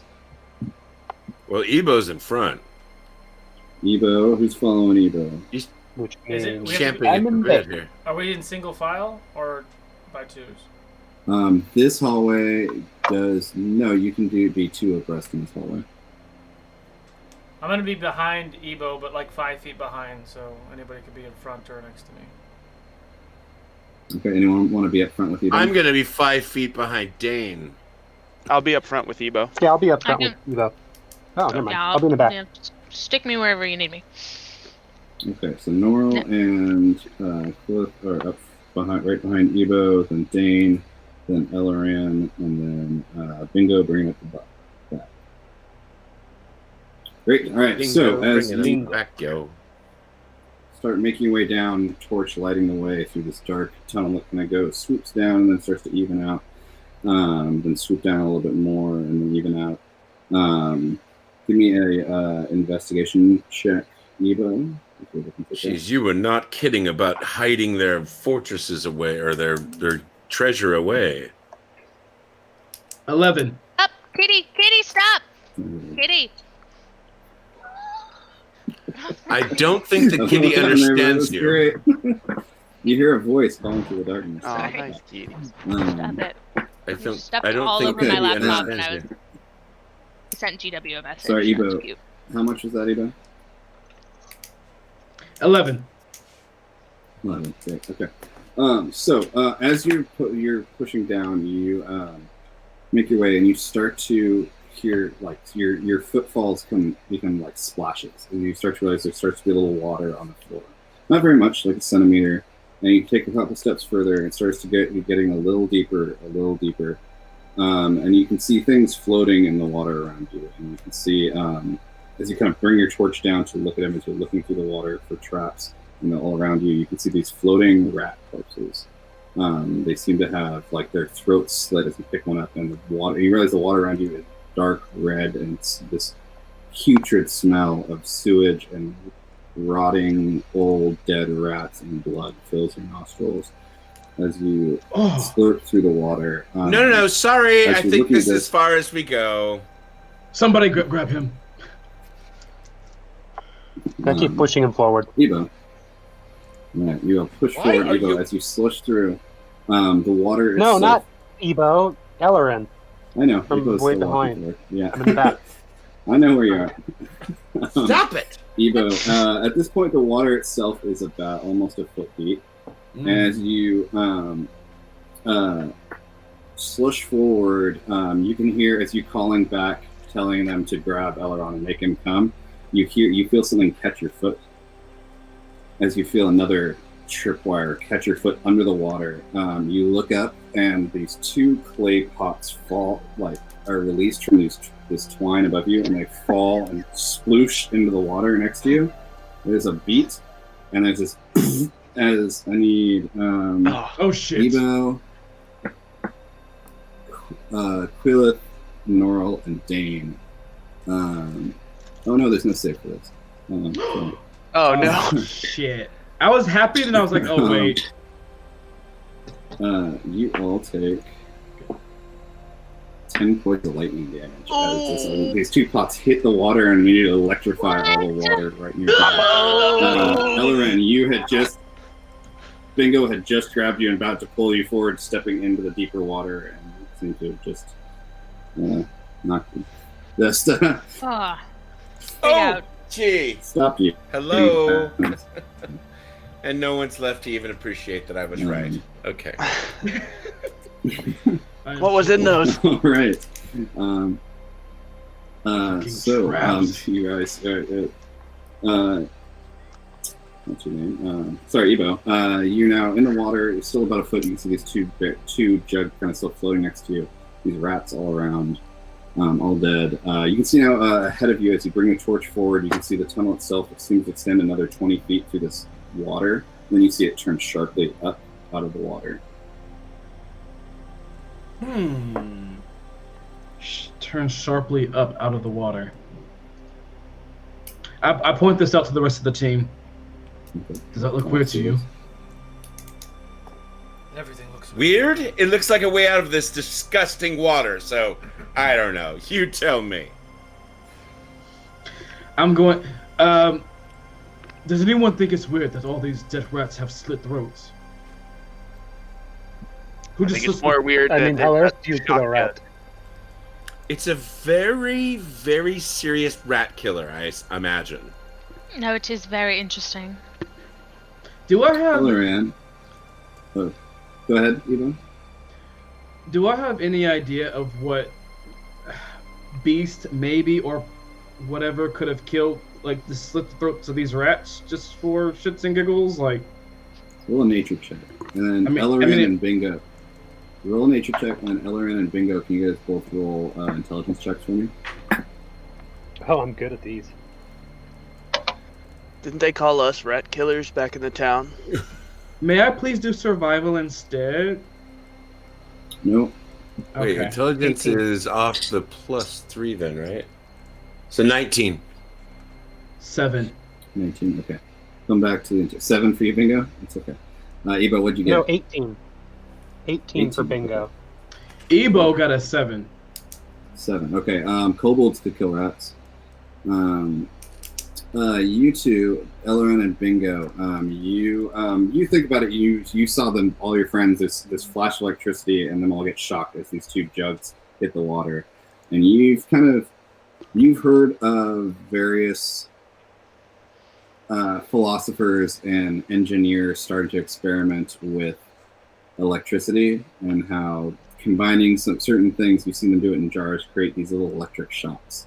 And then you also know, kind of in your training, that water isn't actually that good of isn't that conductive. It's if there's stuff in the water, and you kind of like blood conducts electricity really well. That's what you think is going on. They're using the blood from the rats. That's what's helping it conduce the lightning so much. Scientific kobolds. Gross. Yes, they seem a little smarter than they should be. They must be very smart. That's strange. For a kobold, really? They gnaw on bones, for crying out loud. They set those traps, didn't they? They probably had help, but fine, whatever. Bottom line is, we need to get out of here immediately. Yes, I'd like to leave this fetid water. Let's go the only forward. way is out through the end there. Just going straight? I go straight, and I'm trying to look for traps as much as I can. Okay. Give you another investigation. God, why did I not prepare some sort of levitation for this? It's awful! Dice gel. Just dice gel. How dare you? Unnatural. What was it? Natural 1, great. Ebo, you let Ebo take some more steps to the water very carefully, so he goes stop. He reaches down, he pulls out a rock and moves it to the side. He's like, we're good. Keeps going. As you make your way out of the water, seemingly, Ebo, you're pretty certain you just disarmed a really deadly trap. You make your way up out of the water, up this tunnel, and you see it rise about another 20 feet, and you see it open up into another cavernous opening, fairly small. I am. Can I see what's in the cavernous opening as I put my going in with your forward? torch, right? You walk in, torch aloft. Being and I'm being careful of traps. Cavernous opening. Yeah, you're being very careful. You can see at this cavernous spot. It looks like I'm sorry, you're breaking up. Some more branching left and right. Hold on a second, Dom. Yeah, try again, because you were breaking up. How about now? Good. Good? Yeah, alright. So, you guys came out of this tunnel, and it seems to split into two, and there's a small circular area. As you go on, you see some things that, you can see a, sorry, next page. You see, laying in the middle, up against the wall in front of you, you see what looks like a charred humanoid corpse, mostly bones, covered in black, and the whole wall around it and area is covered in what looks like scorch marks, covering the whole thing. Well, I guess I this was cannot where hear you, the dragon was from, yes? Looks That like what would Elleran appear. did. What's that? Said it looks similar to what you did back there. Oh, that a fireball? Really? I don't think so. I mean, fire. Yes, but dragons. Hello, we're in a dragon's lair. Can I, I'm aware. I'm just trying to connect the two. Okay. can I search the charred body? Yeah, give me an investigation check. Just as a note too for both Ellen and you guys are talking about this. This The chat area says is we way found too charcoal. small. Hold on, Eric. What did you say, Dom? Well, for the dragon, way too small building you saw. So for Quillith and Elleran, you guys talking about this, you built here is the dragon that you saw dead in the town square. That would not have probably fit down these tunnels. But what did you roll as investigation? There's a lot going on here. 17. 17 total? Okay. The corpse itself seems to be burned and charred. This burned and charred skeleton seems to be human. You can see next to it, you realize its hand is like across its body, like it's reaching for something on the wall. And carved into the soot, you can see some letters that look like this. Give me a medicine check. Me? Dan. Sweet. Yeah. I'm actually good at those. Just kidding. Oh, so close to the 20. 12. 12. Okay. Yeah, it's a corpse. Awesome. It's kind of hard to tell what happened to it other than there's fire involved. I pat him on the butt and walk away. Yeah, good game, good Go game. check the But next drawing thingy. Yeah, so as you guys walk up, you can see, if you can read that, that is carved into the wall like it wrote with its finger in the soot. Not your dragon. Got it. Another dragon. Oh. Or not here. Well, standing over this body now, you can see two pathways. One to your left, as you came in, appears to go through a small door and then extend into darkness, climbing up into the curving to the right. The one to your right as you came in appears to be a little bit wider door and go down into darkness.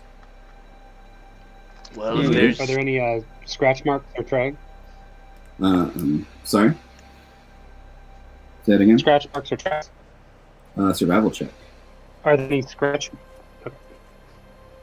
Survival check. 20, not nat. 20, okay. The floor is completely clean, other than the tracks you've been making. But again, you notice these sweep marks that it seems to have been purposely swept. Hey, Dom, I'm going to pause this for just 1 second.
Hey, we're back.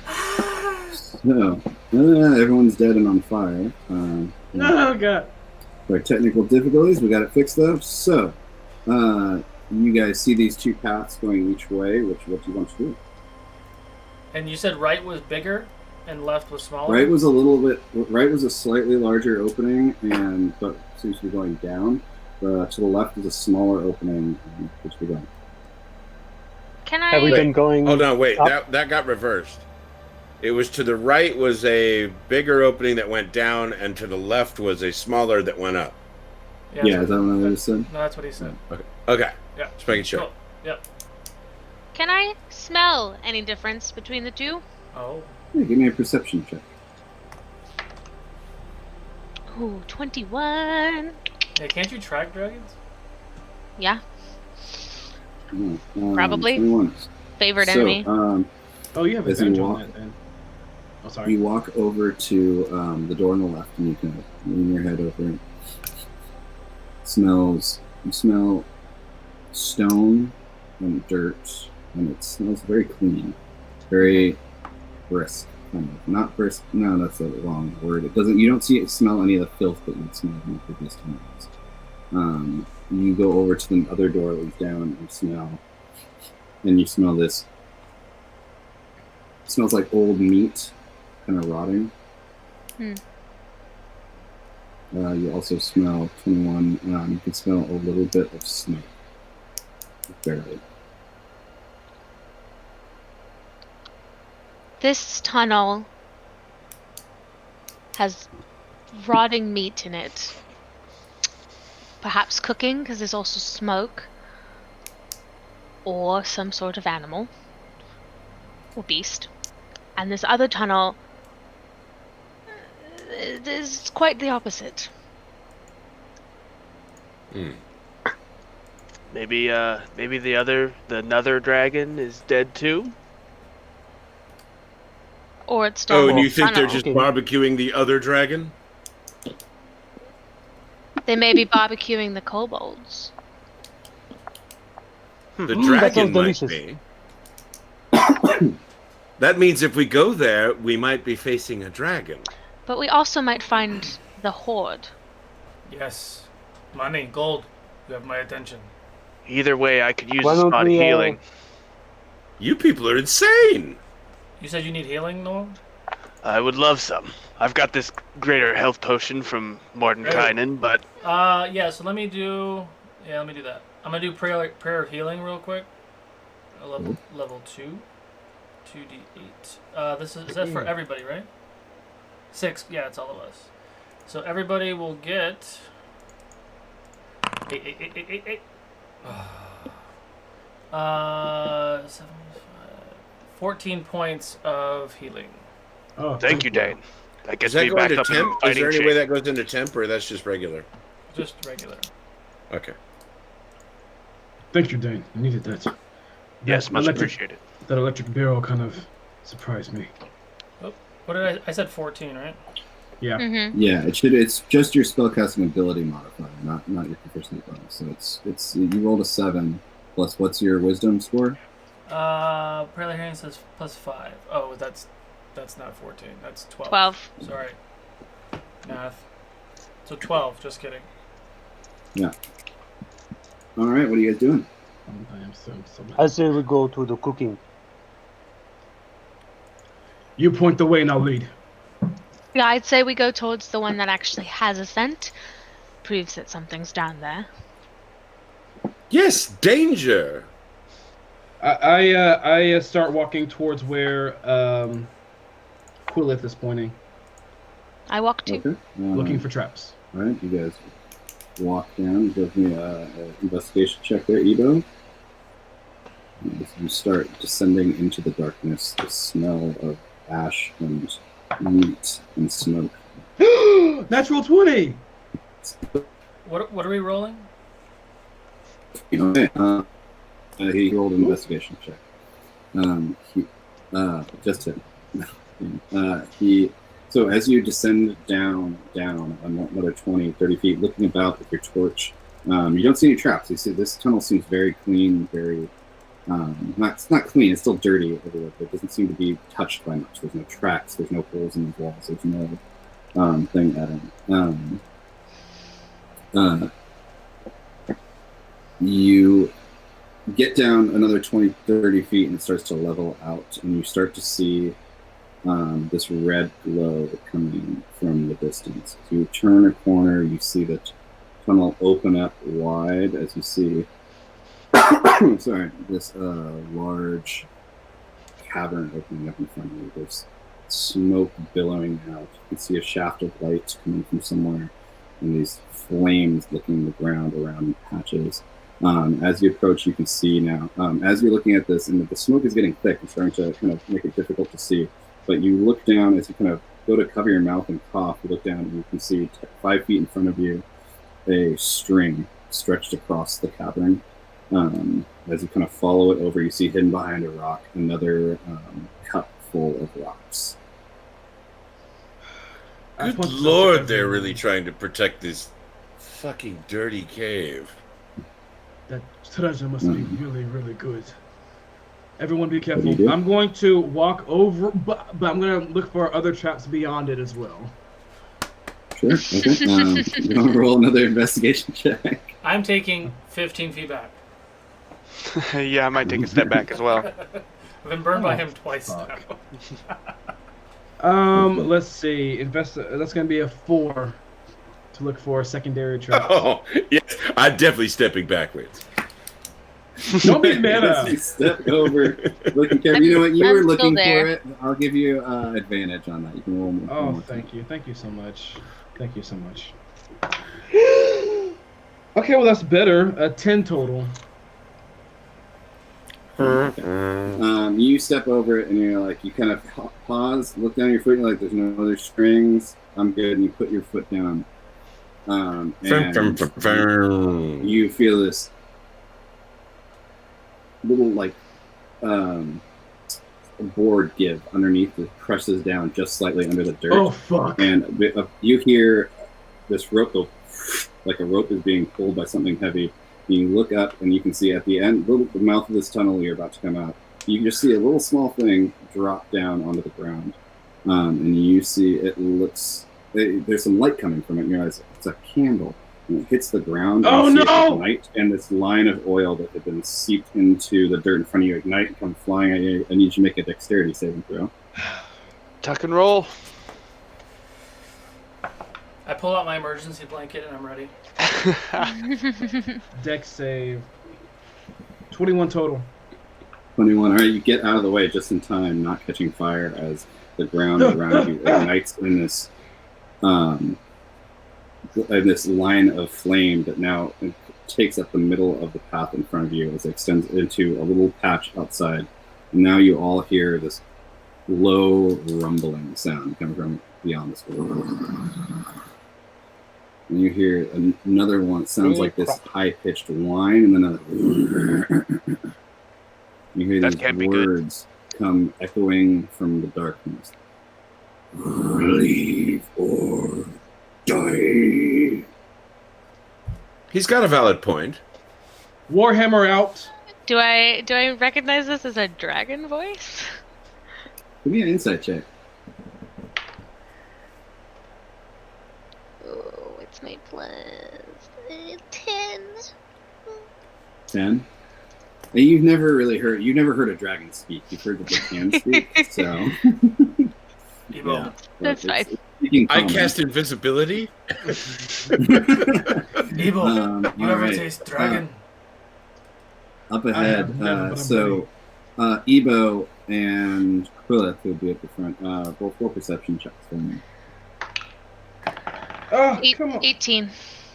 Sorry, 1 second. Hold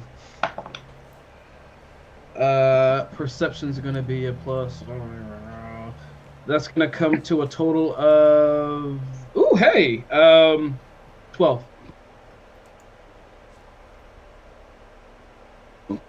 Okay. You don't see much. There's too much smoke, and you're kind of engrossed by the flames. But Quillith, as you look past Ebo and the flames on the ground, trying to peer through, trying to figure out where this voice came through, there's just the smoke that fills this room kind of pass for just a second, and you catch just a glimpse of this gold glinting view. And far in the distance, maybe 80 feet in front of you, you see the largest pile of gold you have ever seen in your life. There's about 4 feet of just gold coins stacked high. Ebo, Ooh, that is a lot of money. Yes, Ebo, the horde.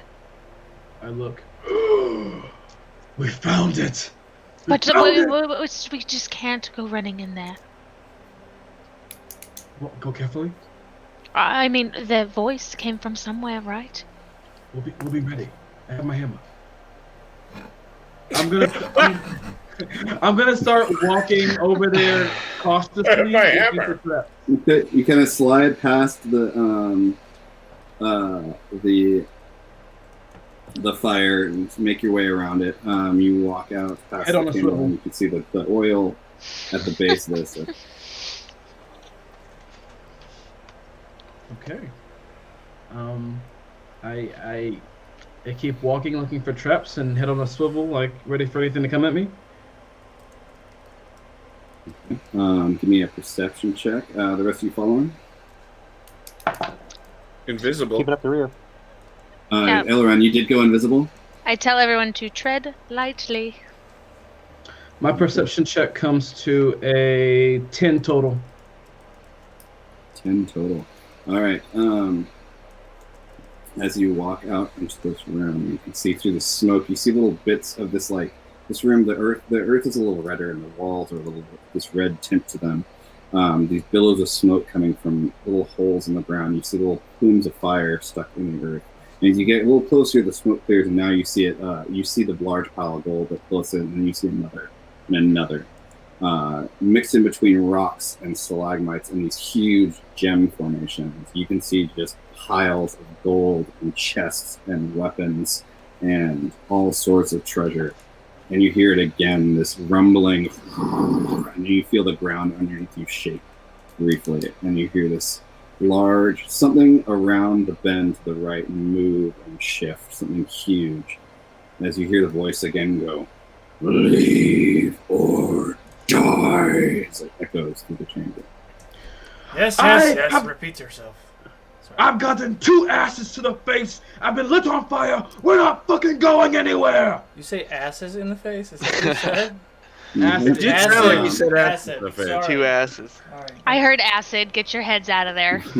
Thank you. As you scream that, how far in this cavern, Ebo, would you have gone? I'm going as far as I can, treading lightly, and I'm ready for anything to come my way. I don't know how far I am just going. You creep forward down this hallway, avoiding the little pits of fire. You see this large shape now moving through the darkness, and you hear the voice rumble again. "Okay." As you see, Okay. cresting around the side, this massive red scaled head swoops around. Its size easily as big as you for its head alone, as this neck bursts around, as this thing slides around, and you see like a flames licking up from inside of its mouth. I need everyone to roll initiative. Oh no. That's no good. Oh wait, I have to do it in the thingy. Oh, Yeah, right. stand Are by we the doing it in the numbers. thingy or? I keep forgetting. Yeah. Woo! Please Nice. don't give me shit. Don't give me shit, please. Oh, wait, I didn't roll it with this. Hold on, I gotta roll it with this. Oh, way worse. Okay, I'll take that. Hey. Dice are so pretty. I'm ready with my number. Okay, so God, even my second fucking roll was... Jesus, stop rolling. Oh, no, I did, because of this thing. Ruined all right. everything. Solo, I believe you know which map this is. Yep. Let's get that going, and we'll be able to place ourselves. But so initiative counts. Anyone roll between 25 and 20? 22. I got a 20. Sure. Back at the top again. I hate you both. That's where I belong. Okay. MVP. Okay. And then 20 to 15. 15 for me. 15 as well. Okay. Your dex who is wants to probably go higher. first? Ebo. Yeah, Ebo, Ebo, I'll go first. No.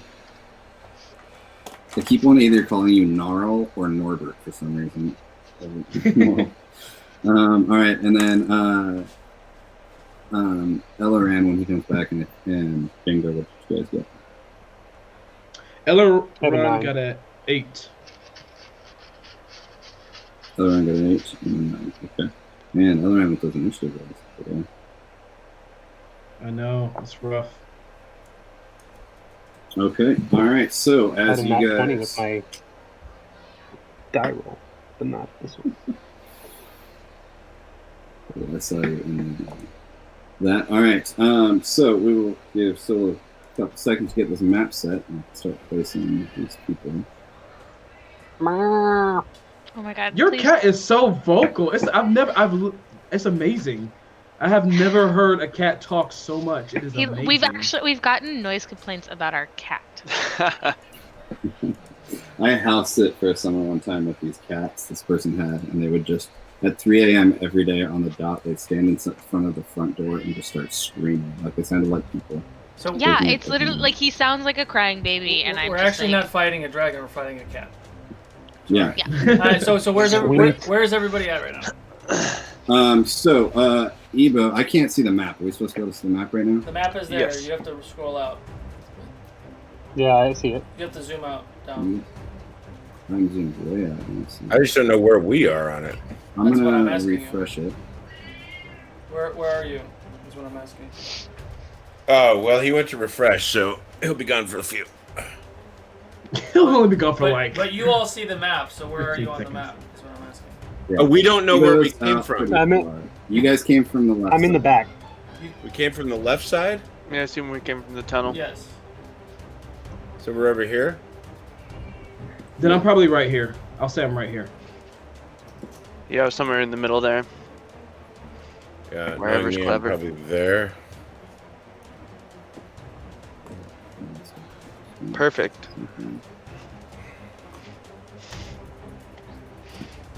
How much HP do I have? Okay, cool. I'm good. And I'm No, like- invisible. Tom, do you see it? I can. It's sideways though. Okay, hang on a second. Yeah. What was I gonna say? bum. Jess, when your cat cries out when he meows, what does it mean? Is that good? I know that certain noises mean certain things, but I'm just Yeah. curious. I don't know. He's hungry. He wants to go outside. He All the just wants above. attention. Yeah.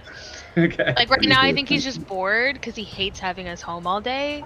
So he's like, she's like, please give me some Right. catnip or something, and then he's fine. So, all right. Wait, who's moving them? Alright.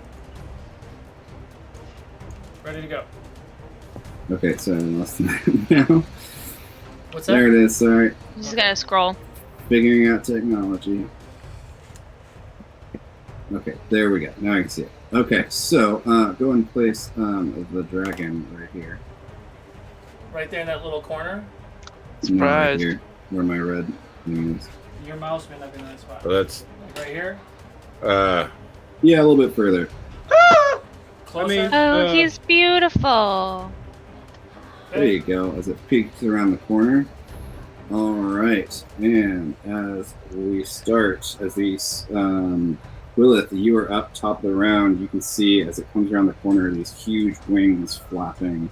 As its head comes forward, smoke and flame licking from its teeth. Go ahead and give me a perception check. Perception. 16. 16. Okay. Go ahead. What would you like to do?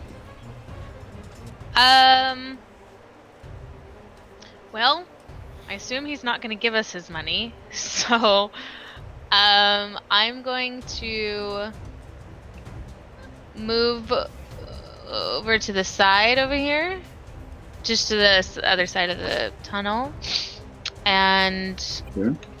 hunters mark him. Right. And shoot him. Uh, Fucking shoot him. just check Ah, some my God. information, Got it. 18. right? Great. 18 hits. However, when you focus in on it and you try and cast your hunter's mark and focus in on it, and it doesn't seem to take effect as you let go of the arrow. What? Yeah. Go and roll damage for that arrow. What does that mean? What does that mean? Interesting. you are unable to mark him. It means you're Then what's the point of my character? 10. 10 points of damage. Yeah. All right. In a world where a ranger just wants to shoot a dragon. So as you loose the arrow, kind of still confused, the arrow comes and you see it pierce into the dragon's shoulder. It doesn't appear to react to it, and the arrow disappears into its flesh. But you see now the steam erupt from the side of it, seems to have taken some damage. I do get a second attack. Okay.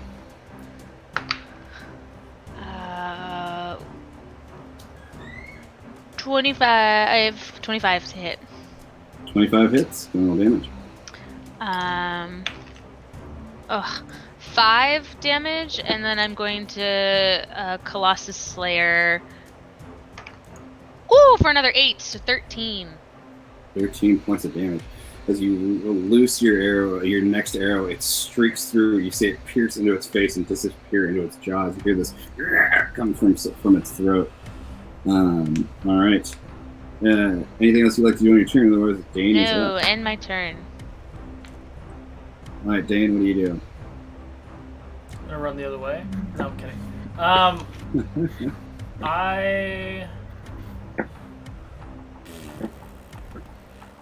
Would I know if the creature like this would be very wise or very dexterous?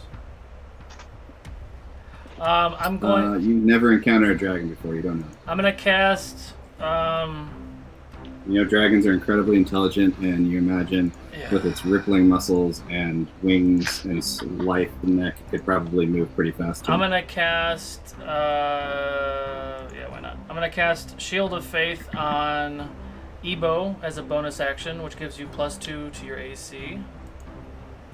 Thank you. Cry out to your god. This shimmering golden shield appears in front of Ebo. And then I'm gonna cast Toll the Dead, which is a Wisdom saving throw. Toll the Dead. Cool. Behind that wall afterward.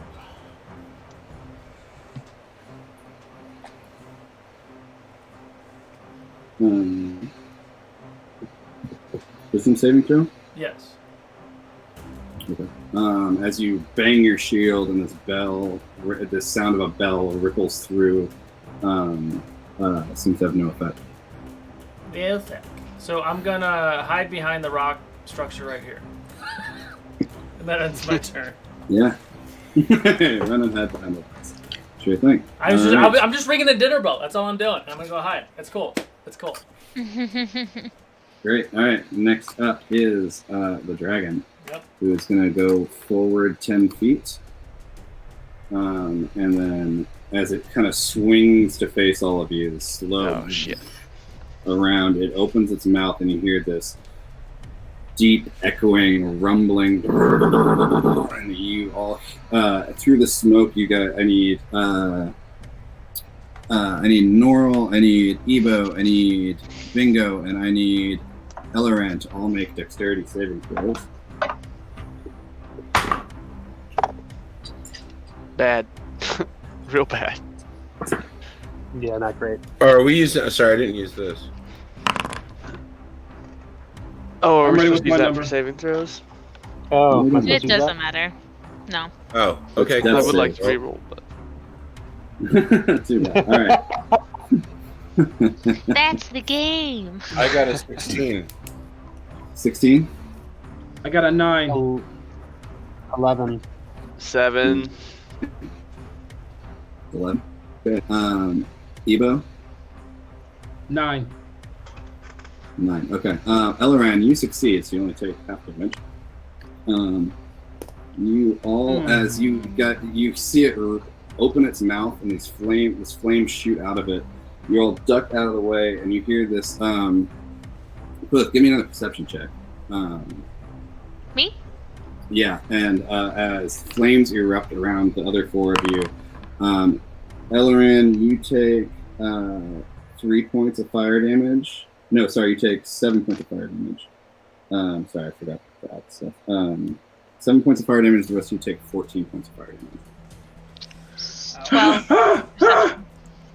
12 perception. You Bad hear news. the breaking of glass somewhere in the cavern. So, Breaking of glass. next, and as the flames erupt around you on the floor, you see them sticking the ground around you now on fire. If you can, Chris, if you can put a marker in this space right here for flame. I don't think you're pointing in the right spot. So verbally tell me where you want me to put it. In the middle of those four guys. What am I putting there? Just a marker for that space that it's on fire. So it is constantly on fire? Currently, yeah. In like a 20-foot radius, Okay, 10-foot radius. Yeah, 20-foot radius. Basically, all their space. Yeah. Oh, jeez. Jeez. Am I in that? Boy. Okay, that's fine. You're not. No, just this one. I'll do it this way. All right. Hot boy. That is its turn. Next up is Ebo. All there are right. Flames on the ground around you. At the top of your turn, Ebo, you take another 1 point of fire damage. Great. Wonderful. Fantastic. Okay. So it blew fire, but then fire is sticking to the ground, and then there was like a rumble, and my friend's hunter's mark didn't work, and something that Dane did had no effect. Very curious. I'm gonna run over with my warhammer to the front of this dragon's face. I'm gonna try to whack it in the face. Ah, pooh! All right. As you run up to the dragon, make an attack roll. Ooh, that's nice. 24 to hit. 24 hits. Yeah. Cool.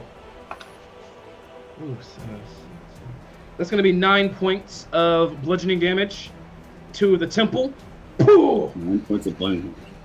All right. As you, it's like slamming your hammer into it. You catch it in the side of the head. And you see the whole dragon shift to the side as you see its head just cave in on part of it. It felt strange hitting that. Did not feel how you'd expect a dragon to feel. Something's weird about this dragon. I'm gonna hit it again anyway. Ah, pooh! All right. Do I notice anything weird about it when he hits it? With Is my he fighting with my blacksmith skills? Not with your blacksmith skills. No, but I mean, are we seeing anything interesting about this when he hits it? Do we see that shift to the side? You do. You did see how it moved. You are all, and most things. If I describe it to one of you like that, you're all seeing it. You're in combat. You're all looking at the dragon. Okay. You do see this, yeah. On your turn, you can inspect further if you want. Go ahead. Second attack was 13 to hit. 13 hits. Whoa! Wow. Okay. I love how cool, long cool. that took the red. He's like Roll 13 hits. damage. What? 10 points of bludgeoning damage. 10 points of bludgeoning damage. You slam into it again. It's like hitting the side of a barn.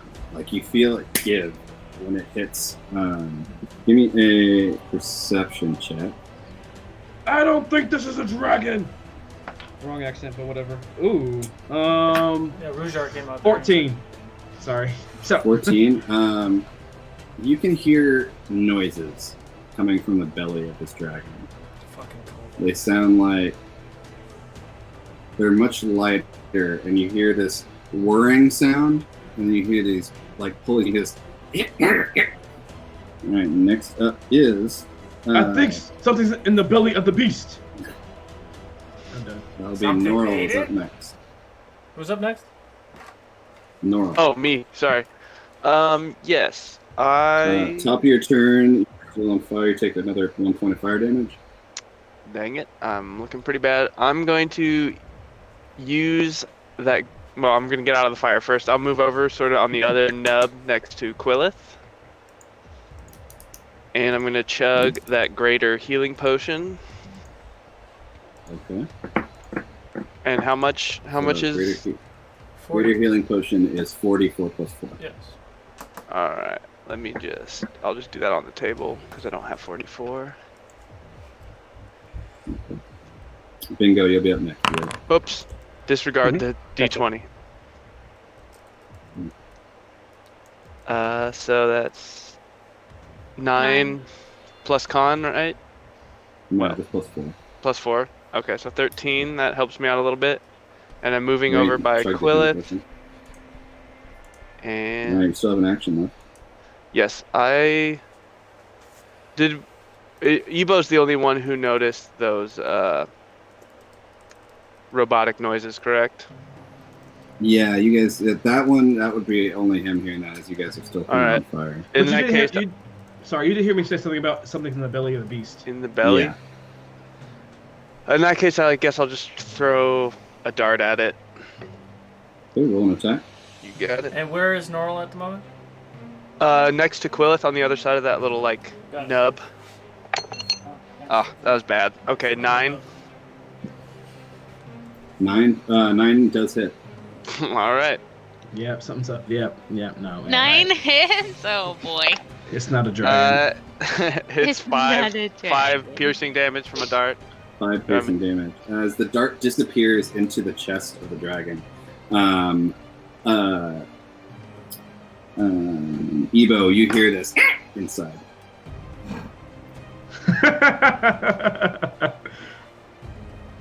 Gotcha. All right, next up is Bingo, followed by Ellerin. No, I run forward. How far do I get in 25 feet?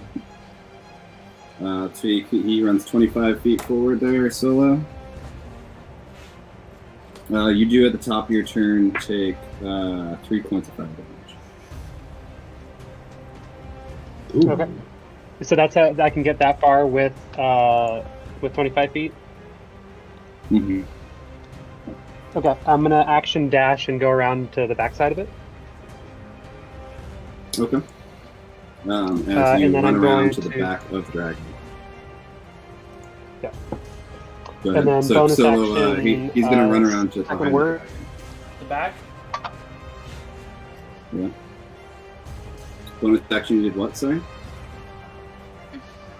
Bonus action, second wind. Bingo, Sure. mix a Alright, so lot. come around to that. And 10 plus 5 for 15. Max healing. And that's it. There you That's it for go. me. Nice. All right. And we're running around the back. Next up is Ellerin. I'm going to. I want to get obviously out of the fire. I assume that's Yeah, that here or uh, here.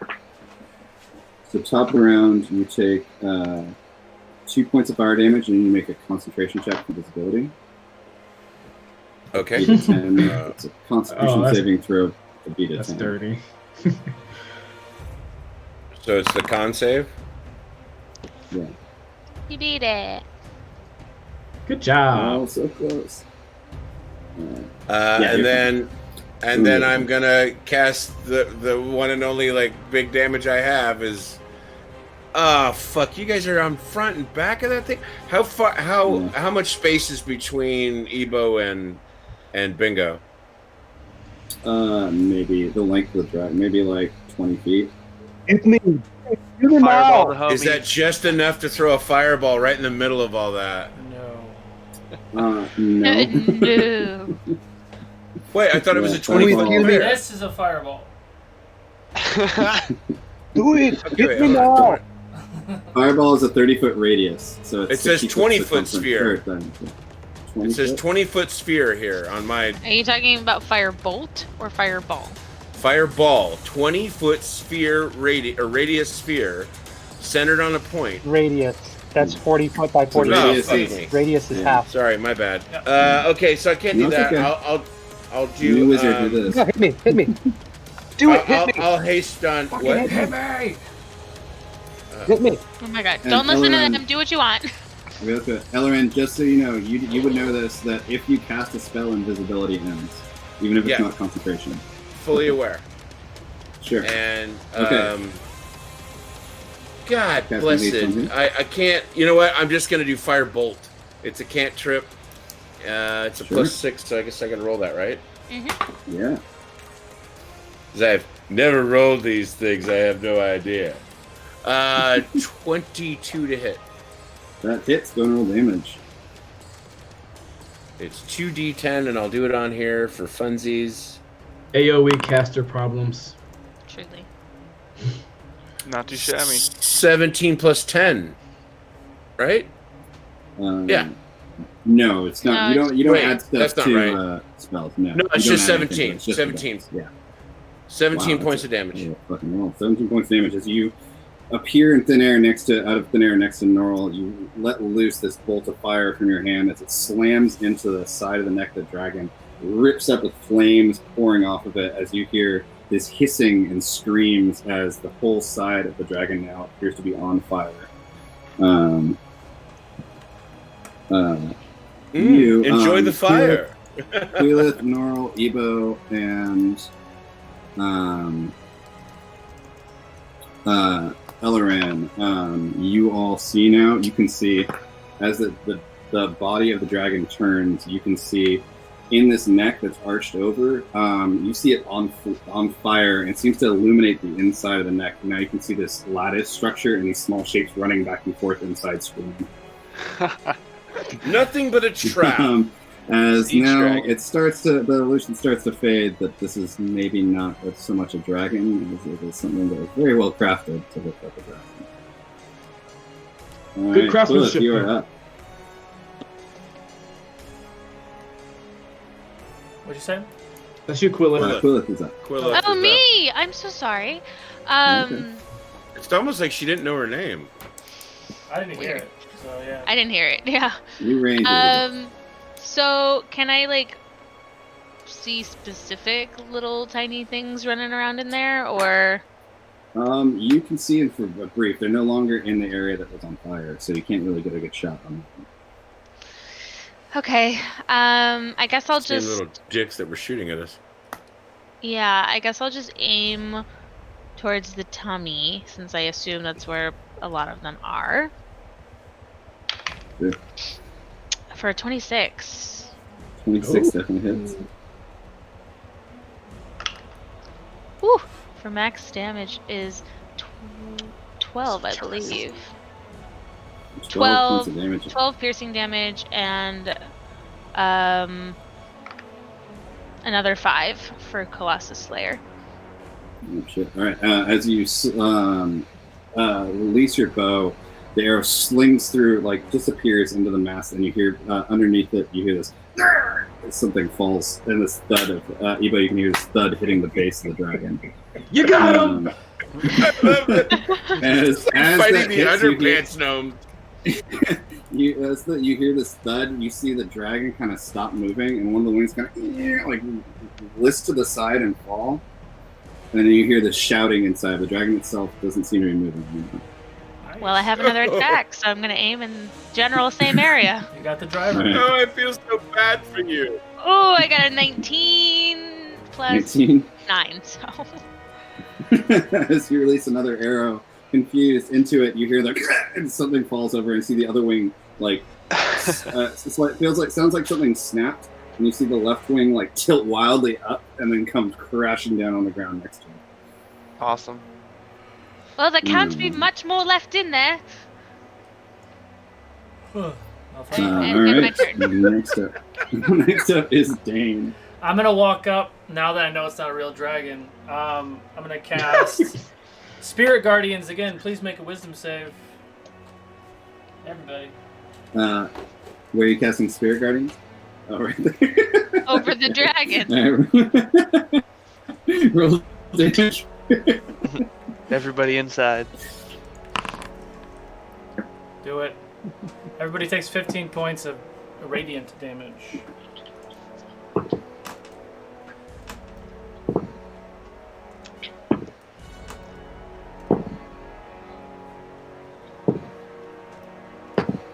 Oh, Jesus.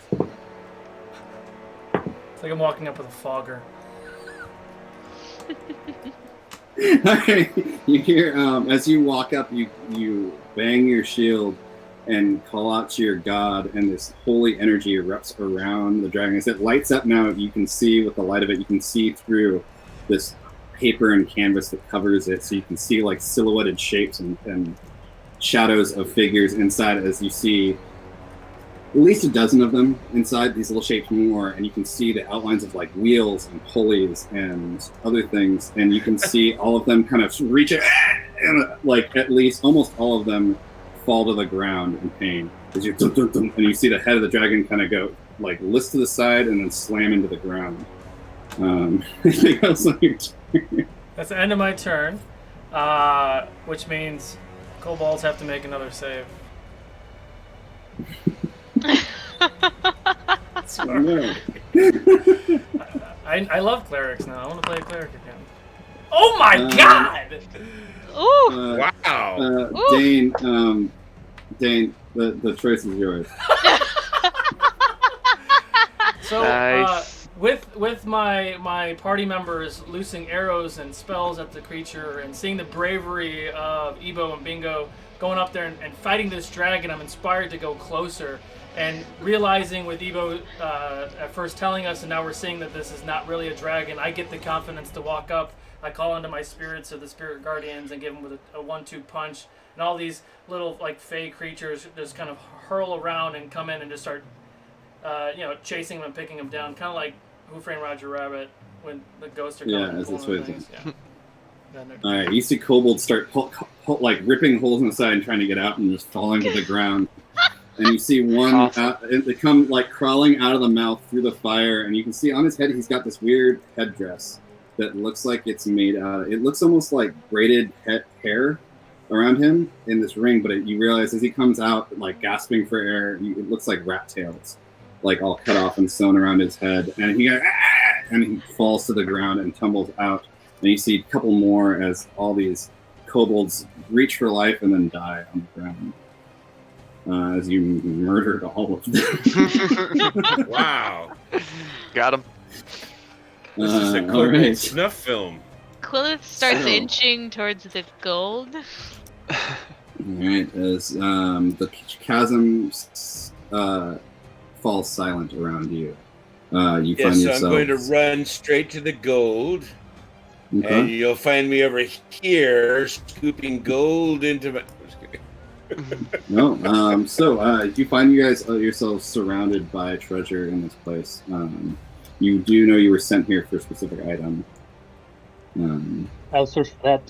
Do we open Ebo it? is just going to town on the Let's all fan out and try to find this black box. Okay. There's supposed to be 2 red 25 jewels on either side. investigation. 2. Bingo, give me investigation. 25. 25, okay. Very quickly, as the rest of your companions rush into the gold and start climbing through it, searching through these piles of coins, you look back and you can see towards the back end of the cavern, way far behind, you see more piles of gold and rubies and diamonds.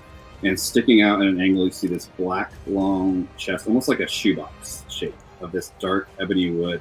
And you see on one side of it this large red gem inset into it and scrolled with silver lining. No, guys, it's over here. Ebo is You go just ahead. smashing the dead bodies on the ground like he wasn't done yet. Just poof. So he's like in his own I'll little pick it up world. and bring it over to people. Cool. As you pick it up, as you see Ebo, you walk over to the kobold that had the headdress, and you hear him with his last breath as he reaches up. You hear him say the words, and then you slam into it, bashing his head. You bring Bingo comes walking up with what looks to be a black. What was that? Can't hear Bingo if you say anything. What? What'd you say, Bingo? I'm sorry, I heard a robot having a stroke. Yeah, I didn't hear what he said. Can you hear me now? Yeah. What I did hear is that what was there's a last T-shirt being given away. Woo! One sec, gonna Ibs. restart. Hold on. Dom, go ahead. I'm refreshing. He's refreshing, and while he does, just a reminder: we have a T-shirt up for grabs. It's the beard shirt. So Yeah, it's good. yours It's so now. soft. So much All right, fun. Dom's back. Go ahead. All right. So, Bingo comes walking over with this black case. What do you want to do? No, I guess I found it. Oh. I'm glad you did.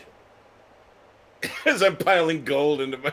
Yeah, I'm also like putting gold in my pocket. Oh, see, is that what we're doing? So, fun point of order. Okay. Depending on what your strength score is, that's how much you can carry.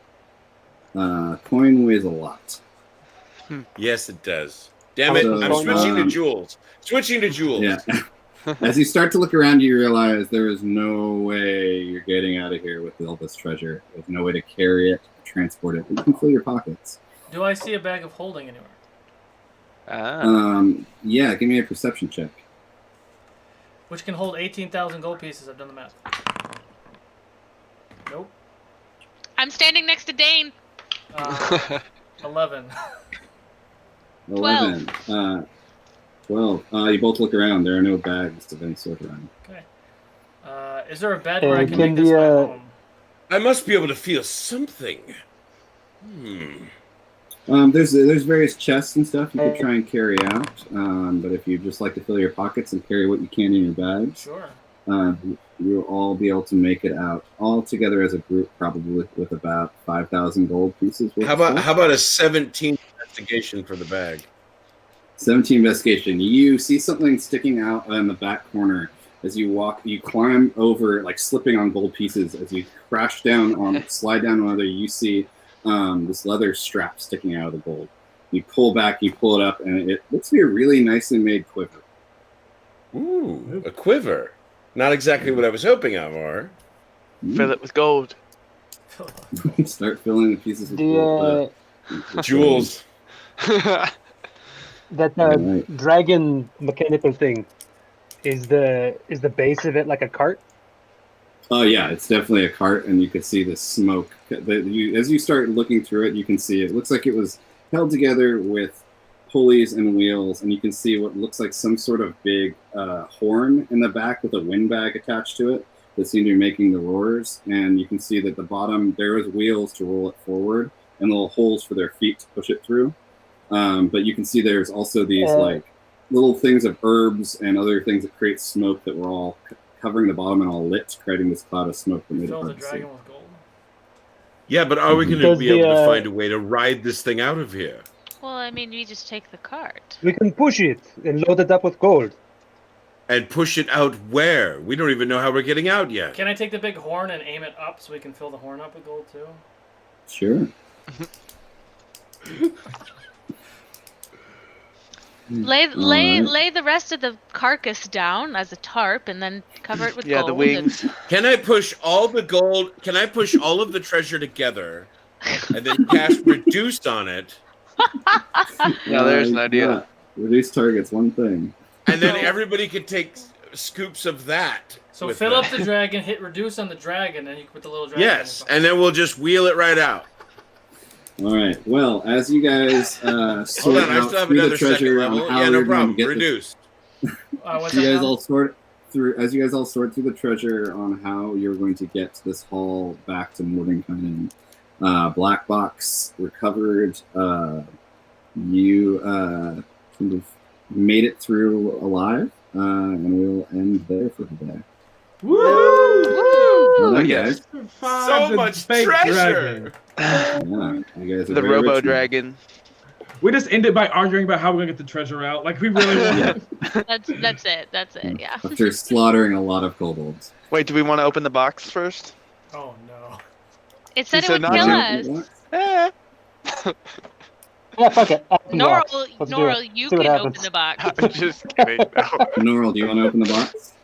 I'm running. Yeah, out what's in of the ideas. box? Norl.